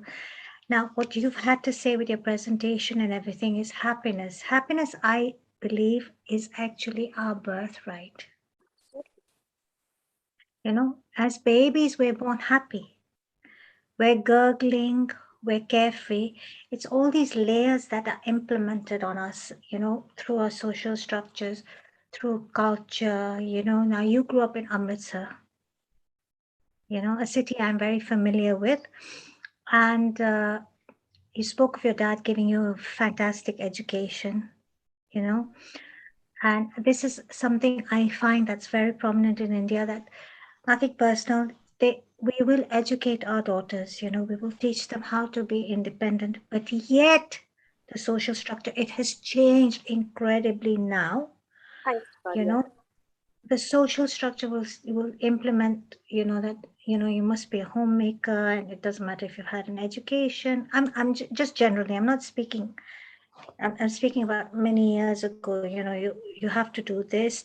If you're a woman, you can't have a voice, you must be submissive, you shouldn't be able to express yourself. Now, Durga Ma wasn't like that. Goddess Durga ji. Kali Ma wasn't like that. There's a lot of energy there. Wonderful that that's you what I mentioned that. tell. That's what I tell a lot of people. I say you worship the Devi as a goddess.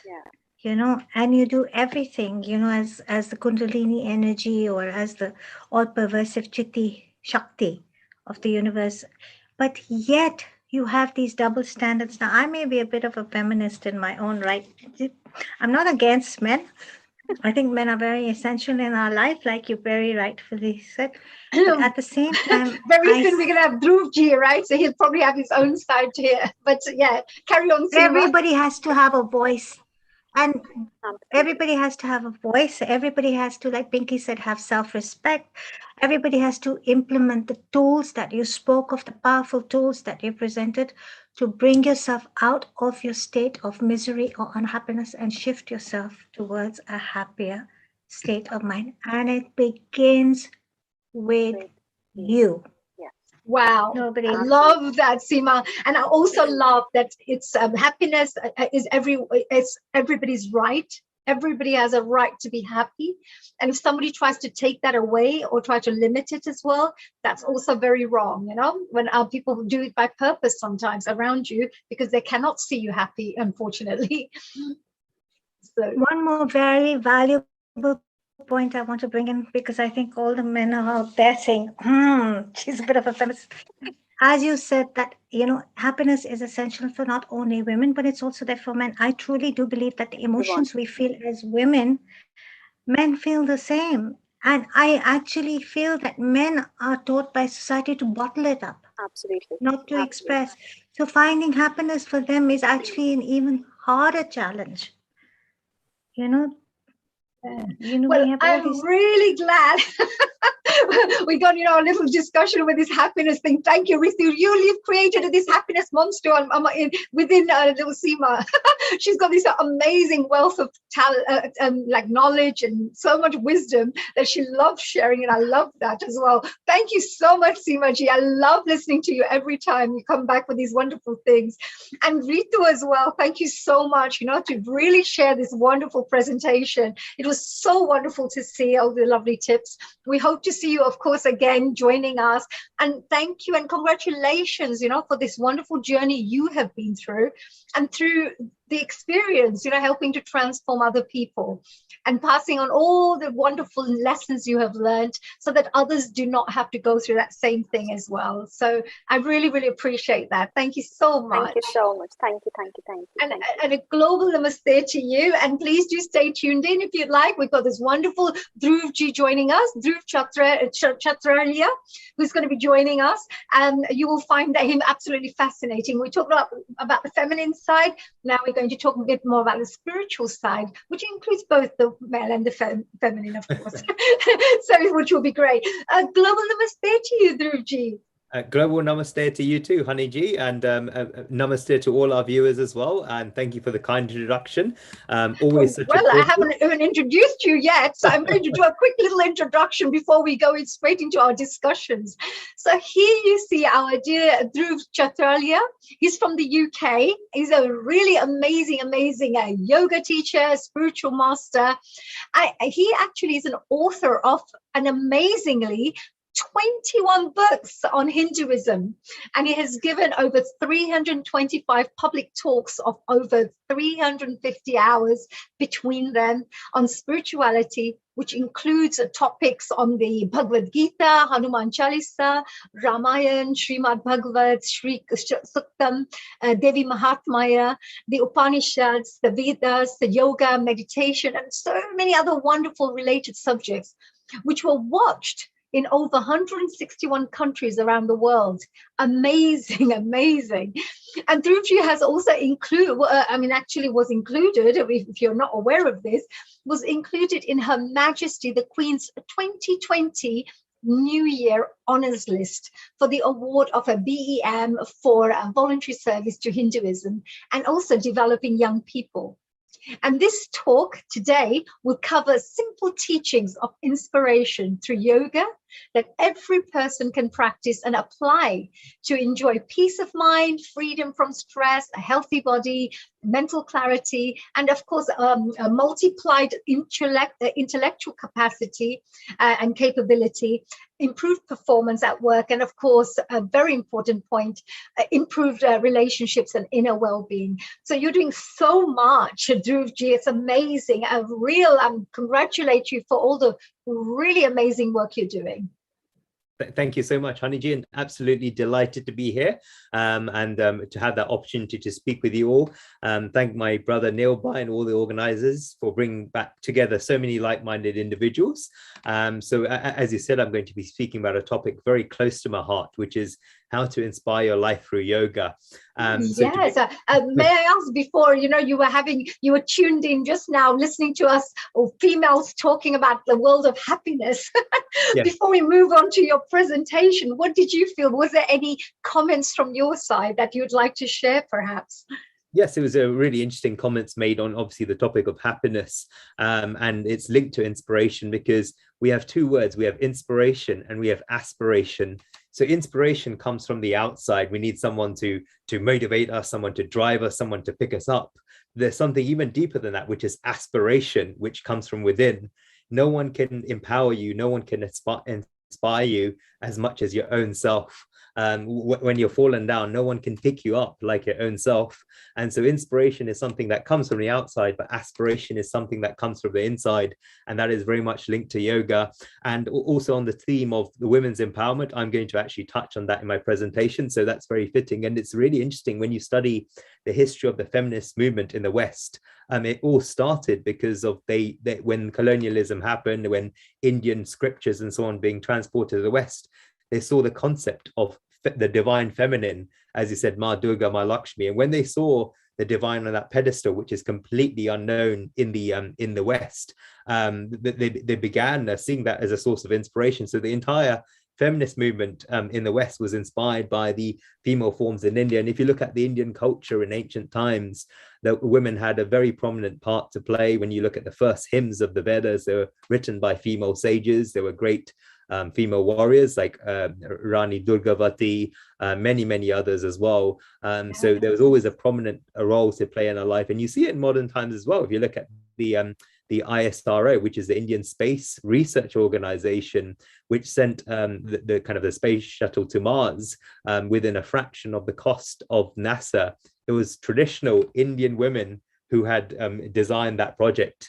And I'm so proud, firstly, of being an Indian, but also so proud to see women at the forefront of that project. So it's about reviving this great ancient culture, which has been clouded by thousands of years of colonization, where we kind of had to force the women back into the homes. But it's now time to bring this divine feminine out and to see the divine feminine, not just in the females, but also in men as well, which was the topic that was touched, because it's not just about the male and the female, but it's about feminine values and male values. which are, the male values are very dominant in the world right now, survival of the fittest, but it's also important to have the feminine values, seeing the beauty and the art in everything. And we're obviously encouraged to become engineers and doctors and so on, but also important to have the feminine sources of education and achievement as well. For example, the arts and many more, which is applicable to men as well as women. So that balance in yoga, when you go to the level of the Manamaya kosha, which is the level of the mental sheath, the balance of the feminine and the masculine is a very important thing, and it's a very important in the path of yoga. And yeah, as I said, it's not about the victimization, it's about the empowerment and the aspiration that comes from within. But I do see our society moving towards that kind of balance. It's a problem obviously kind of world over, but the Indian history and the Indian civilization provides a great deal of inspiration, and it's a matter of looking to what the sources and the great scriptures say, and what has been clouded in the last 1,000 years, and a decolonization process. Yeah, absolutely. Wow, that was a really good deep one there. With lots of information, and really nice one, good information there. I mean, I also see that sometimes it's also about just understanding, you know, like we understand the elements. We talk about the 5 elements in the world, right, in the universe, but we then also have the elements of the male energy and the female energy. And sometimes it's all about communication as well, or understanding that, and to appreciate that there are different qualities that are there. Yes. And the more understanding you are with these things, the easier it would be. Oh, by the way, yeah, that's the other thing. We're talking about Durga Ma at the moment. So we must remind everybody that there is a special Navratri special on 10th of October, which is next Sunday, that you're going to absolutely love. So do make sure you join us from 2 p.m. onwards, as always, as Sunday. Navaratri is coming up, so it'll be a great little event for you. Then on the 23rd of October, we have Diwali on the Square, which is an event that you just do not want to miss. It's just an amazing event. It's one of the most popular events, and you need to be there to enjoy and have fun during Diwali. Great time to celebrate as well. And it's being organized by the Diwali in London team there, so which is great. And of course, in partnership with the Mayor of London and both DIL, which is Diwali in London team. So we really look forward to seeing you there. I'm sorry we came back with we thought we'll think about Durga Ji, you know, because of Navratri. Nav Durga Ji. Yes. So today, Dhruv, what are you going to be sharing with us? What will you be sharing? Yes, so Om Namah Shivaya and Jai Ma Durga, and very fitting when you're talking about the female and the spirituality. When you have talking about Ma Durga, it's very important, and it shows us I guess how much we rever the divine feminine as well as the divine masculine. And it's a very spiritual time, because if you look at it in India, it's immediately after the monsoon season, where the environment is very placid and very exuberant, and emotions run high. And when your emotions get deified, they become bhakti.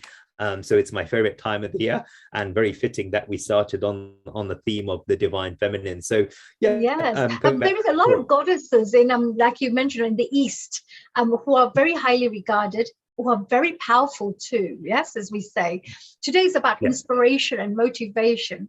And we find that there are many teachings that come from, like, let's say, Ma Durga, or, you know, we talk about the Nav Durga, the different qualities, or we talk about, of course, gods like Shivji, Lord Vishnu, because this is an area of your speciality. You've written 21 books on this area. So you must have a wealth of knowledge that you're going to share with us today. So I'm going to give the platform to you, Dhruv, for you to share whatever you wish to share, and I'm all ears here. Thank you, Haniji. And yeah, so obviously the topic of today's sessions we'll be having in terms of inspiration, motivation, I'm going to link it to yoga, to talking about a topic very close to my heart. So yoga comes from the root Sanskrit word yuj, which means to join or to unite with the divine. And that process of self-realization of yoga comes through the 8 steps, which we call the first steps are the yamas, which are the 5 things we observe in our interactions with the outer world, which is satya, seeing the reality as it is, aparigraha, non-possessiveness, asteya, non-stealing, brahmacharya, which is non-excessiveness, and ahimsa, which means non-violence. Then the second stage of yoga is the niyams, which are the 5 things we observe within ourselves, being shocha, cleanliness, santosh, contentment, swadhyay, self-study, and Ishwar Pranidhan, which is devotional surrender to the divine. Then third, yoga is commonly known because of the physical postures in the West, which are asanas, but it's just a small part of yoga. Then you have fourth, pranayam, breath control. Fifth, pratyahara, which is turning our mind and senses inwards. Then sixth, dharana, concentration. Seventh, dhyan, meditation. And then finally, samadhi, eighth, self-realization. So I'm going to focus more today on one of these, which is santosh, of one of the early stages of the niyams, which means contentment. So it's because of contact we have with our senses, or with their objects, that we have what we call pleasure and pain. We spoke about happiness. So ice cream, for example, we just had a summer, is an object, and the tongue is a sense. So as soon as ice cream touches the tongue, we have the feeling of pleasure. So this objective happiness comes from illusions. So ultimately, the things that the sense make contact with is matter, and this gives us pain and pleasures. So if we see a beautiful flower, our eyes make contact with it and we get pleasure. We see a beautiful person and we're happy. We see a not so beautiful person and we're not so happy. What are these things? They're illusions. How? Because only the senses know them. When it's winter, then the heat feels pleasurable, so we put the heater on. But when hot weather comes after a few months, we don't need that heat, but we need it to be cold. So there was a time when heat felt good and another time when coolness felt good. When you drink a hot cup of tea in the winter, we like it a lot. But when that weather is warm, then we need a glass of ice cold water, nimbu pani. Would we like that cold drink in the cold weather? No, because at that time, it doesn't give you happiness, but in the summer it does. And the things that we don't like when it's heat, we like when it's cold. So that's an illusion. And you can put all pleasures under that definition. They're all transient.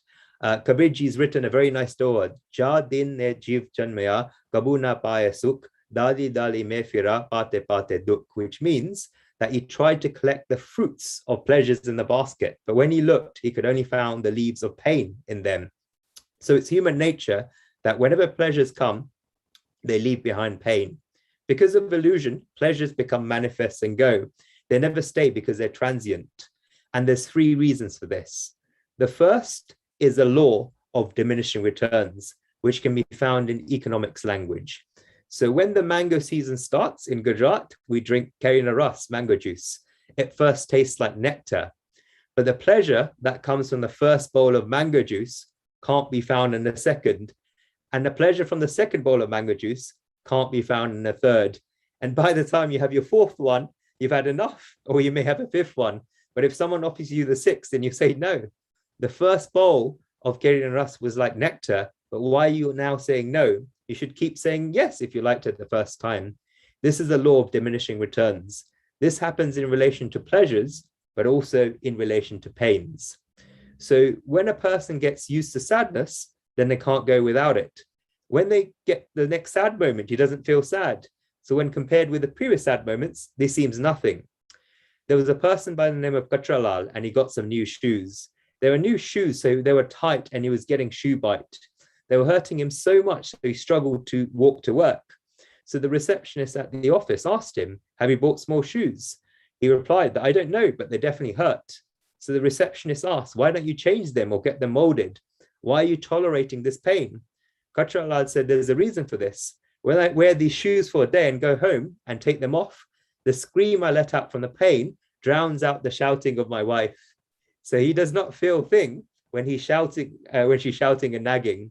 On many occasions, a person wants sadness. After several sad moments, the pain of sadness goes away. This is the first thing, the law of diminishing averages. Second, in order to tolerate pleasure and pain, one must be prepared to have these feelings. Only then can these pleasures and pains born from illusion make contact with the senses. If delicious and nice food is made, but you're not hungry, then can that delicious and nice food give you pleasures? No. We say in Gujarati that bhuk no bare rotlo, ane na mare rotlo. If one is hungry, then even a dry roti will be sweet to him. But if he's not hungry, then even well-prepared delicious dishes are useless to him. So is there really pleasure in that thing? One needs to be prepared to have that feeling. So it's not just necessary that one is prepared internally to enjoy them every time pleasures come. Sometimes a thing will come and we feel pleasure and sometimes we won't. I use the example for food, but similar examples can be found for all the senses. One time we enjoy watching a TV program, other times we don't. If we're in certain moods, then we enjoy watching certain films. When people are in love, then they may enjoy watching sad films, or they keep playing sad songs on their music player like Devdas. But when they're happy and someone plays a sad film or sad song, then they tell them to turn off. So you must be prepared to have these feelings through your eyes, your ears, and so on. Thirdly, all these different bodies cannot give the same pleasure every time. Dunde dunde matiri binna. 3 phases in this sentence are important. Different bodies, same pleasure every time. This keeps changing. If there's a fruit basket and there's some banana with some bad skin, we can't eat them as they've gone soft. But once we throw them away, we're happy. The bees will have a party. So the very thing that makes us happy when we threw it away has made others happy when they got it. The object is one, and therefore it's an illusion. Fair enough, we accept that contacts of the senses with the objects leads to pleasure and pain. These pleasures and pains are illusion and they're transient. So the scriptures explain pleasure and pain very well. Alukam vidyam sukam pratilokam vidyam dukam. If we like something, it gives us pleasure. And if we find something unfavorable, it gives us pain. Another scriptures explain it very well as well. Pratikaro upatayate sukamati paryasityajana. When we're worried about something or in trouble, and we're saved from that worry or trouble, then one thinks that that gives one pleasure. So imagine if a person's thirsty and starts crying out, I'm thirsty, I'm thirsty. If you go and give him a glass of water, he'll drink the water and say, thank you, you've given me a pleasure. We gave him water and he said that we gave him pleasure. Therefore, we put a label on that water that it gives us happiness. If another person's drowning in the water, then can we say that he's drowning in pleasure? No, we can't say this. So for the thirsty person, the water was a thing of pleasure. But for the drowning person, the water was a thing of pain. This means that water can give us neither pleasure or pain because both of these things come as a result of our relationship with water. If you generalize this, then no item gives us pleasure or pain, as both of these things depend on our relationship with the thing. If we take it even further, then no person gives us pleasure and pain, as both of these things depend on our relationship with a person. If one person gives us a pleasure, then we can't go even a day without speaking to that person. When another person gets pain from that person, he won't even want to go near that person. So in the same way, a person that we do not like may be like the best thing in the world to someone else. Therefore, people give us neither pleasure nor pain because both of these things depend on our relationship with the person. If pleasure and pain do not come from a thing or person, but because of our relationships with them, then who decides those relations? The mind decides those relations. They're because of the mind. Therefore, can we train the mind so it gets only pleasure from all of these things, people, and situations? For this, the yogis give us an answer, onsit to moti choga, meaning the mind can be like a bird that keeps up picking up precious stones of pleasure. So Sri Krishna in the Bhagavad Gita gives us this training where it says, Tam titiksha bharata. He says that these pleasures and pains come and go, but you learn to endure them. This is the ultimate remedy. You must face them. When you're happy, don't go running around like a lunatic. And when you're sad, don't put your hand over your eyes and start crying. Learn to face them. How much can you change outside circumstances? People try to become happy by changing outside circumstances. After I get this, I'll be happy. My husband or wife is like this, and only if he or she changes, I'll be happy. This means your happiness is in somebody else's hands, and your happiness is in the outside. Your happiness is controlled by someone else with a remote control, and the buttons he or she presses will make you happy or sad. When can somebody else change? If someone changes, then the third or fourth person may not change. What guarantee is there? A person that tries to be happy after trying to change other people can never be happy. Therefore, whatever outside circumstances are like, face them and learn to endure them. This is what Sri Krishna teaches us. If you have the power and the ability to ensure that there'll be nothing to worry about in your life, When we have cold and heat, then it makes a big difference to us. If the temperature drops 25 degrees to 20 degrees, then we start wearing shawls and sweaters. But when the temperature goes up to 30 degrees, 31 degrees, 32 degrees, then we start turning the air conditioner on. Our range is very small.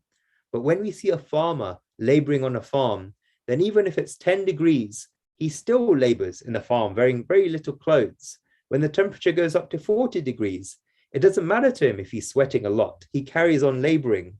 His range is so large because he has learned to endure these. In the same way, whatever opposite feelings arise from the senses' contacts with objects, the person must learn to tolerate these.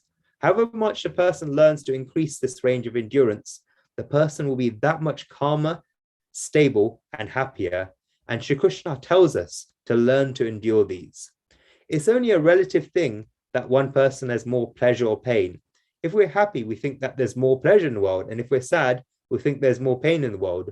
Both pleasures and pains are similar things. The Supreme Lord has put me in a field where I meet a range of people, from those who have high status in society with plenty of possessions to the common person. I get to meet all types of people, and they come and sit with me to tell me their stories. After listening to these stories, I was thinking that I've reached a conclusion that sad people in this world are really not as sad as happy people are. Because sad people only have a little sadness, whereas happy people have a lot of sadness.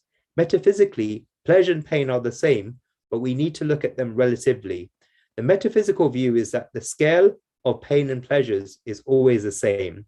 Whoever has two pains in his life will always have two pleasures in life. And be careful, because whoever has 100 pleasures in their life will always have 100 pains in their life. We may not be able to see it, but they're keeping it in their minds. The scale always remains the same. For example, we see a homeless person sleeping on a bench outside the shop who spends the whole day lifting benches, or when the shop closes at night, he goes and sleeps on a bench in the evening. We may look at him from across the street, have pity on him and think, he must be so unhappy. He doesn't have a house. He has no bed. He has no blanket. He has no pillow, and he sleeps on the street. But as soon as that man goes to sleep on the bench, he has a very nice deep sleep. The owner of the shop comes at 8 a.m. and tells him to wake up so he can open the shop. Only then does he wake up. That man has no bed to sleep, but you'll never see any sleepiness in his eyes. On the other hand, you see a person with a nice big house, a well-furnished bedroom, a nice car outside, air conditioning, all the luxuries. But unlike the homeless man on the street, he'll always have the sleepiness in his eyes. What is more necessary in life, a bed or sleep? The first man doesn't have a bed, but he does have sleep, whereas the second man has a bed, but he doesn't have sleep. The latter has to have a sleeping pill in order to fall asleep. So when happiness comes, then some sadness also comes with it. When sadness comes, then also some happiness comes with it. When you feel pain, then you have no worries. Secondly, the whole world can see a sad person's pain. The whole world can see his pain, and he's able to tell the world he's sad. The world even feels sorry for him and gives him sympathy because he's sad. But who can see the sadness of a happy person? Not only that, but when a happy person goes and tells the world that he's sad, then the whole world laughs at him, saying, you have so much and you're still sad? No one is even prepared to listen to his story or feel sorry for him. No one can sympathize with him. Who can he go to tell his story? He's got everything that he wanted, and now he's sad. A happy person has a greater sadness than a sad person. On top of that, the sad person always has a wish. I am sad today, but tomorrow I will be happy. Or I have no money today, and tomorrow I'll get money. I'll work hard and earn money. The happy person has no such wish because he's got everything he needs, yet he is still unhappy. Therefore, when a happy person gets sadness, he feels suffocated. Therefore, these are the people that really need our pity. When one has all the possessions in the world but still gets depressed, then this is very understandable according to modern psychologists, because nobody is able to understand their sadness. There's only one person, Bhagwan is saying in the Gita that pleasure and pain are the same, and that the patient person does not ask for pleasures or pain from Bhagwan. Because the majority of us go to Bhagwan and ask for pleasures. Remember that when these pleasures come, the pain will also come with it. All the pains that we have in our lives have come as a result of pleasures, because none of us wish to open the door to sadness. When sadness comes knocking, we ask, who is it? He replies, it's sadness. Will you open the door? you'll immediately go and say no. But if happiness comes to the door, then you'll gladly open the door to welcome it. But when it comes to sadness, then sadness always comes with it. Pain is a shadow of pleasure, and you cannot say to any person, come in, but please leave your shadow outside. When you let a person in, then the shadow will also come in. When good things come into your life, other things may or may not come, but a sense of insecurity will always come. When you get £1 million, then the fear of losing it will come. When you achieve high status in society, then a fear of losing that status will come. Other things may or may not come, but this pain always comes. The fear of losing something. And this pain comes with every pleasure. When a son or daughter gets born and the fears come, will they stay alive? Will they grow up? Will they be healthy? Will they study well? Will they serve me? Will they get spoiled? Will they leave me? Whenever pain comes, then the fear of losing it comes as well. When many pleasures come, then you're always thinking, will I lose this? Will I lose that? The person always gets pleasure sinks like this and eventually comes to the state of mind of, will I last? This is the biggest pain.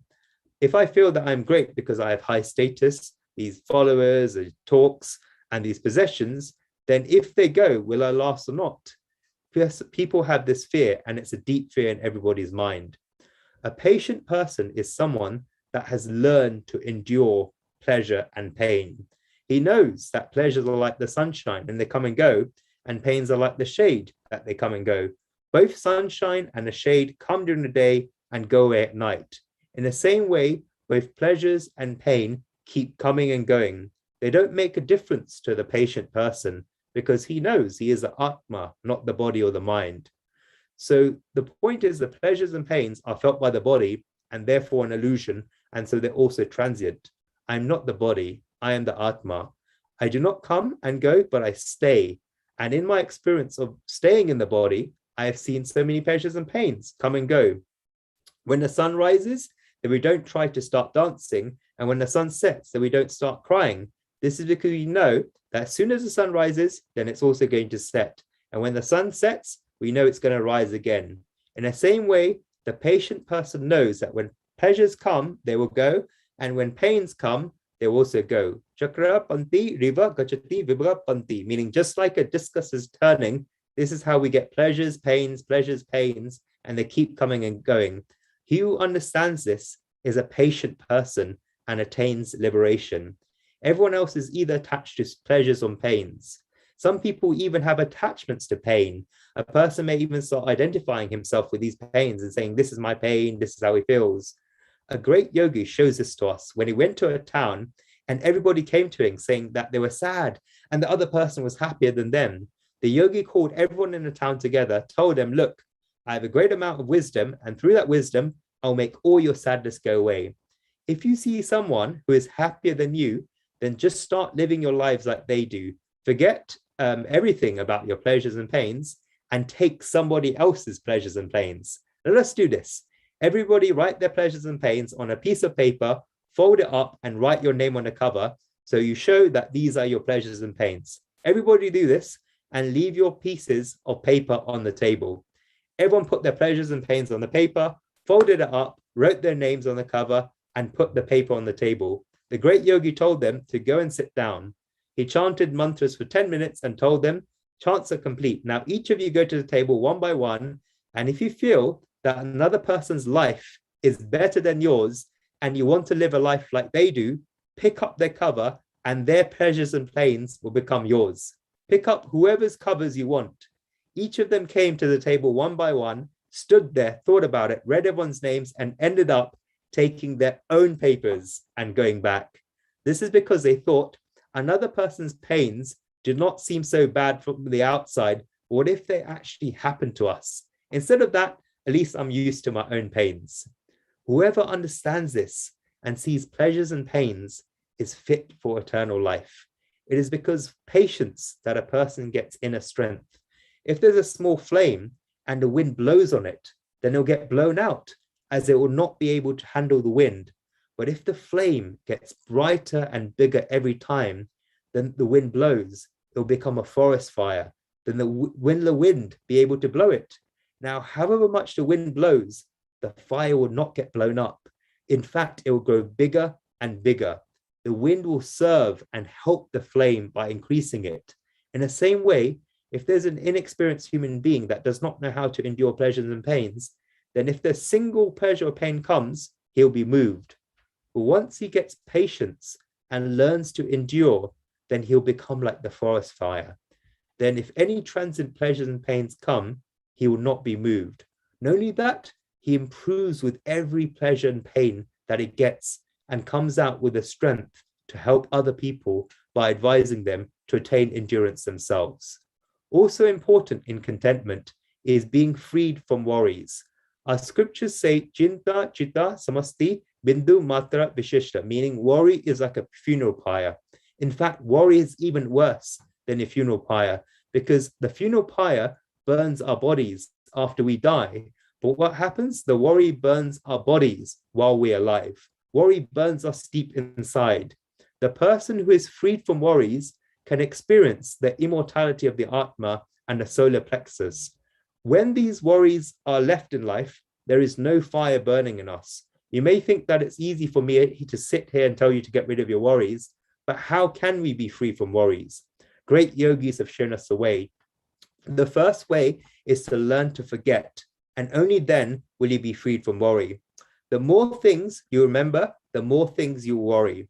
The root reason why we worry is because we remember everything. For example, I raised my sister's son, I financed his education, I sent him abroad to study, he got married to a girl there, and he doesn't even ask me or tell me about it. The oldest sister here is worried because she remembered all she did in the past for her nephew. She has completed the responsibilities, so she should forget them now. Forget about it and throw it down the well. Those who forget can be freed from worries. Do you ever see a small child worrying? Do you ever see a 2-year-old child putting his head down in deep worry? Another word for a child is buklu, meaning one who forgets. It just forgets. That is why the child never worries. You may observe when two child neighbors fight, they cry, they pull each other's hair and say they'll never talk to each other again. 10 minutes later, the children completely forget about the fight and start playing again.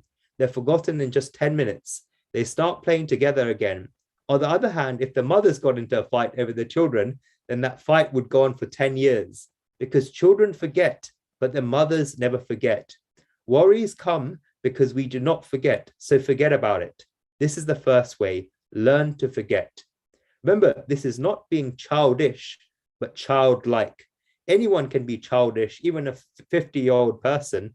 Be like a child, as children are innocent and forget about things. They go back to the garden and forget about it. That is why they are freed from worry. Worry is worry. Great personalities have defined a worry as a thought without an action. When a thought is followed by an action, then it's planning. They're not saying no to planning, but to worrying. The second way to become free from worry is to accept the reality and the facts. The majority of us cannot accept the reality and the facts, and that is why we worry. There is a true story of an incident that took place 50 years ago. There's a woman of the age of 34 living in a town who became a widow. Her husband died and she had 3 daughters. For any woman in that situation, it would have been like the sky had fallen on her head. What could she do? She had no education or qualifications. Where could she go? Her husband was just an ordinary man, and he did not leave behind a large bank balance. All the savings he had left were lost in his medicines and operations to try to cure his illness. The people in the community told her that we have wealthy people in Ahmedabad, Kolkata, so on. You can go to them and they'll give you some money. This should be enough to last you your whole life. But this woman decided that I will not hold out my hand to beg to anyone. Secondly, she accepted the fact that her husband had died, and therefore, however much she would cry, her husband would never come back. She wondered what she would do. The divine always gives everyone at least one talent. The woman had the talent that she cooked very delicious food.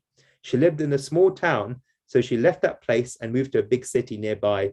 She started a kitchen in a house with a restaurant service. I'm talking about the old restaurants, not the new ones.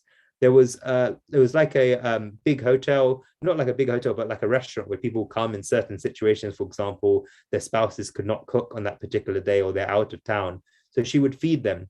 Eventually, the publicity and fame of a restaurant grew so much that the spouses that did not come before started to come as well as the spouses because the food was so delicious.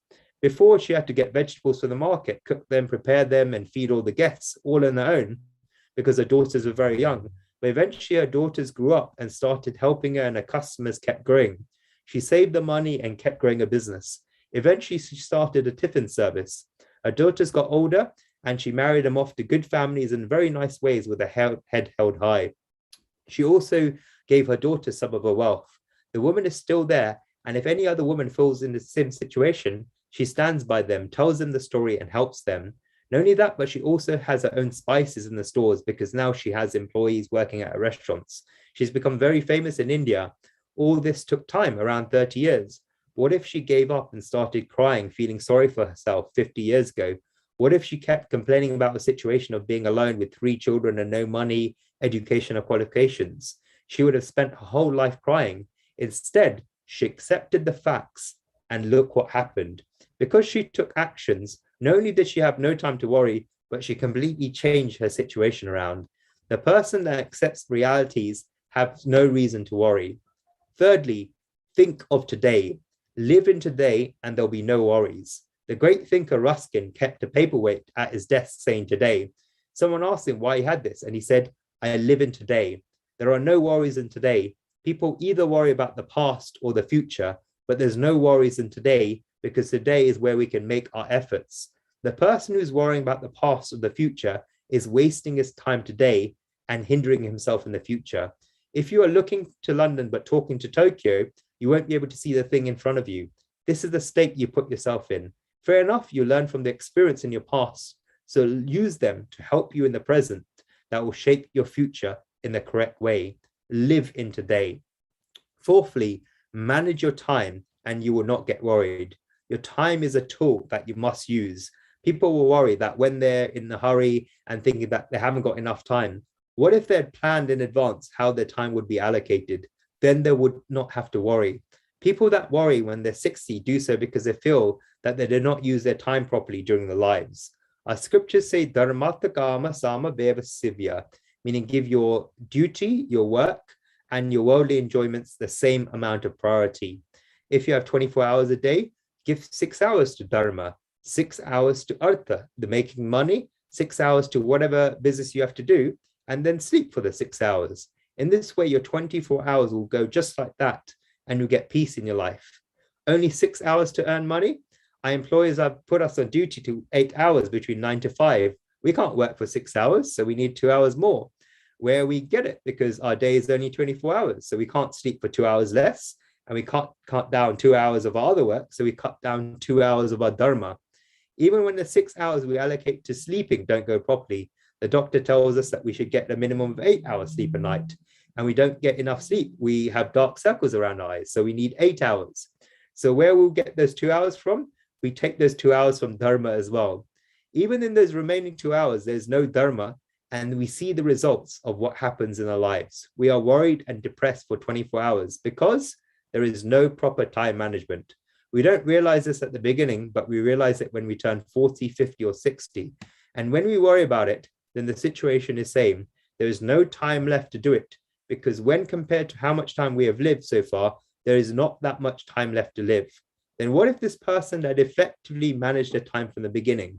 There would be no worries. Fair enough, you may say that I'm trying to promote dharma, but even if you want to earn wealth and possessions, you still need to allocate time to it. Rather than worrying about whether or not you win the lottery, you have to give time. Whatever you want to achieve in life, you have to allocate your time to action towards achieving it. Otherwise, you get worried because you took no actions to achieve it. So manage your time properly. Fifth, peace of mind comes from accepting the worst possible thing that can happen. When you're doing a piece of work, then you think about what could be the worst that could happen and be prepared for it before starting your work. I'm not discouraging you, but preparing you. When a mountaineer is about to climb a mountain, then he decides at the beginning that he wishes to reach the top. He makes a decision at the bottom that he wishes to reach the top, but he also has to accept in his mind that he may fall, and he's ready for that. He knows that if he falls, then his bones will break. He is prepared, then begins. I'm not saying he should start climbing with that fear of falling, but he has to climb accepting the fact that he may fall. In society today, people have developed weak minds because they're not prepared to accept the worst that can happen. From a young age, a child gets painted a rosy picture that will earn a lot of money and great things happens if he studies hard. If one thing does not go the way the child wants, then his whole life will turn upside down. This is because the picture that was painted has been broken. Shri Krishna understands this well, and therefore he tells Arjun in the Gita to fight. Atvo prapsi swargam vitva mokshe mahi, meaning the worst possible consequence of this war is that you'll get killed and you go to Swarg. And what is the best possible thing that will happen? Shri Krishna says this next, Jitata mokshe mahi, meaning you win the war. So a person must be prepared. Sixth, confusion is the main cause of worry. Because the mind is confused, all these worries come. A confused mind is the most worried mind. The majority of people keep bringing worries in the mind and do nothing else. There's a very nice story in Greek mythology. In a town, there was a plague and people kept falling to their deaths like dominoes. Thousands of people died.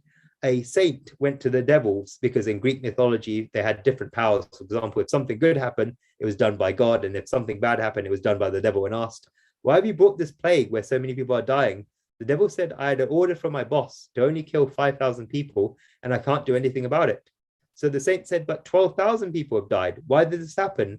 The devil said that 5,000 people died from the plague, but the rest died because of worry about what might happen to them if they caught the plague, which is very relevant in today's times. People book worries by thinking in advance, this might happen, this might happen. If someone in a social circle gets a heart attack, age 42, they might find that 2 weeks later, the brother's friend who was 42 also had a heart attack. Then a few years later, he found out the shopkeeper in the town, age 42, had a heart attack. When 3 or 4 people die, then they may also have this worry because they're also 42. So as soon as they get some pain, they'll start screaming, heart attack, and call the emergency ambulance. The ambulance takes them to the hospital where they're kept for 2 days and a doctor releases them saying it's just a cold. So the very people that came to the hospital in ambulance go home walking. Seventh, a person who has no goal in life gets worried. You need a goal in life. For example, I have to achieve this. Then there'll be no time to worry. A weak person worries. You always have to keep in mind engaged in some constructive activity. An empty mind is a devil's workshop. Finally, those who have faith in the divine never get worried. One must have faith in the divine. A small child crossing the road, holding his mother's hand, has no worries because the mother is holding on to him. The mother is watching the traffic because she just looks at the nice, because he just looks at the nice cars. So the mother is looking after him. Just like that, the person who has faith in the divine never gets worried. The person who overcomes worries through these methods experiences the immortality of the Atma. The rest of us, we just kind of read, but don't take advantage of learning these teachings, still have that flame inside that burns them up. Pleasures are the water that makes us wet inside. When we get a flu because of the waters of pleasures, then the divine gives us the injection of sadness. But the person that goes beyond the pleasure and pain can never be wetted inside. This is what the Atma is like. It's immovable. And so in order to treat pleasure and pain as the same, we have to first understand what pleasure and pain mean. What are the causes for pleasures and pain? If we want to get rid of causes, then we can see pleasures and pain the same. Let us understand the reasons for pain first. Durjanam prataram mande sajanam tadanam taram. The first reason for pain is self-absorption. Man creates pain himself. Great thinkers have said that there are 3 kinds of self-absorption. The first is the sinner. The man creates pain for himself. He has an image that I am like this. And this image keeps telling him about his limitations. Such a person can never be happy. He'll always be sad. Let's say that someone makes a decision that he wants to be a millionaire. He will then start thinking, I have not even made thousands yet. How can this person be happy? Every person has this image of themselves, but that image is so blown up that they feel far inferior in comparison. The difference between the reality and image make one unhappy. This is the difference between the image and the reality. So it's good to have a slightly large image in order to have a direction, but people have this blown up image. They only have thousands and they want to become a millionaire overnight, and therefore they become unhappy. Therefore, the Gita has shown us progressive idealism. You have to keep moving slowly. The second type of self-absorption is narcissism. Narcissism means praising yourself and wishing others praise you. This person gets sad. How far can people praise you and bow down to you? This doesn't happen all the time, and therefore these people get unhappy. As soon as someone criticizes them, they won't be able to bear it. They'll get sad. The third is megalomaniacs. This is in the field of psychology. There are people that prefer it. if people fear them than if people love them. They don't care if people love them as long as they fear them. In old times, the image of the father in the house was that megalomaniac. The fathers of 60 years ago would come back home at 7 p.m. The child is playing with his toys and not studying. If someone tells that child, watch out, your father is coming, then the child feels as if it's death himself coming. The child will get scared. And as soon as the father comes in the house, the child will fall quiet and won't do anything. These people will prefer if someone fears them than if they love them. They will never be happy. There is a reason for sadness. He seeks to be powerful rather than to be loved. The second reason for pain is competition and struggle. In order to reach a goal, some competition is necessary, but sometimes one becomes so competitive that it becomes part of the rat race and has to keep running. He doesn't know where he wants to go, but just keeps running. This is a reason for sadness. You see people who are struggling all the time. What are they struggling for? One is out to earn money because of competition, even though they have a house, plenty of food, plenty of security and savings. It is sometimes the only reason that people earn money. Why? Because you have one car and the other person has two cars. So you want two cars. One car is enough to do all the necessities, but they still want another car. Once he gets a second car, then the person he's competing with changes and now wants three cars. After that, he sees someone with an imported car. He keeps running and running, and you have to reach this goal. But the reason is important. You need a bigger purpose for your life, not just one. Many people are running like this. There was one occasion where a yogi was traveling on a fast train many years ago. It was going through a tunnel and about to speed up. There was a person standing next to him by the door, and he did not know that the train was so fast that he had just jumped in. The train did not stop at one of the stops he expected and just went past. The train sped up as soon as he went past that stop. It didn't stop at that stop either. He just asked and people told him it's a fast train. He was thinking all the things he could do in his head. He probably took the slow train every day and realized that all trains slow down as they go past and he stopped. So he went and stood by the door. As the train came to the next stop and slowed down, as the signal came on, he grabbed his bags and jumped out onto the platform from the moving train. If you jump out of a moving train, then you have to run with it on a platform, otherwise you fall. So he was running with the train. The people in the carriage behind thought that he had fallen off the train, and so they grabbed his arms and pulled him back on the train. By that time, the platform had finished as the train sped up. At that time, the yogi thought that this happens to all of us. This is what happens in our lives. We decide that we've had enough on the train because we've earned enough money and may have run a lot. So we jump off the train and we have to end up running with the train. And while we're running, someone grabs us back onto the train. In the end, we can never jump off this train and go all the way to the central terminal. Competition is needed, and we're not saying no to that. Well, one should know that this is otherwise a reason for pain. The third reason for pain is excitement and boredom, because where there's excitement, then boredom definitely comes with it. As a simple example, when there's a super hit film in the cinema, between 3 p.m. and 6 p.m., everyone sits outside the cinema hall before the film starts. People have tried really hard to get the tickets, and you can see the excitement on their faces. Come back, do any jobs you have to, and then come back and stand outside the cinema hall 6 p.m. when the film finishes. You'll see such down and tired faces, as if someone had locked them inside the cinema. Why? They were so happy and excited to see the film. They went inside to entertain themselves, right? Then they should be happy when they come out. Yet they come out tired. 5 friends had planned for 3 days to play bridge on a Sunday. They're so excited when the planning was taking place. We're going to play bridge. Come on time and don't come late. Then there's that excitement. When the bridge game starts, there's still excitement. After playing up to 4 hours, they get bored of playing bridge and throw their cards away and then go. This excitement and boredom is a cause of unhappiness.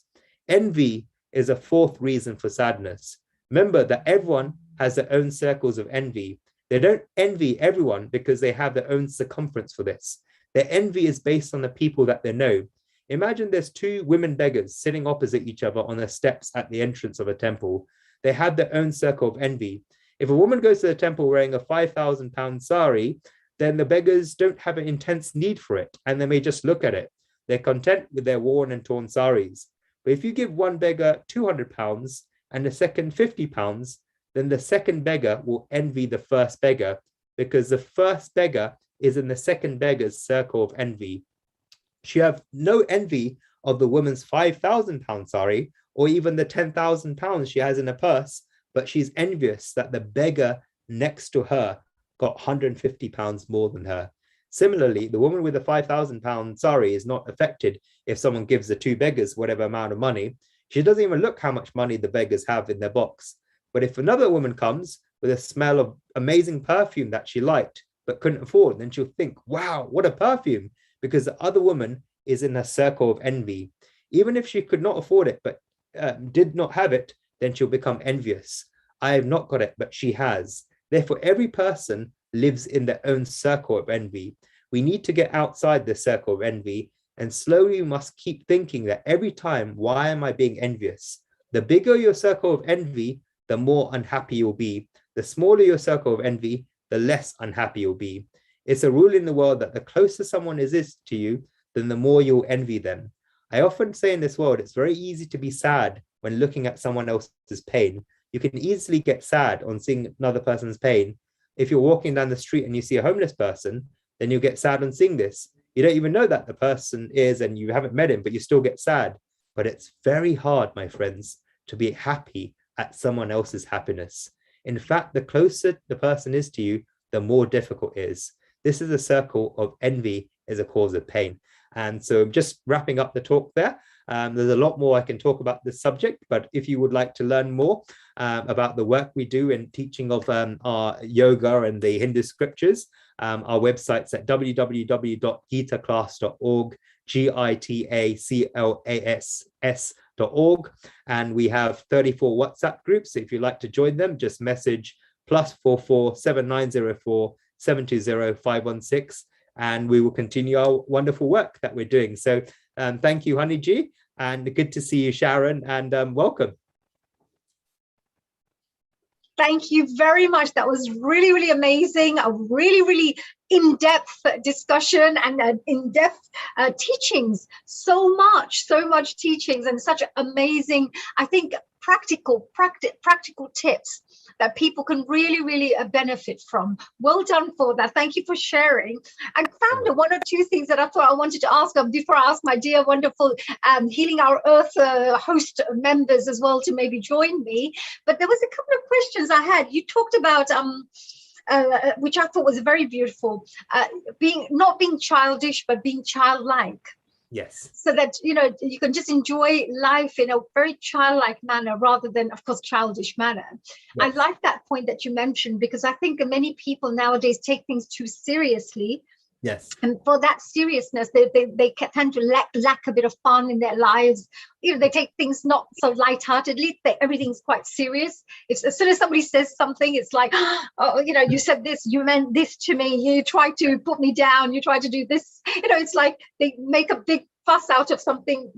So that's one thing I noticed. Second thing I realized is about the time management. I think the time management side was a very good point, because nothing in this life really, once the time is gone, is gone. It's the most valuable, precious, we say commodity, but really, you know, that you would have and that you can own, even more than money, dollars, whatever. So yes, I think that's a really very strong point, that the time, if you utilize it properly in your life, it can definitely bring a lot of good results for you, because you're utilizing your time very efficiently, which is really good. And keep working. So I think that was it. And final thing I thought you said was really important was the confused mind. You know, if you have confused mind, if you don't have clarity, who you are, what do you want in life, you know, what does this mean? Or I'm in a situation, I don't know what to do, whatever it is, wherever there's confusion, it's definitely going to create a lot of stress and take away a lot of the happiness. So what is one question for you? So if there was a lot of confusion, what does the Vedas or the spiritual scriptures teach people on how to find right solutions and to remain balanced? What is that? Absolutely, Honey, and thank you very much for summarizing some really key points for the talk. And I think the main solution is that like when you have an empty mind without a purpose, without a cause, it can go anywhere and it can become confused. And they say an empty mind is like it's like a horse. If a horse is not fed anything, it'll pick up whatever's on the street. So you have to feed your mind with you create like habit, like, you know, when you have with your muscles, when you go to the gym, your muscles are very saggy, but as soon as you go to the gym, your muscles get stronger. So you've got to work and train your mind by making it learn to increase your range of tolerance. Like I gave the example of the farmer, not to get upset when it's too hot or too cold, and not to get upset when a person says something. You have to operate by design rather than default. When you operate by default, no matter what happens, someone says on the outside, you look lovely, you'll feel good. But if someone says if one person looks fat, that person will feel awful about it. So the key thing is to operate by design rather than default. And also it's a sense of confidence, inner confidence that a person has. There's two types of confidence. It's one that's built on the way that people on the outside react to you. A person may try to convey that they're confident by making other people feel lower than them. But there's an even more deeper form of confidence, which comes without a fear of loss or gain, which comes from a sense of gratitude, and which comes from a good knowledge of who you are. And when you have that confidence, it's more difficult than the former, but it's more unflappable because it's your own. It belongs to you, and it's not caused by other people kind of praising you or criticizing you in order for it to exist. And that is why it's more permanent, lasting. And this is the kind of person who walks very lightly on the earth, doesn't try to take from others, but gives to others. And that is a much more powerful confidence to have. And also having a sense of who we are, our purpose on this earth, which is becoming more and more, people are becoming more conscious of it during coronavirus, and how we're degrading the environment, our purpose in this world, how women have been degraded historically as well. These various things come from the same cause, which is a lack of consciousness and connection with the world around us, and the reason why we're here. As we become more connected and conscious of that, then we're more in rhythm and sync with the universe. And as a result of that, we fulfill our purpose. A tree has a straight purpose of just to grow because it has its sense of direction, but it's always human beings that are going in lots of different directions. And if you see the caterpillar, when it turns into a butterfly, it follows that same molding and that same purpose. If you look at the cells in our body, they're fulfilling that same purpose. You've got thousands and millions of cells in our bodies fulfilling that purpose, because they know what they have to do. But it's always humans that are in the middle ground and confused. And we do this by practicing yoga and being connected. Yoga means yuj, which means to join the individual with the universe, the divine. And when we're joined with the divine, it completely it covers us in our totality, in our bodies and our minds, where there's no space for anything else. And we fulfill that purpose of dharma, which is the universal, not man-made law, but universal law. So that's the reason. Absolutely. I can see there's so much passion there, that you have for the subject, and also, so much knowledge that you love to share with the world. And we're actually very grateful, because people can actually transform lives just through just one statement that they can, something that hits them, like one mentor would teach you many things, but a lesson will always stick with you for life. And yes, as soon as you implement it, your whole life transforms because of that one statement. So there are many beautiful nuggets that we can take out, from these lovely gems. So I have my wonderful sister, my Healing Our Earth sisters here. I have Sharon Rose, all the way from USA, who's just joining us here. And of course, Seema Ji is also going to be joining us just now. She's right there. But hello, I just want to say global namaste to Sharon. Hello. Global namaste to all of you. It's a pleasure to be here. You look gorgeous, my dear. I just had to say that lovely hat of yours. Thank you. It's a pure American, right? Well, the weather has changed here in the mountains. And so I'm dressed a little more appropriately for the cooler weather. Very beautiful, very beautiful. Now, I hope you were listening to Dhruv Ji's wonderful discussion that he was going through, and a wonderful presentation. Were there any questions from your side that you may wish to ask? Or as I always say, would you like to interrogate Dhruv Ji while he's here? What's going to happen to me? I found it. Well, it's always the first time. Fascinating, and it really brought up some thoughts that I've learned from the Tibetan Buddhist tradition. There's a concept called one taste. I don't know if you've heard of that, but it's where you are so deep into your intrinsic awareness, into your source awareness, into the enlightened aspect of who you are, that if you're, as the experience I had, I was walking down the street in New Delhi and I was contemplating this concept. And so I saw these beautiful flowers. And then I saw a garbage dump. And so I'm thinking like, oh, how can I not get attached to beauty and the senses of the flower or the garbage dump? How do I stay completely centered and perceive around me from that place? Yes. So I'm asking you that question. How can one do this in practice, in reality, in their life? Okay. And it's a really good question, by the way, very, very good question that Chan just asked. And to add to it as well, which is similar line as well, we're also taught that when you walk down the road, you should be looking at the flowers, you should be smelling the fragrances, you should be, appreciating what's around you and being very highly aware, and being in the present moment. So again, what you're teaching and what we're taught, how does that connect? Yes. And what are your thoughts on that? Absolutely. When you see all these things around you, you're training in a way to like certain things and not like other things. If you look at a good example within the ancient Indian tradition, you look at Shiva, and when you meditate on Shiva, everything that seems to be inauspicious in this world, like the cemeteries, he lives in the cemeteries. If you look at his friends, they're all the ghosts and goblins. And he wears the necklace of skulls. And it's absolutely incredible. Like everything that we see as inauspicious is auspicious to him because he has mastered that duality of this world.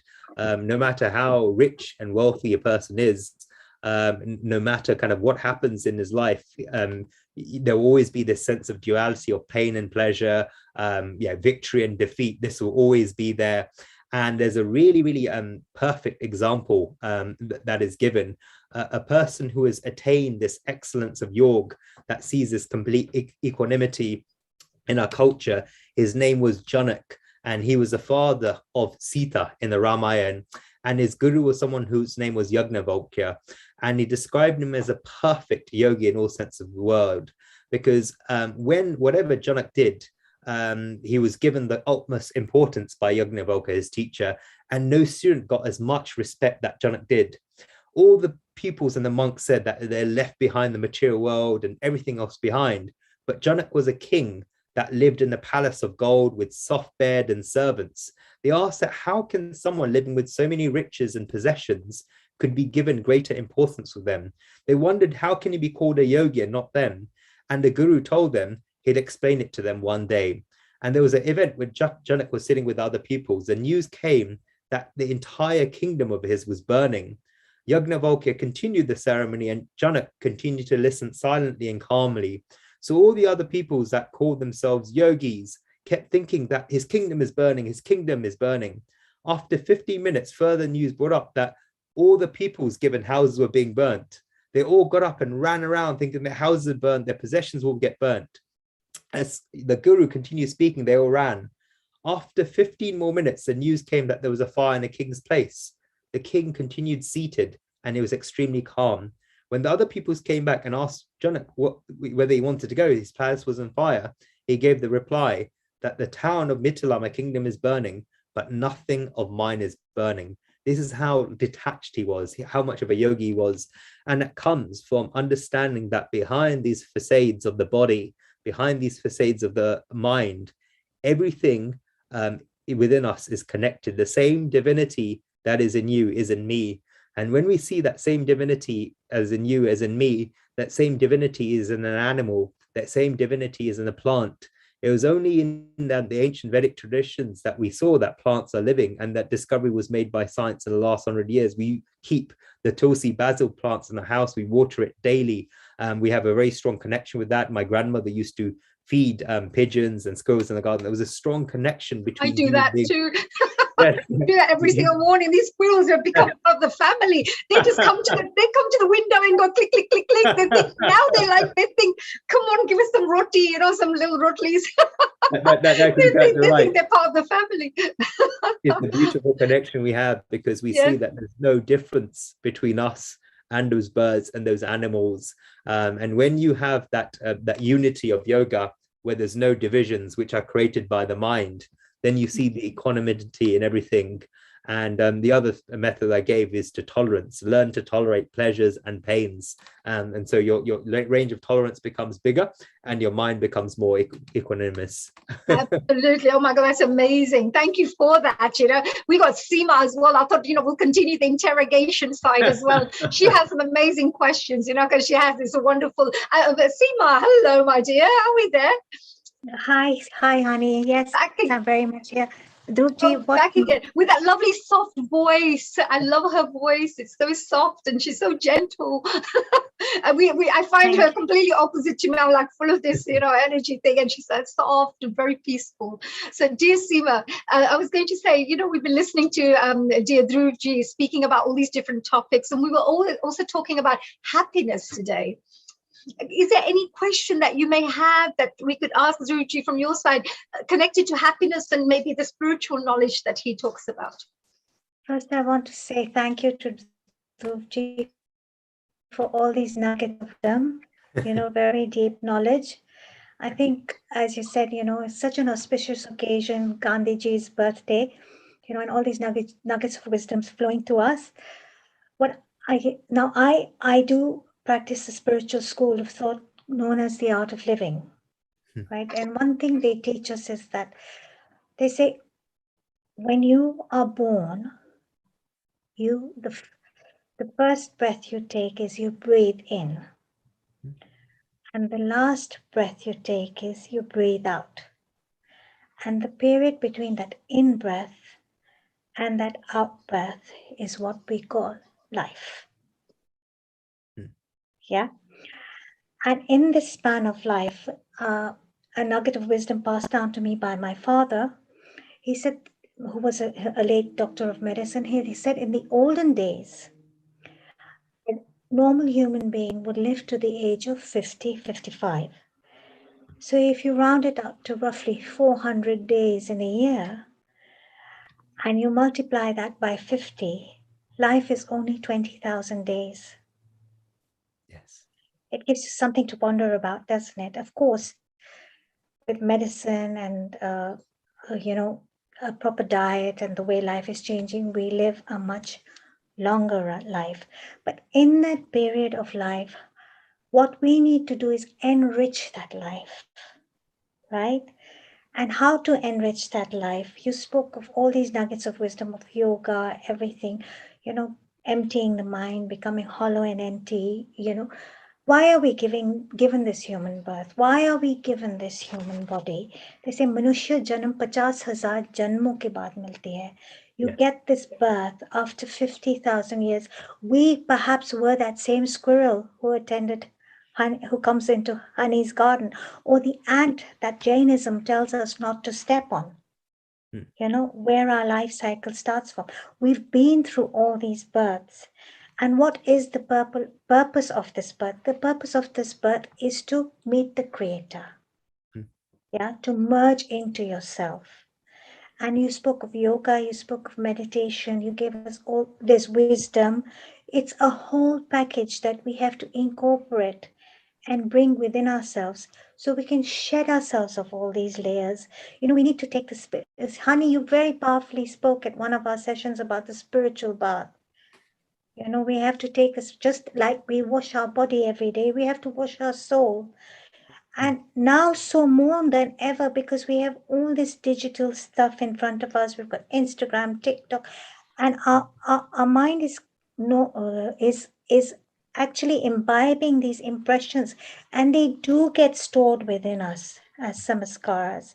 We have past birth samskaras, you know, or past birth impressions.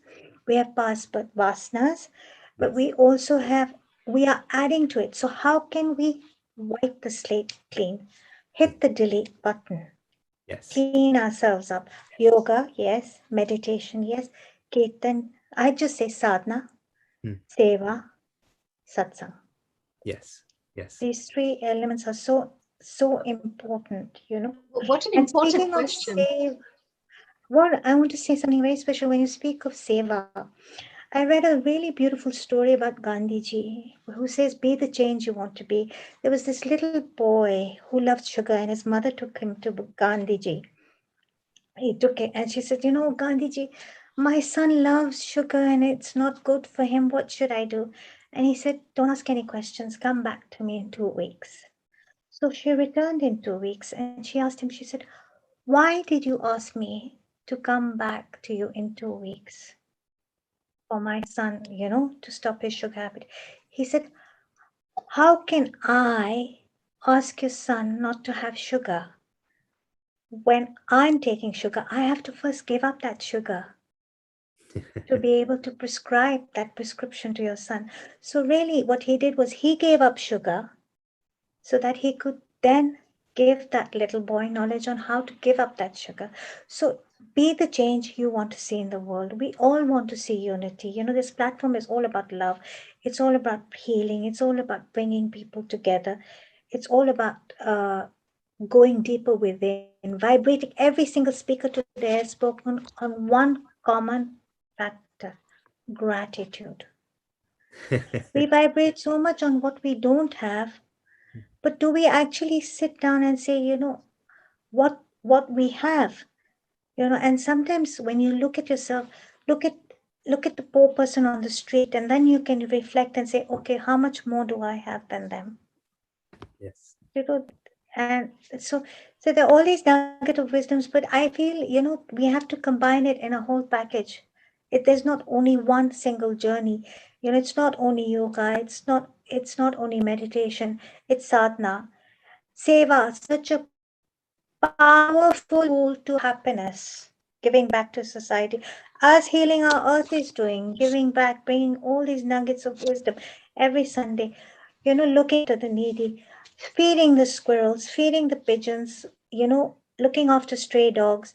There's so much we need to do, and there's so much more that can be done in this world, you know. Absolutely, Seema. Thank you. Yes, that was really lovely, and lovely Gandhiji story as well. You know, I always say that that's a really wonderful example of how Gandhiji was actually the great role model to literally follow whatever his principles were. He was the one who actually was the role model for it as well, not just speaking about these.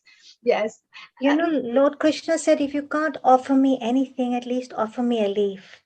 On that note, I'd like to say that, you know, we've had a horrendous cyclone that's hit the Gulf region. So collectively, let's, you know, offer a prayer for that region, for everyone in that region, for all those whose lives have been affected, and also during this pandemic, for all those who are suffering.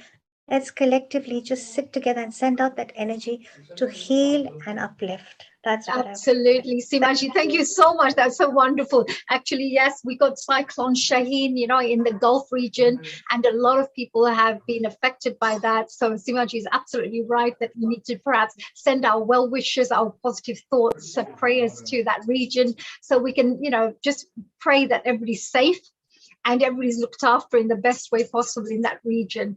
And of course, with the COVID-19 that we talk about, this is a reason Healing Our Earth platform was set up last year. We're on probably 100th or so event now. What event are we on today, Seema? 97th.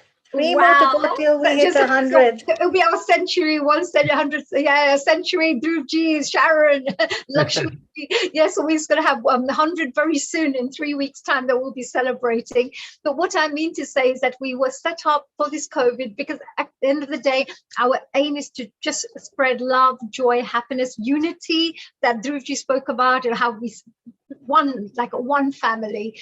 And that's the real aim, is just to ensure that everybody's well-being is we connect to people's well-being, encourage people's well-being, uplift mankind, humanity, and do as much good work as possible as a team here. And the audience, all of you guys are very, very important for us.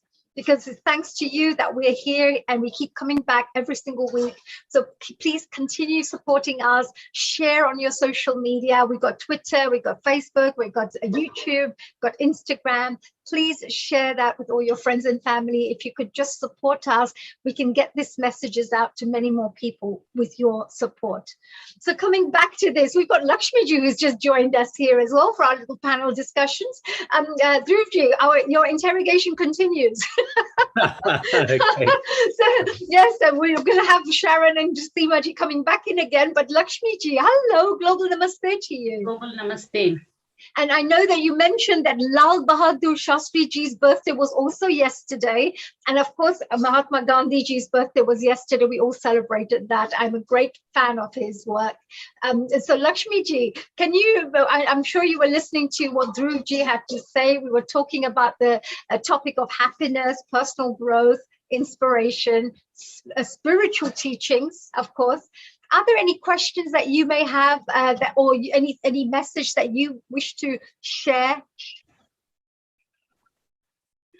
Dhruv ji, I know him for quite some time.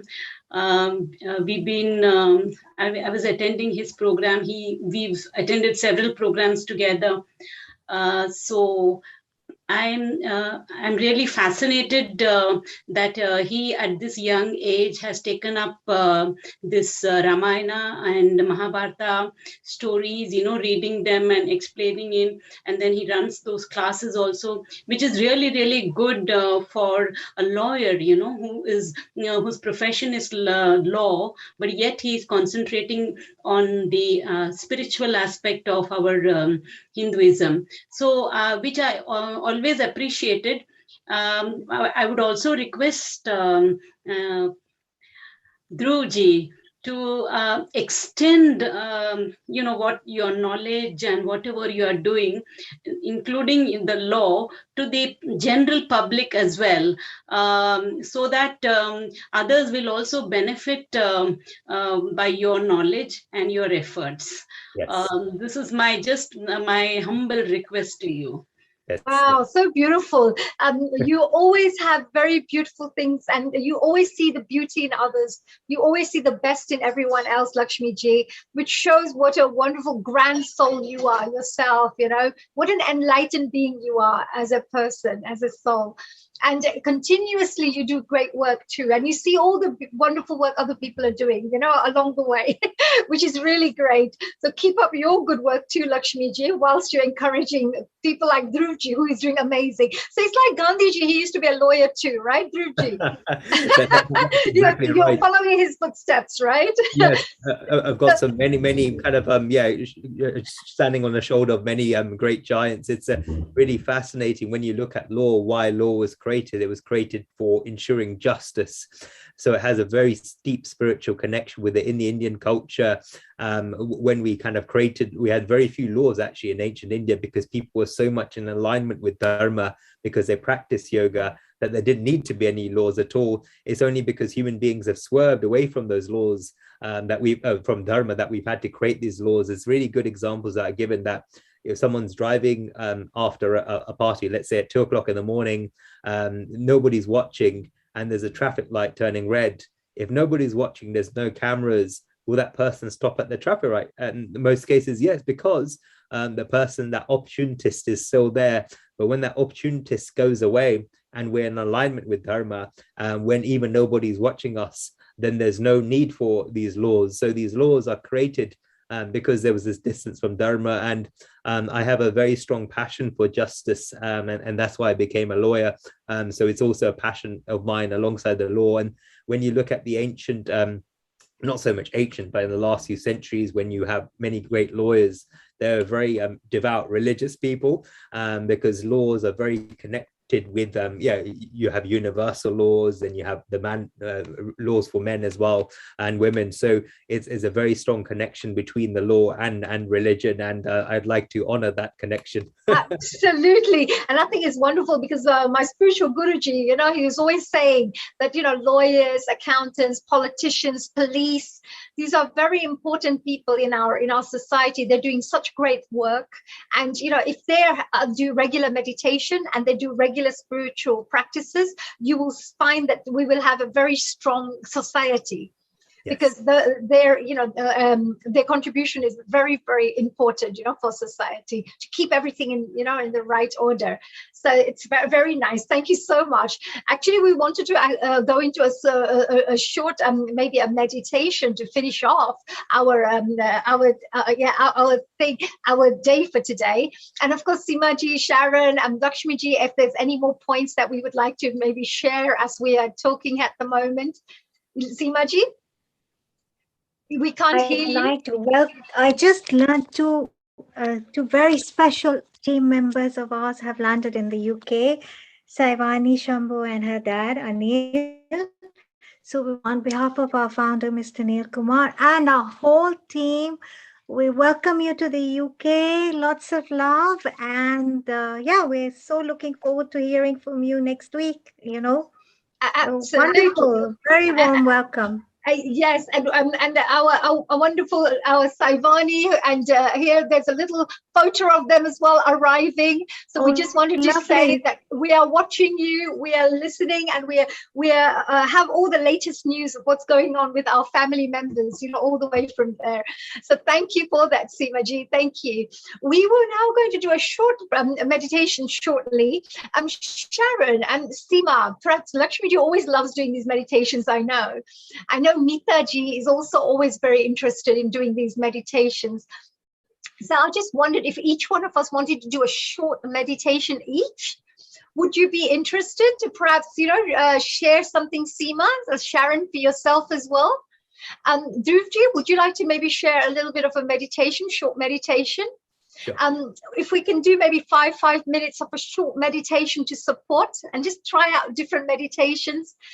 Depends on whatever people are interested in, no problems. If Mita-ji wants to join us here, then maybe she can join us with the meditation, and we can ask Lakshmi-ji and Mita-ji how they felt at the end of it all, of how they enjoyed the session. So could we have perhaps, Sharon, would you like to maybe go first with a nice short meditation? Yes, I'd like to do one from the Taoist tradition. From the Qigong, and this is a moving meditation. So it's an embodied meditation. And so we'll begin, we're sitting. So we'll begin just by going deeply inside, sense in our hearts, breathe into our hearts. And then let go. You can shake it out. Shake out all your troubles, all your worries, all your fears, all your confusions. Just let it all go. And feel your feet deep. Really feel them touching the earth, the floor, wherever you are. Feel here, we're out in beautiful nature today. So feel your feet really making contact. And then from the center of the earth, you're going to feel this golden light, the light of Dharma, the light of grace, the light of gratitude, the light of beauty, the light of vitality, the light of Qi, the healing light of life force energy. Feel that coming up from the center of the earth into your feet, spreading through your feet, up through your calves and your knees, and into your thighs, and then into your pelvis and up your central channel of your body. Feel it rising up, all the way up to the top of your head, and then making this fountain of golden light all around you, protecting you, enlivening you. And then we're going to bring our arms down and scoop up the Qi, the life force of the earth itself, from the earth, and bring it into our hearts. And feel the heart resonate with this luscious living light. And then we're going to keep going and open ourselves, open our arms, open to the sky.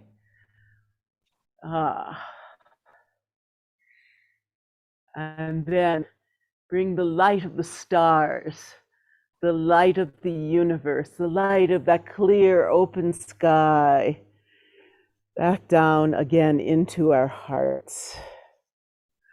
And from that place, feel that light flow through all the channels, the nadis from coming out from the heart, filling us once again with that vitality, that grace, that light, that beauty, that love, that universal love. And then from that place, we open our arms and we send that love out to all beings, all sentient beings in the universe.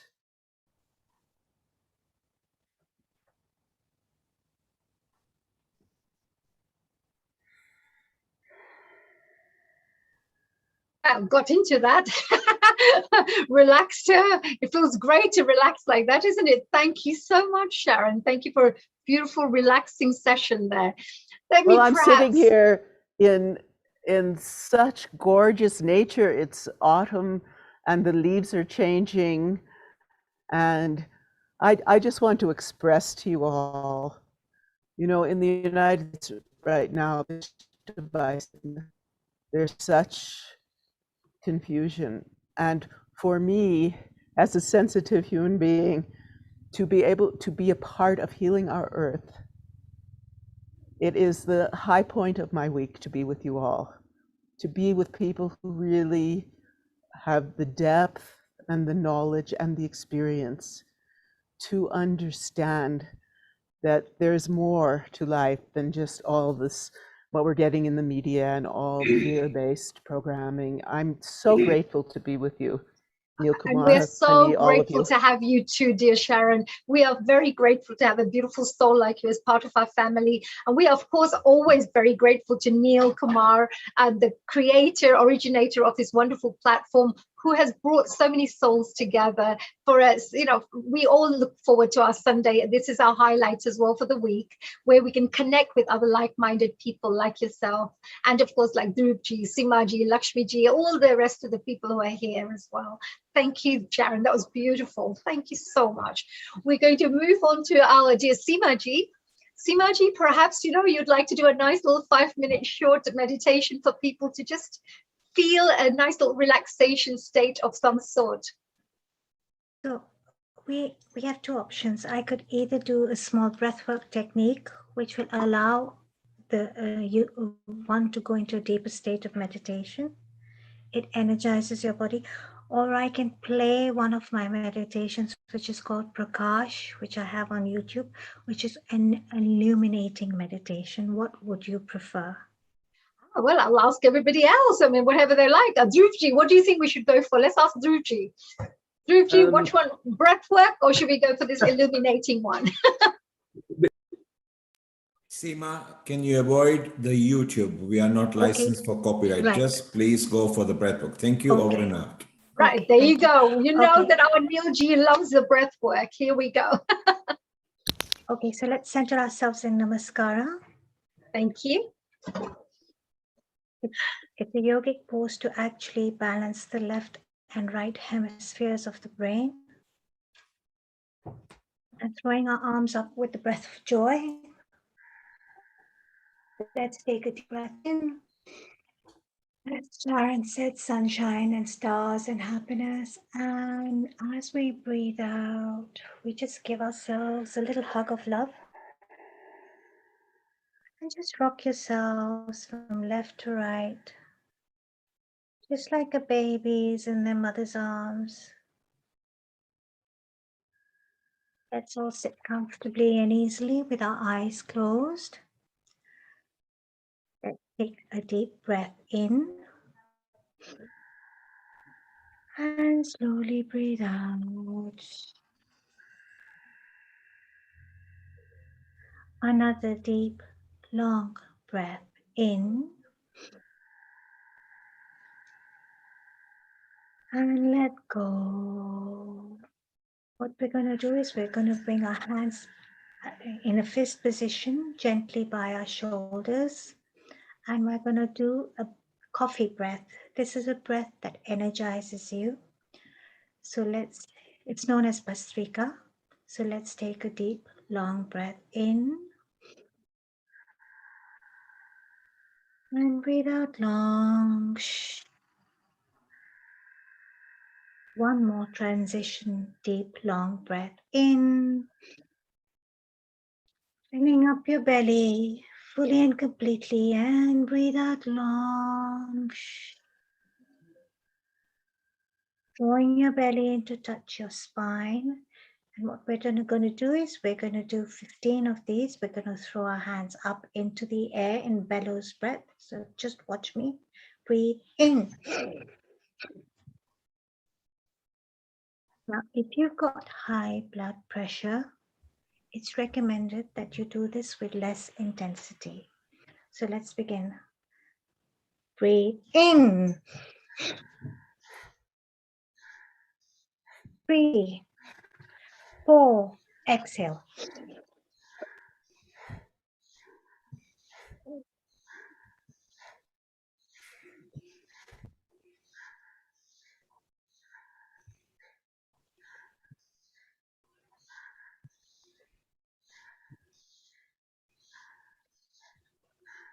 And relax, palms facing the ceiling.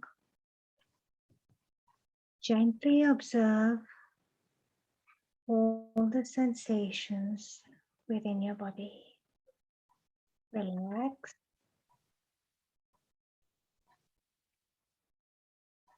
Get ready for the next stage of bellows breath. Hands in a loosed fist. Hands by your shoulders, elbows relaxed. Take a deep, long breath in. And slowly breathe out.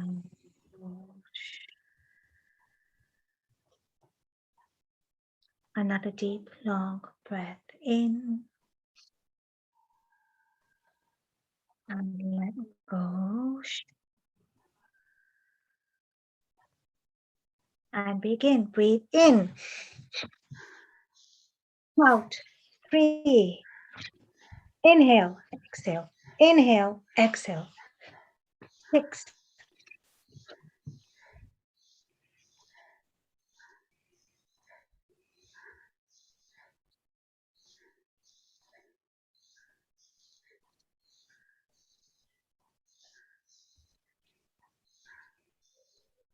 Palms resting on your thighs, facing upwards. Relax and observe the sensations within your body.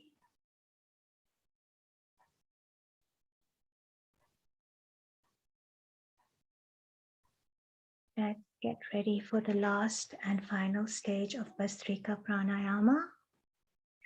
Hands in a loose fist, by your shoulders, elbows relaxed. Let's take a deep, long breath in. And slowly breathe out. One more transition breath in. And let go. Breathe. 2, 3. In. 4. In. 5. In. 6. Inhale. Exhale. Inhale. Exhale. Inhale. Exhale. Inhale. Exhale. 10.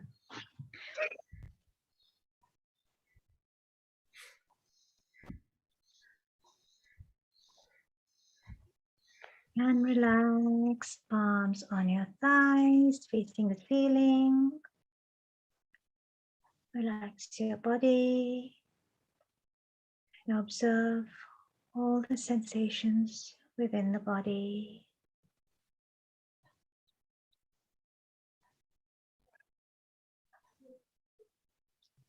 Very slowly and gently rub your palms together, creating some friction and some heat. You may slowly place them on your eyes.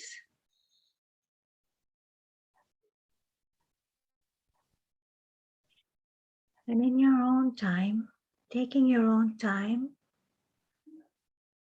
as and when you feel whole and complete,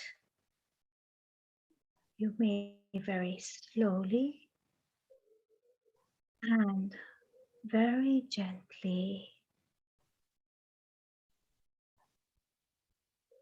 you may open your eyes. Good. Thank you very much, dear Seema. What beautiful. Energized us. It's actually energized and gave a bit of life into us. and it's such a good way, isn't it, to bring to put in prana, like life force in your body, which is very good for healing purpose as well. So it's and a breath. Yes.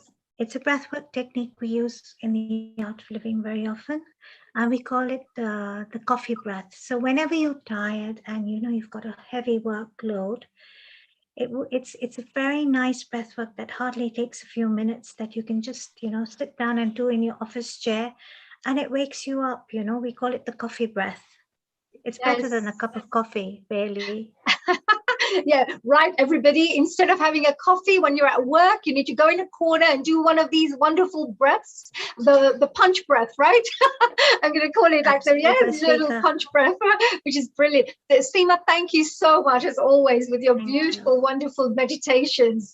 And now that you've been relaxed by Sharon's wonderful meditation, and now you've also been re-energized by Seema's wonderful breath and meditation, we're going to move on to try out Dhruvji's meditation. So here are your taster meditation sessions, and later on we're going to have to ask our dear Lakshmiji and Mitaji what they're feeling and how they're enjoying this process. So Dhruvji, all yours, please. If you could do a short 5-6 minute meditation, that'd be wonderful. Thank you. Sure, Om Namah Shivaya. Doing a traditional scriptural meditation, which is Dhyan, which was one of the steps of the yoga which we spoke about, of the 8 limbs of Ashtanga Yoga. So it begins by closing your eyes. If you try to look around when meditating, it's detrimental. So if you get distracted, then you bring yourself back into Dhyan meditation. This may happen the first few times you practice it, so just try to be with it. And if thoughts come to your head, then think about where those thoughts are coming from and then stop them, and you'll be able to bring yourself back into Dhyan. And when you're trying to concentrate your mind the first time, the most important thing to do is to focus on the senses, like the sounds you can hear, the feelings you can feel in the present, because they bring your mind in the present moment. So first of all, begin by breathing out all the air in your body 3 times in a row with 3 fast exhalations. So 3 fast exhalations first. And then once you've done those 3 fast exhalations, take slow and deep breaths. Normally when you do the meditation, you do them for 5 to 7 minutes, but that's approximately timing. It's just to set the rhythm of your breathing. You do it for 5 to 7 minutes, but today you can just start doing it. Take slow and deep breaths. They say we have a set number of breaths in our lives. So the more you slow down your breathing, the longer you live. The animals that live the longest, like the tortoises, they have the slowest amount of breathing. And the animals that have the fastest breathing, for example, the lions and so on, they have the shortest lives. So slow down your breathing. As human beings, we can control your breath. So as your breath is becoming slow and deep, make your breathing even deeper, and slow down your breathing more. Make it deeper and make it slower. And keep doing deep breathing. Be with yourself. Push out that thought. When thoughts come to your mind, we have obviously a course which shows you how to do that, but to remove these thoughts from your mind and bring your mind back to remain steady on the divine. For example, you can say out sounds such as swaha loud, and it will push out that thought. And while you meditate, Atmana Atmane, in your own self, see your own self. Nirvikalpo Nirkala Rupa Vibhura Vibhagya Savatya Sarvinadam Sadame Sartam. I'm always balanced. I have no thoughts. I have no selfish will. I have no options. Sachidanand Rupam Shivoham Shivoham. I am existence, wisdom, and bliss. I am Shiva, I am Shiva. And you remember the Mahavakyas, the great utterances from the Upanishads, Aham Brahmasmi, I am the divine. This is the great thing in Vedic culture. We don't regard ourselves different from God. We are God. We are the divinity. Just like a droplet of water has been separated from the puddle. There's no difference. The material world is not mine, and I am not of the material world. The divine is mine, and I am the divine's. I am part of Shiva. You are Shiva. You are the divine. Experience every touch and every moment of the breath coming in for your body. So you feel the air in your abdomen and continue to deep breathe. So feel the coolness of the air that you breathe into your body and experience the warmth of the air that you breathe out of your body. So continue to be with yourself. By slowing down your breath, clarity arises in your body. So feel the relaxation. Be with yourself. Go into yourself when you breathe. Dive deep into yourself. And after, normally when you do 5 to 7 minutes of this, then you start observing a flame, a divine flame at your navel point. It's a beautiful divine flame, giving out a lot of light at the navel point. So right in the middle of that navel point and in the heart, there is a solar plexus. Make the divine flame steady at the solar plexus and feel this divine light within you, and keep making your breath slower and deeper. Slowly and slowly feel this divine flame coming upwards towards your heart chakra, which is not in your heart region. It's slightly away from your heart region, but you'll know it in your meditation. The divine flame is in the heart region. Feel this illumination in your heart. Antargoa, the inner cave or the inner space of your heart, as the Upanishads describe. This is our real self. This is our swarup, our form. So feel the divine light of the divine flame shining everywhere in the space around your heart, and pray that, dear the divine, may our feelings of the heart be pure. May our emotions be pure. Slowly and slowly feel this divine flame progressing upwards towards your throat chakra. So experience this divine flame in your throat. Feel the divine light of the divine flame shining everywhere in the whole region around your thought. So pray that, dear divine, please make our speech be pure. May our words be divine and sacred. So slowly and slowly feel this divine flame coming upwards towards your Agna chakra, the place between your two eyebrows, where people put the tilak, the Hindu mark from the sandalwood, the sacred ash, the vermilion. Feel this divine light in the whole of your head region. And then pray that, dear divine, please make our thoughts be pure, divine and sacred. And feel this divine light in each and every cell of your brain. Slowly and slowly feel this divine light coming upwards towards your crown chakra, just above the head. And so as you do that, take your own time to come slowly back into the present situation. Turn your feet, rub your hands together, and place your hands on your closed eyes. And then slowly open your eyes and chant Om Shanti Shanti Shanti. Om peace be, peace be, peace be. Narayan Namaskritya Naram Jaiva Narottamam Devi Saraswati Vyasan Tato Jaimudirayat. We salute Narayan, Narottamam, salute the goddess Saraswati and Lord Vyas, and then we proclaim these sacred thoughts. When you meditate, when they ask how you should keep your hands, you should keep them on your laps in this posture called the Gnana Mudra. If we lose this finger and this finger, we lose most of the functions in our body. These two fingers are so powerful, they activate so many brain cells, and that's why it's very, very powerful to sit in Gnana Mudra like this. So that's how you should sit. When you sit down in meditation, ideally you should sit on surfaces that are non-conductors of energy. In the scriptures, it describes the deer skin, not of it by killing a deer, but of a deer that's already dead, or a tiger skin. But in modern times, you can use silk and use cotton because they're non-conductors of energy. So you put the cotton at the bottom and silk at the top. When you sometimes sit in marble, it drains you of all your energy. So it's important to use that. And one word I would say about meditation, it's very important that you do the meditation under the guidance of an experienced teacher. I'm doing it with limitations. It's a very, very powerful practice. And it's a practice you should practice with great caution, because it puts you into a spiritual state. And when you're in a spiritual state, you should definitely have the guidance of a guru, because When you do it without that guidance, it can become dangerous. So it's very, very important to receive the right guidance and an ethical way of doing it according to the scriptural methods. Nowadays, every third person seems to be a meditation teacher or a yoga teacher. But remember that the lifestyle has to be conducive to it. About the yums and the niyams that I mentioned earlier, it's not religious rules or anything like that. It's just to protect you. And it's very important that these yums and niyams are performed. It's a very kind of, it's not just an ethical thing or cultural thing. It's a scientific thing to make sure you're protected. Avoid doing it in certain places. So very, very wonderful rules and the regulations, which, but this is just if you want to go quite deep into it, if you're doing Kundalini awakening, if you're doing various types of more deeper practices, which your Vedic scriptures would definitely teach. I can see that definitely. So thank you for that, Dhruvji. Most of the times, that was a really lovely meditation. I love the Vedic scriptures that came with it, with the teachings as well.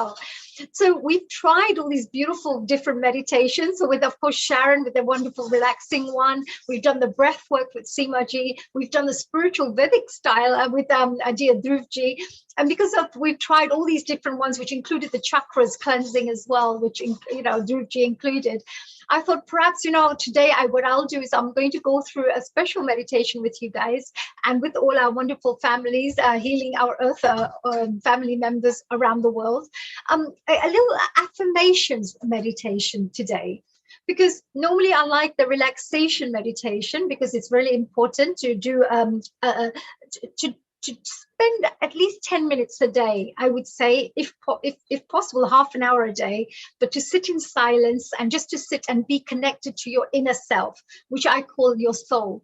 So if you can work towards connecting with your soul and making your soul a little bit more awakened, whilst you sit in meditation, it will guide you. That soul, that little voice inside you will guide you in many things in your life and help you to become the best version of yourself.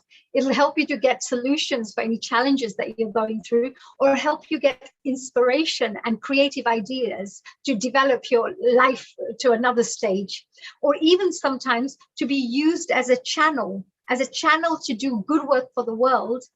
If you sit there meditating, the universe will speak to you and you'll come out with some ideas which will be good for you to do.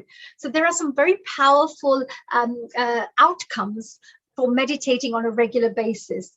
And from the health point of view, of course, if you sat there quietly for a short while, you will find that it'll help you to de-stress, remove all the tension from the body, which we know is all the things that results in disease and illnesses and terrible health problems. Because nowadays, the worst thing that happens in life, in people's lives, is stress and tension, which causes a lot of health problems. So today, instead of doing anything else, and I would love you to perhaps close your eyes, relax.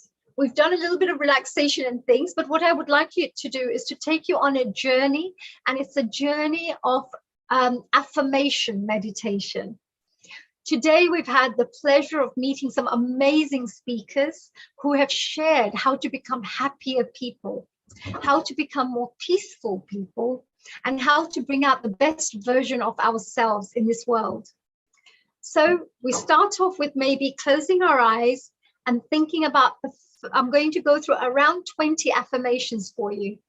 And for each affirmation, I'd like you to connect it to something that's happening in your life at this moment in time and see how you can expand and maximize that potential of that particular statement. So let's start off. All those people who are sitting and watching from other parts of the world right now, sit in a nice quiet position, whether you're on a chair or on the floor, no problem, just relax, but close your eyes and let's take you on a journey, an imaginative journey. So let's start off with the first one. I have the power to shape my ideal reality. Think about what would your ideal reality be like? What is it that you would really like in your life? How would your life have to be for you to be joyful and happy? So that's your first statement. Think, I have the power to shape my ideal reality. Number 2, everything is always working out well for me. Everything is always working out well for me.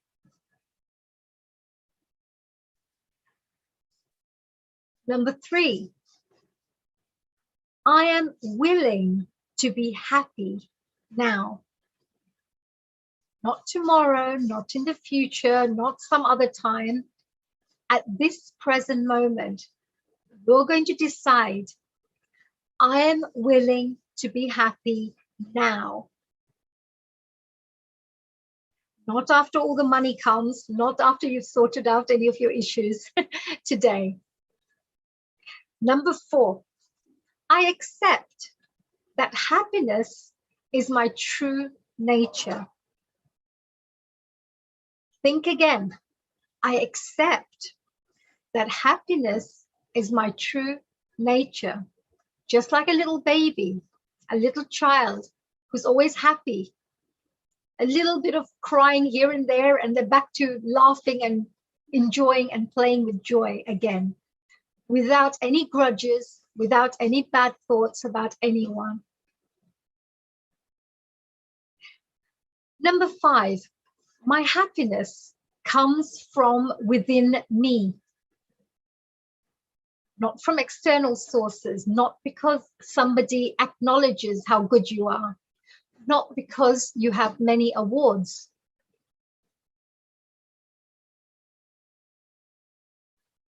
Your happiness comes from within you. Number 6, I create my happiness by accepting every part of myself with unconditional love. I create my happiness by accepting every part of myself with unconditional love. Everything you are, everything. How you love your family, how you do good work for your community, how you're volunteering your time for healing our earth, how you share your knowledge so generously with others.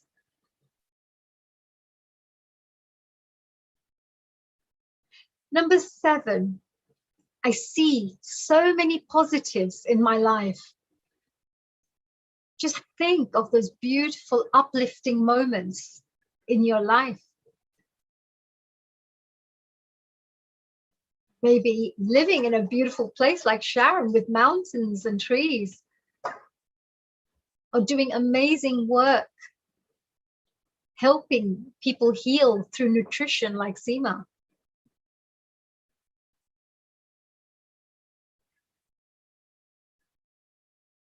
Number 10. Number 8, I'm constantly creating everything my heart desires. Anything that you wish to achieve in life, just imagine that you're going to be working towards achieving everything that makes you happy in life. Number 9, I experience joy in everything I do. Whether it's cooking, whether it's cleaning, whether it's spending time with friends, whether it's reading a book or meditating. I experience joy in everything I do. Number 10, I give myself permission to enjoy myself. There are many people who feel guilty for enjoying themselves. But I give myself permission to enjoy myself. Every human being has the right, the freedom to be happy.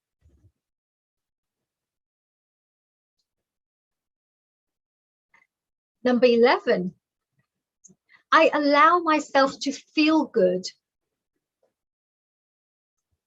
Why would you be thinking about all your challenges when you can be thinking about everything you can be grateful for in your life?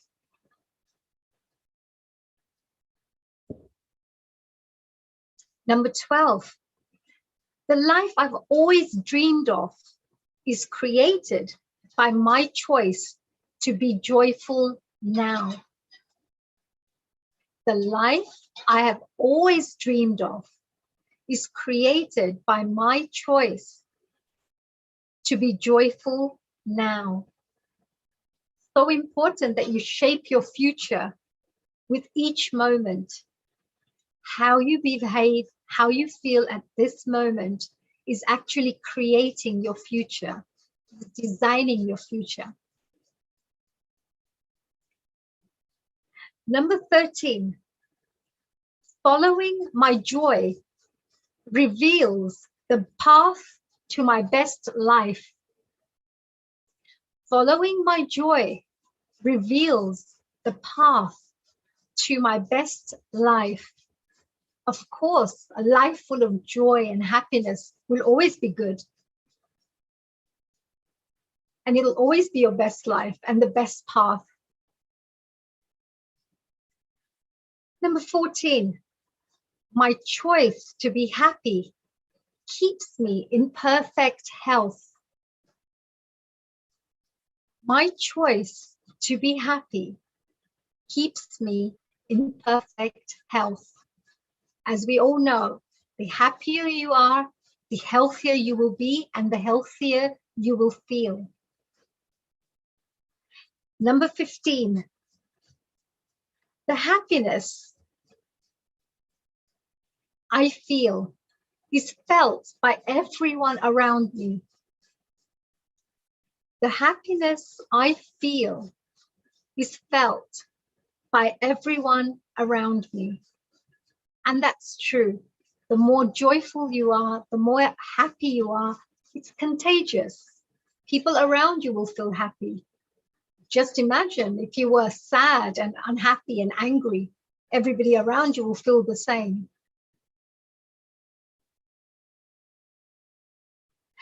Number 16, I create the possibility of happiness for others by being happy myself.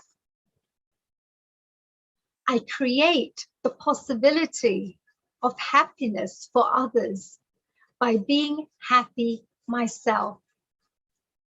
The more joyful and happy you are, the more you can spread joy to others. And it's free. You don't have to pay for it. Completely free. Just share something happy and joyful. Number 17, I am meant to live a happy life. Why not? Have you heard of people saying it's written in my destiny to be sad, to have bad luck, to have all these challenges? No, not at all. I am meant to live a happy life because the universe always wants to see its children happy. Number 18, my inner joy expands when I share it with others. Why keep all that happiness and joy within you only? Why not share with others? Why not say something beautiful to uplift other people? Why not bring happiness to your children, to your partner, to your family members, to your neighbors? Number 19, all the good in my life comes to me as a result of my willingness to find happiness in each moment.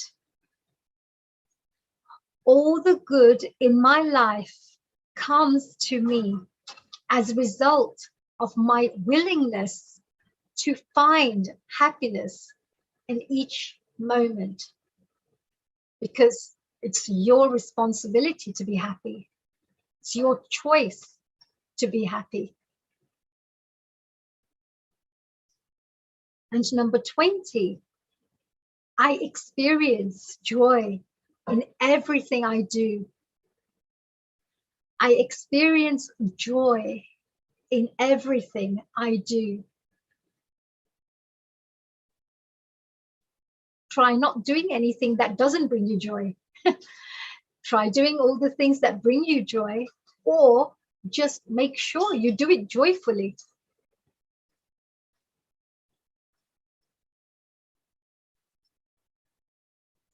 So with this, I'd like you to imagine you as a soul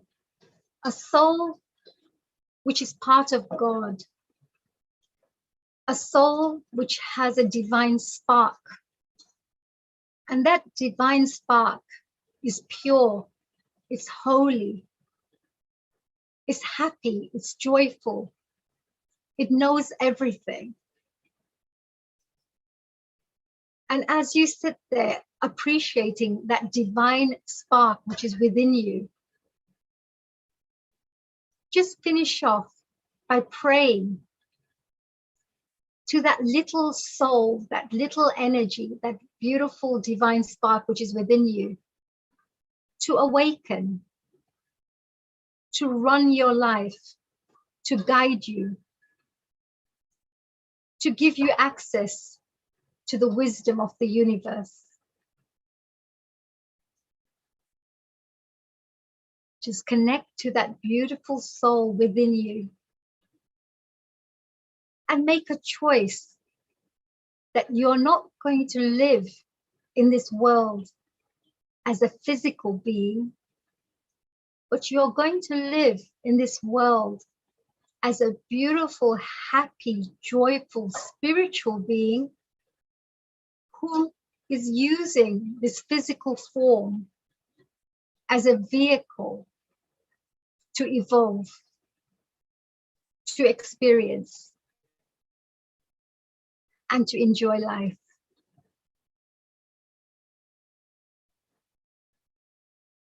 So with that, I'd like you to slowly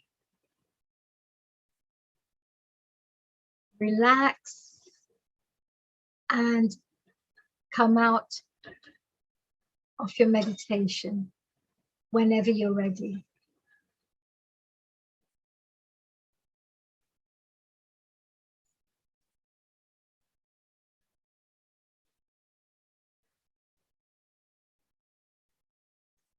Om Shanti, Shanti, Shanti.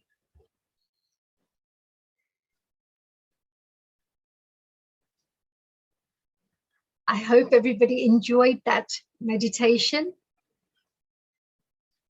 I always ask Lakshmi ji first. Lakshmi ji, how did you feel? How was your meditation with all the combined meditations today? Each one was different. Seema's was completely different. It was a lot of exercise and meditation. Dhruv took us to a different level. And Honey, yours was again a totally different, like your 20 points that you mentioned. It was literally, you know, how happiness leads to well-being. That was what portrayed in all those 20 points, one by one. And it is so true. If you try to be happy within yourself, you know, you are healthy, you don't get any ailments, and you're fine, and you know, you keep the people also around you happy. So this is what we've learned today. And it is important to be very happy, and to be happy you have to be a very straightforward, honest person. That is also very important. Yes, absolutely. Thank you very much, Honey, for this wonderful 20-point meditation. It was really, really good. And thanks to Seema, thanks to Sharon and Dhruv for those 5 minutes meditation that you had introduced. Oh, thank you. Lakshmiji, you're always so beautiful with your words. Your words are like poem, like a poetic words. And you appreciate everybody always. Thank you so much for that lovely words. And I'm really glad you enjoyed that. And it's really important for us to remember, you know, just like Seema ji had mentioned, every word is important, what we say to ourselves. We have to keep reminding ourselves with the right positive words. As soon as you feel something negative, you feel frustration, you feel a bit of resentment, something like that, you have to use your mind to quickly change it and change the words, change the thoughts. Otherwise, you will get pulled in a direction which is not good for you. So it is like it's your mind has to be trained to be able to be resilient, as they say, which is very important. Thank you very much, Lakshmiji. As always, it's a pleasure to have you here. Always an honor to have you with us. And Mitaji, how about you? Thank you for joining us here. Global Namaste to you. And maybe a share from you. How did you find the meditations from us wonderful meditating coaches? It was wonderful, yeah, to listen to the whole session, not just a meditation, even before that. And coming back from motivation, inspirational topic to to internalize our being, the equanimity and the benefits of yoga, the benefits of understanding, you know, at the deepest level, how to unite ourselves, our inner eternal soul, real soul with the universal soul, through the means of meditation. So, and experimenting different routes of meditation, you know, to reach it, yours with affirmations, Sharon's, then also Dhruv's with the Aham Brahmasmi or Shivoham, and good old, you know, because I'm a practicer of Sudarshan Kriya from Art of Living. So I've done quite a few courses. So Vastrika Pranayam and everything. So yeah, so enriching our inner being at the end of this session, it's so important that, you know, if you want to be inspiring yourself and motivate yourself, your core has to be strong. And this is how meditation can help. So, and as you know, as yoga says that we have several different sheets of body. The first outermost is the physical body, Annamaya Kosha, and then Pranamaya Kosha, which is energy body. And we have energized our body through this meditation, through the Vastrika Pranayam as well. And the Manomaya Kosha is mental body. So we got clarity as well. So it's so nice to do this session at the end of it. I was looking forward to do that, but I was then driving, and by the time I came, I probably became late.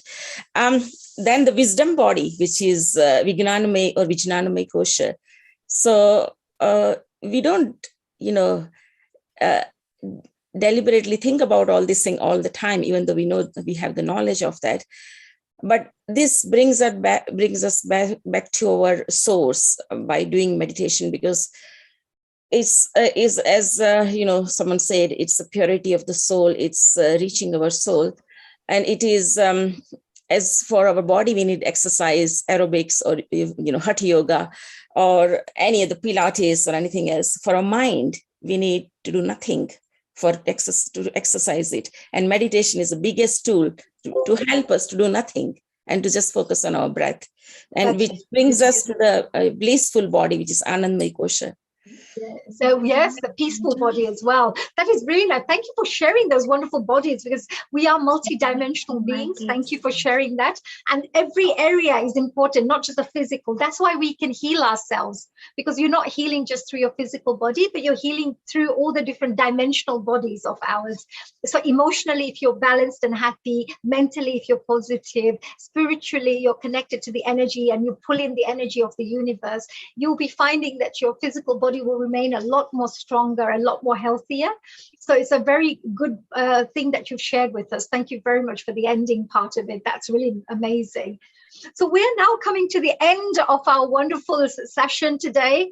I hope you've enjoyed the inspiration and, of course, motivational session with these wonderful guests, wonderful hosts as well, and lovely panel guests as well, like Sharon, who's just joined us as well, Dhruvji with a wonderful speaker, with all the rest of the speakers that we've had today.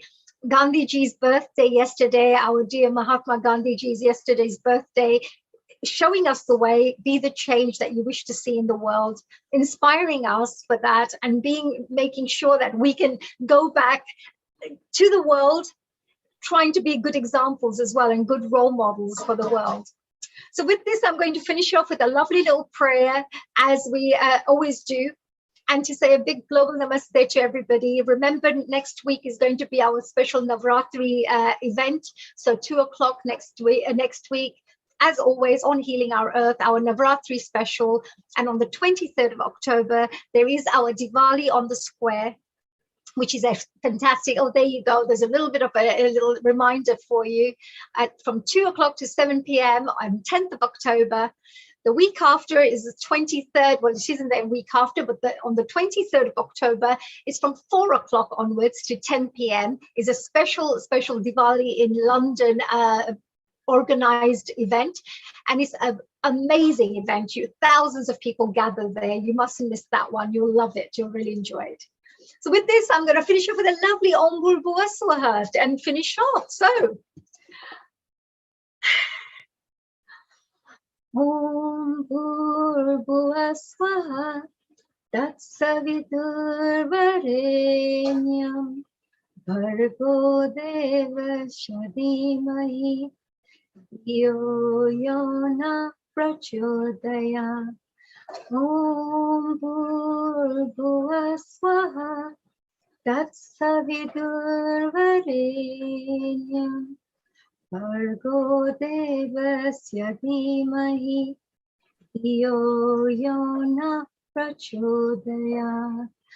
Om Bhurrbhuva Swaha Tatsavidurvarenyam Bhargo Devasya Dhimahi Yo Yona Prachodaya.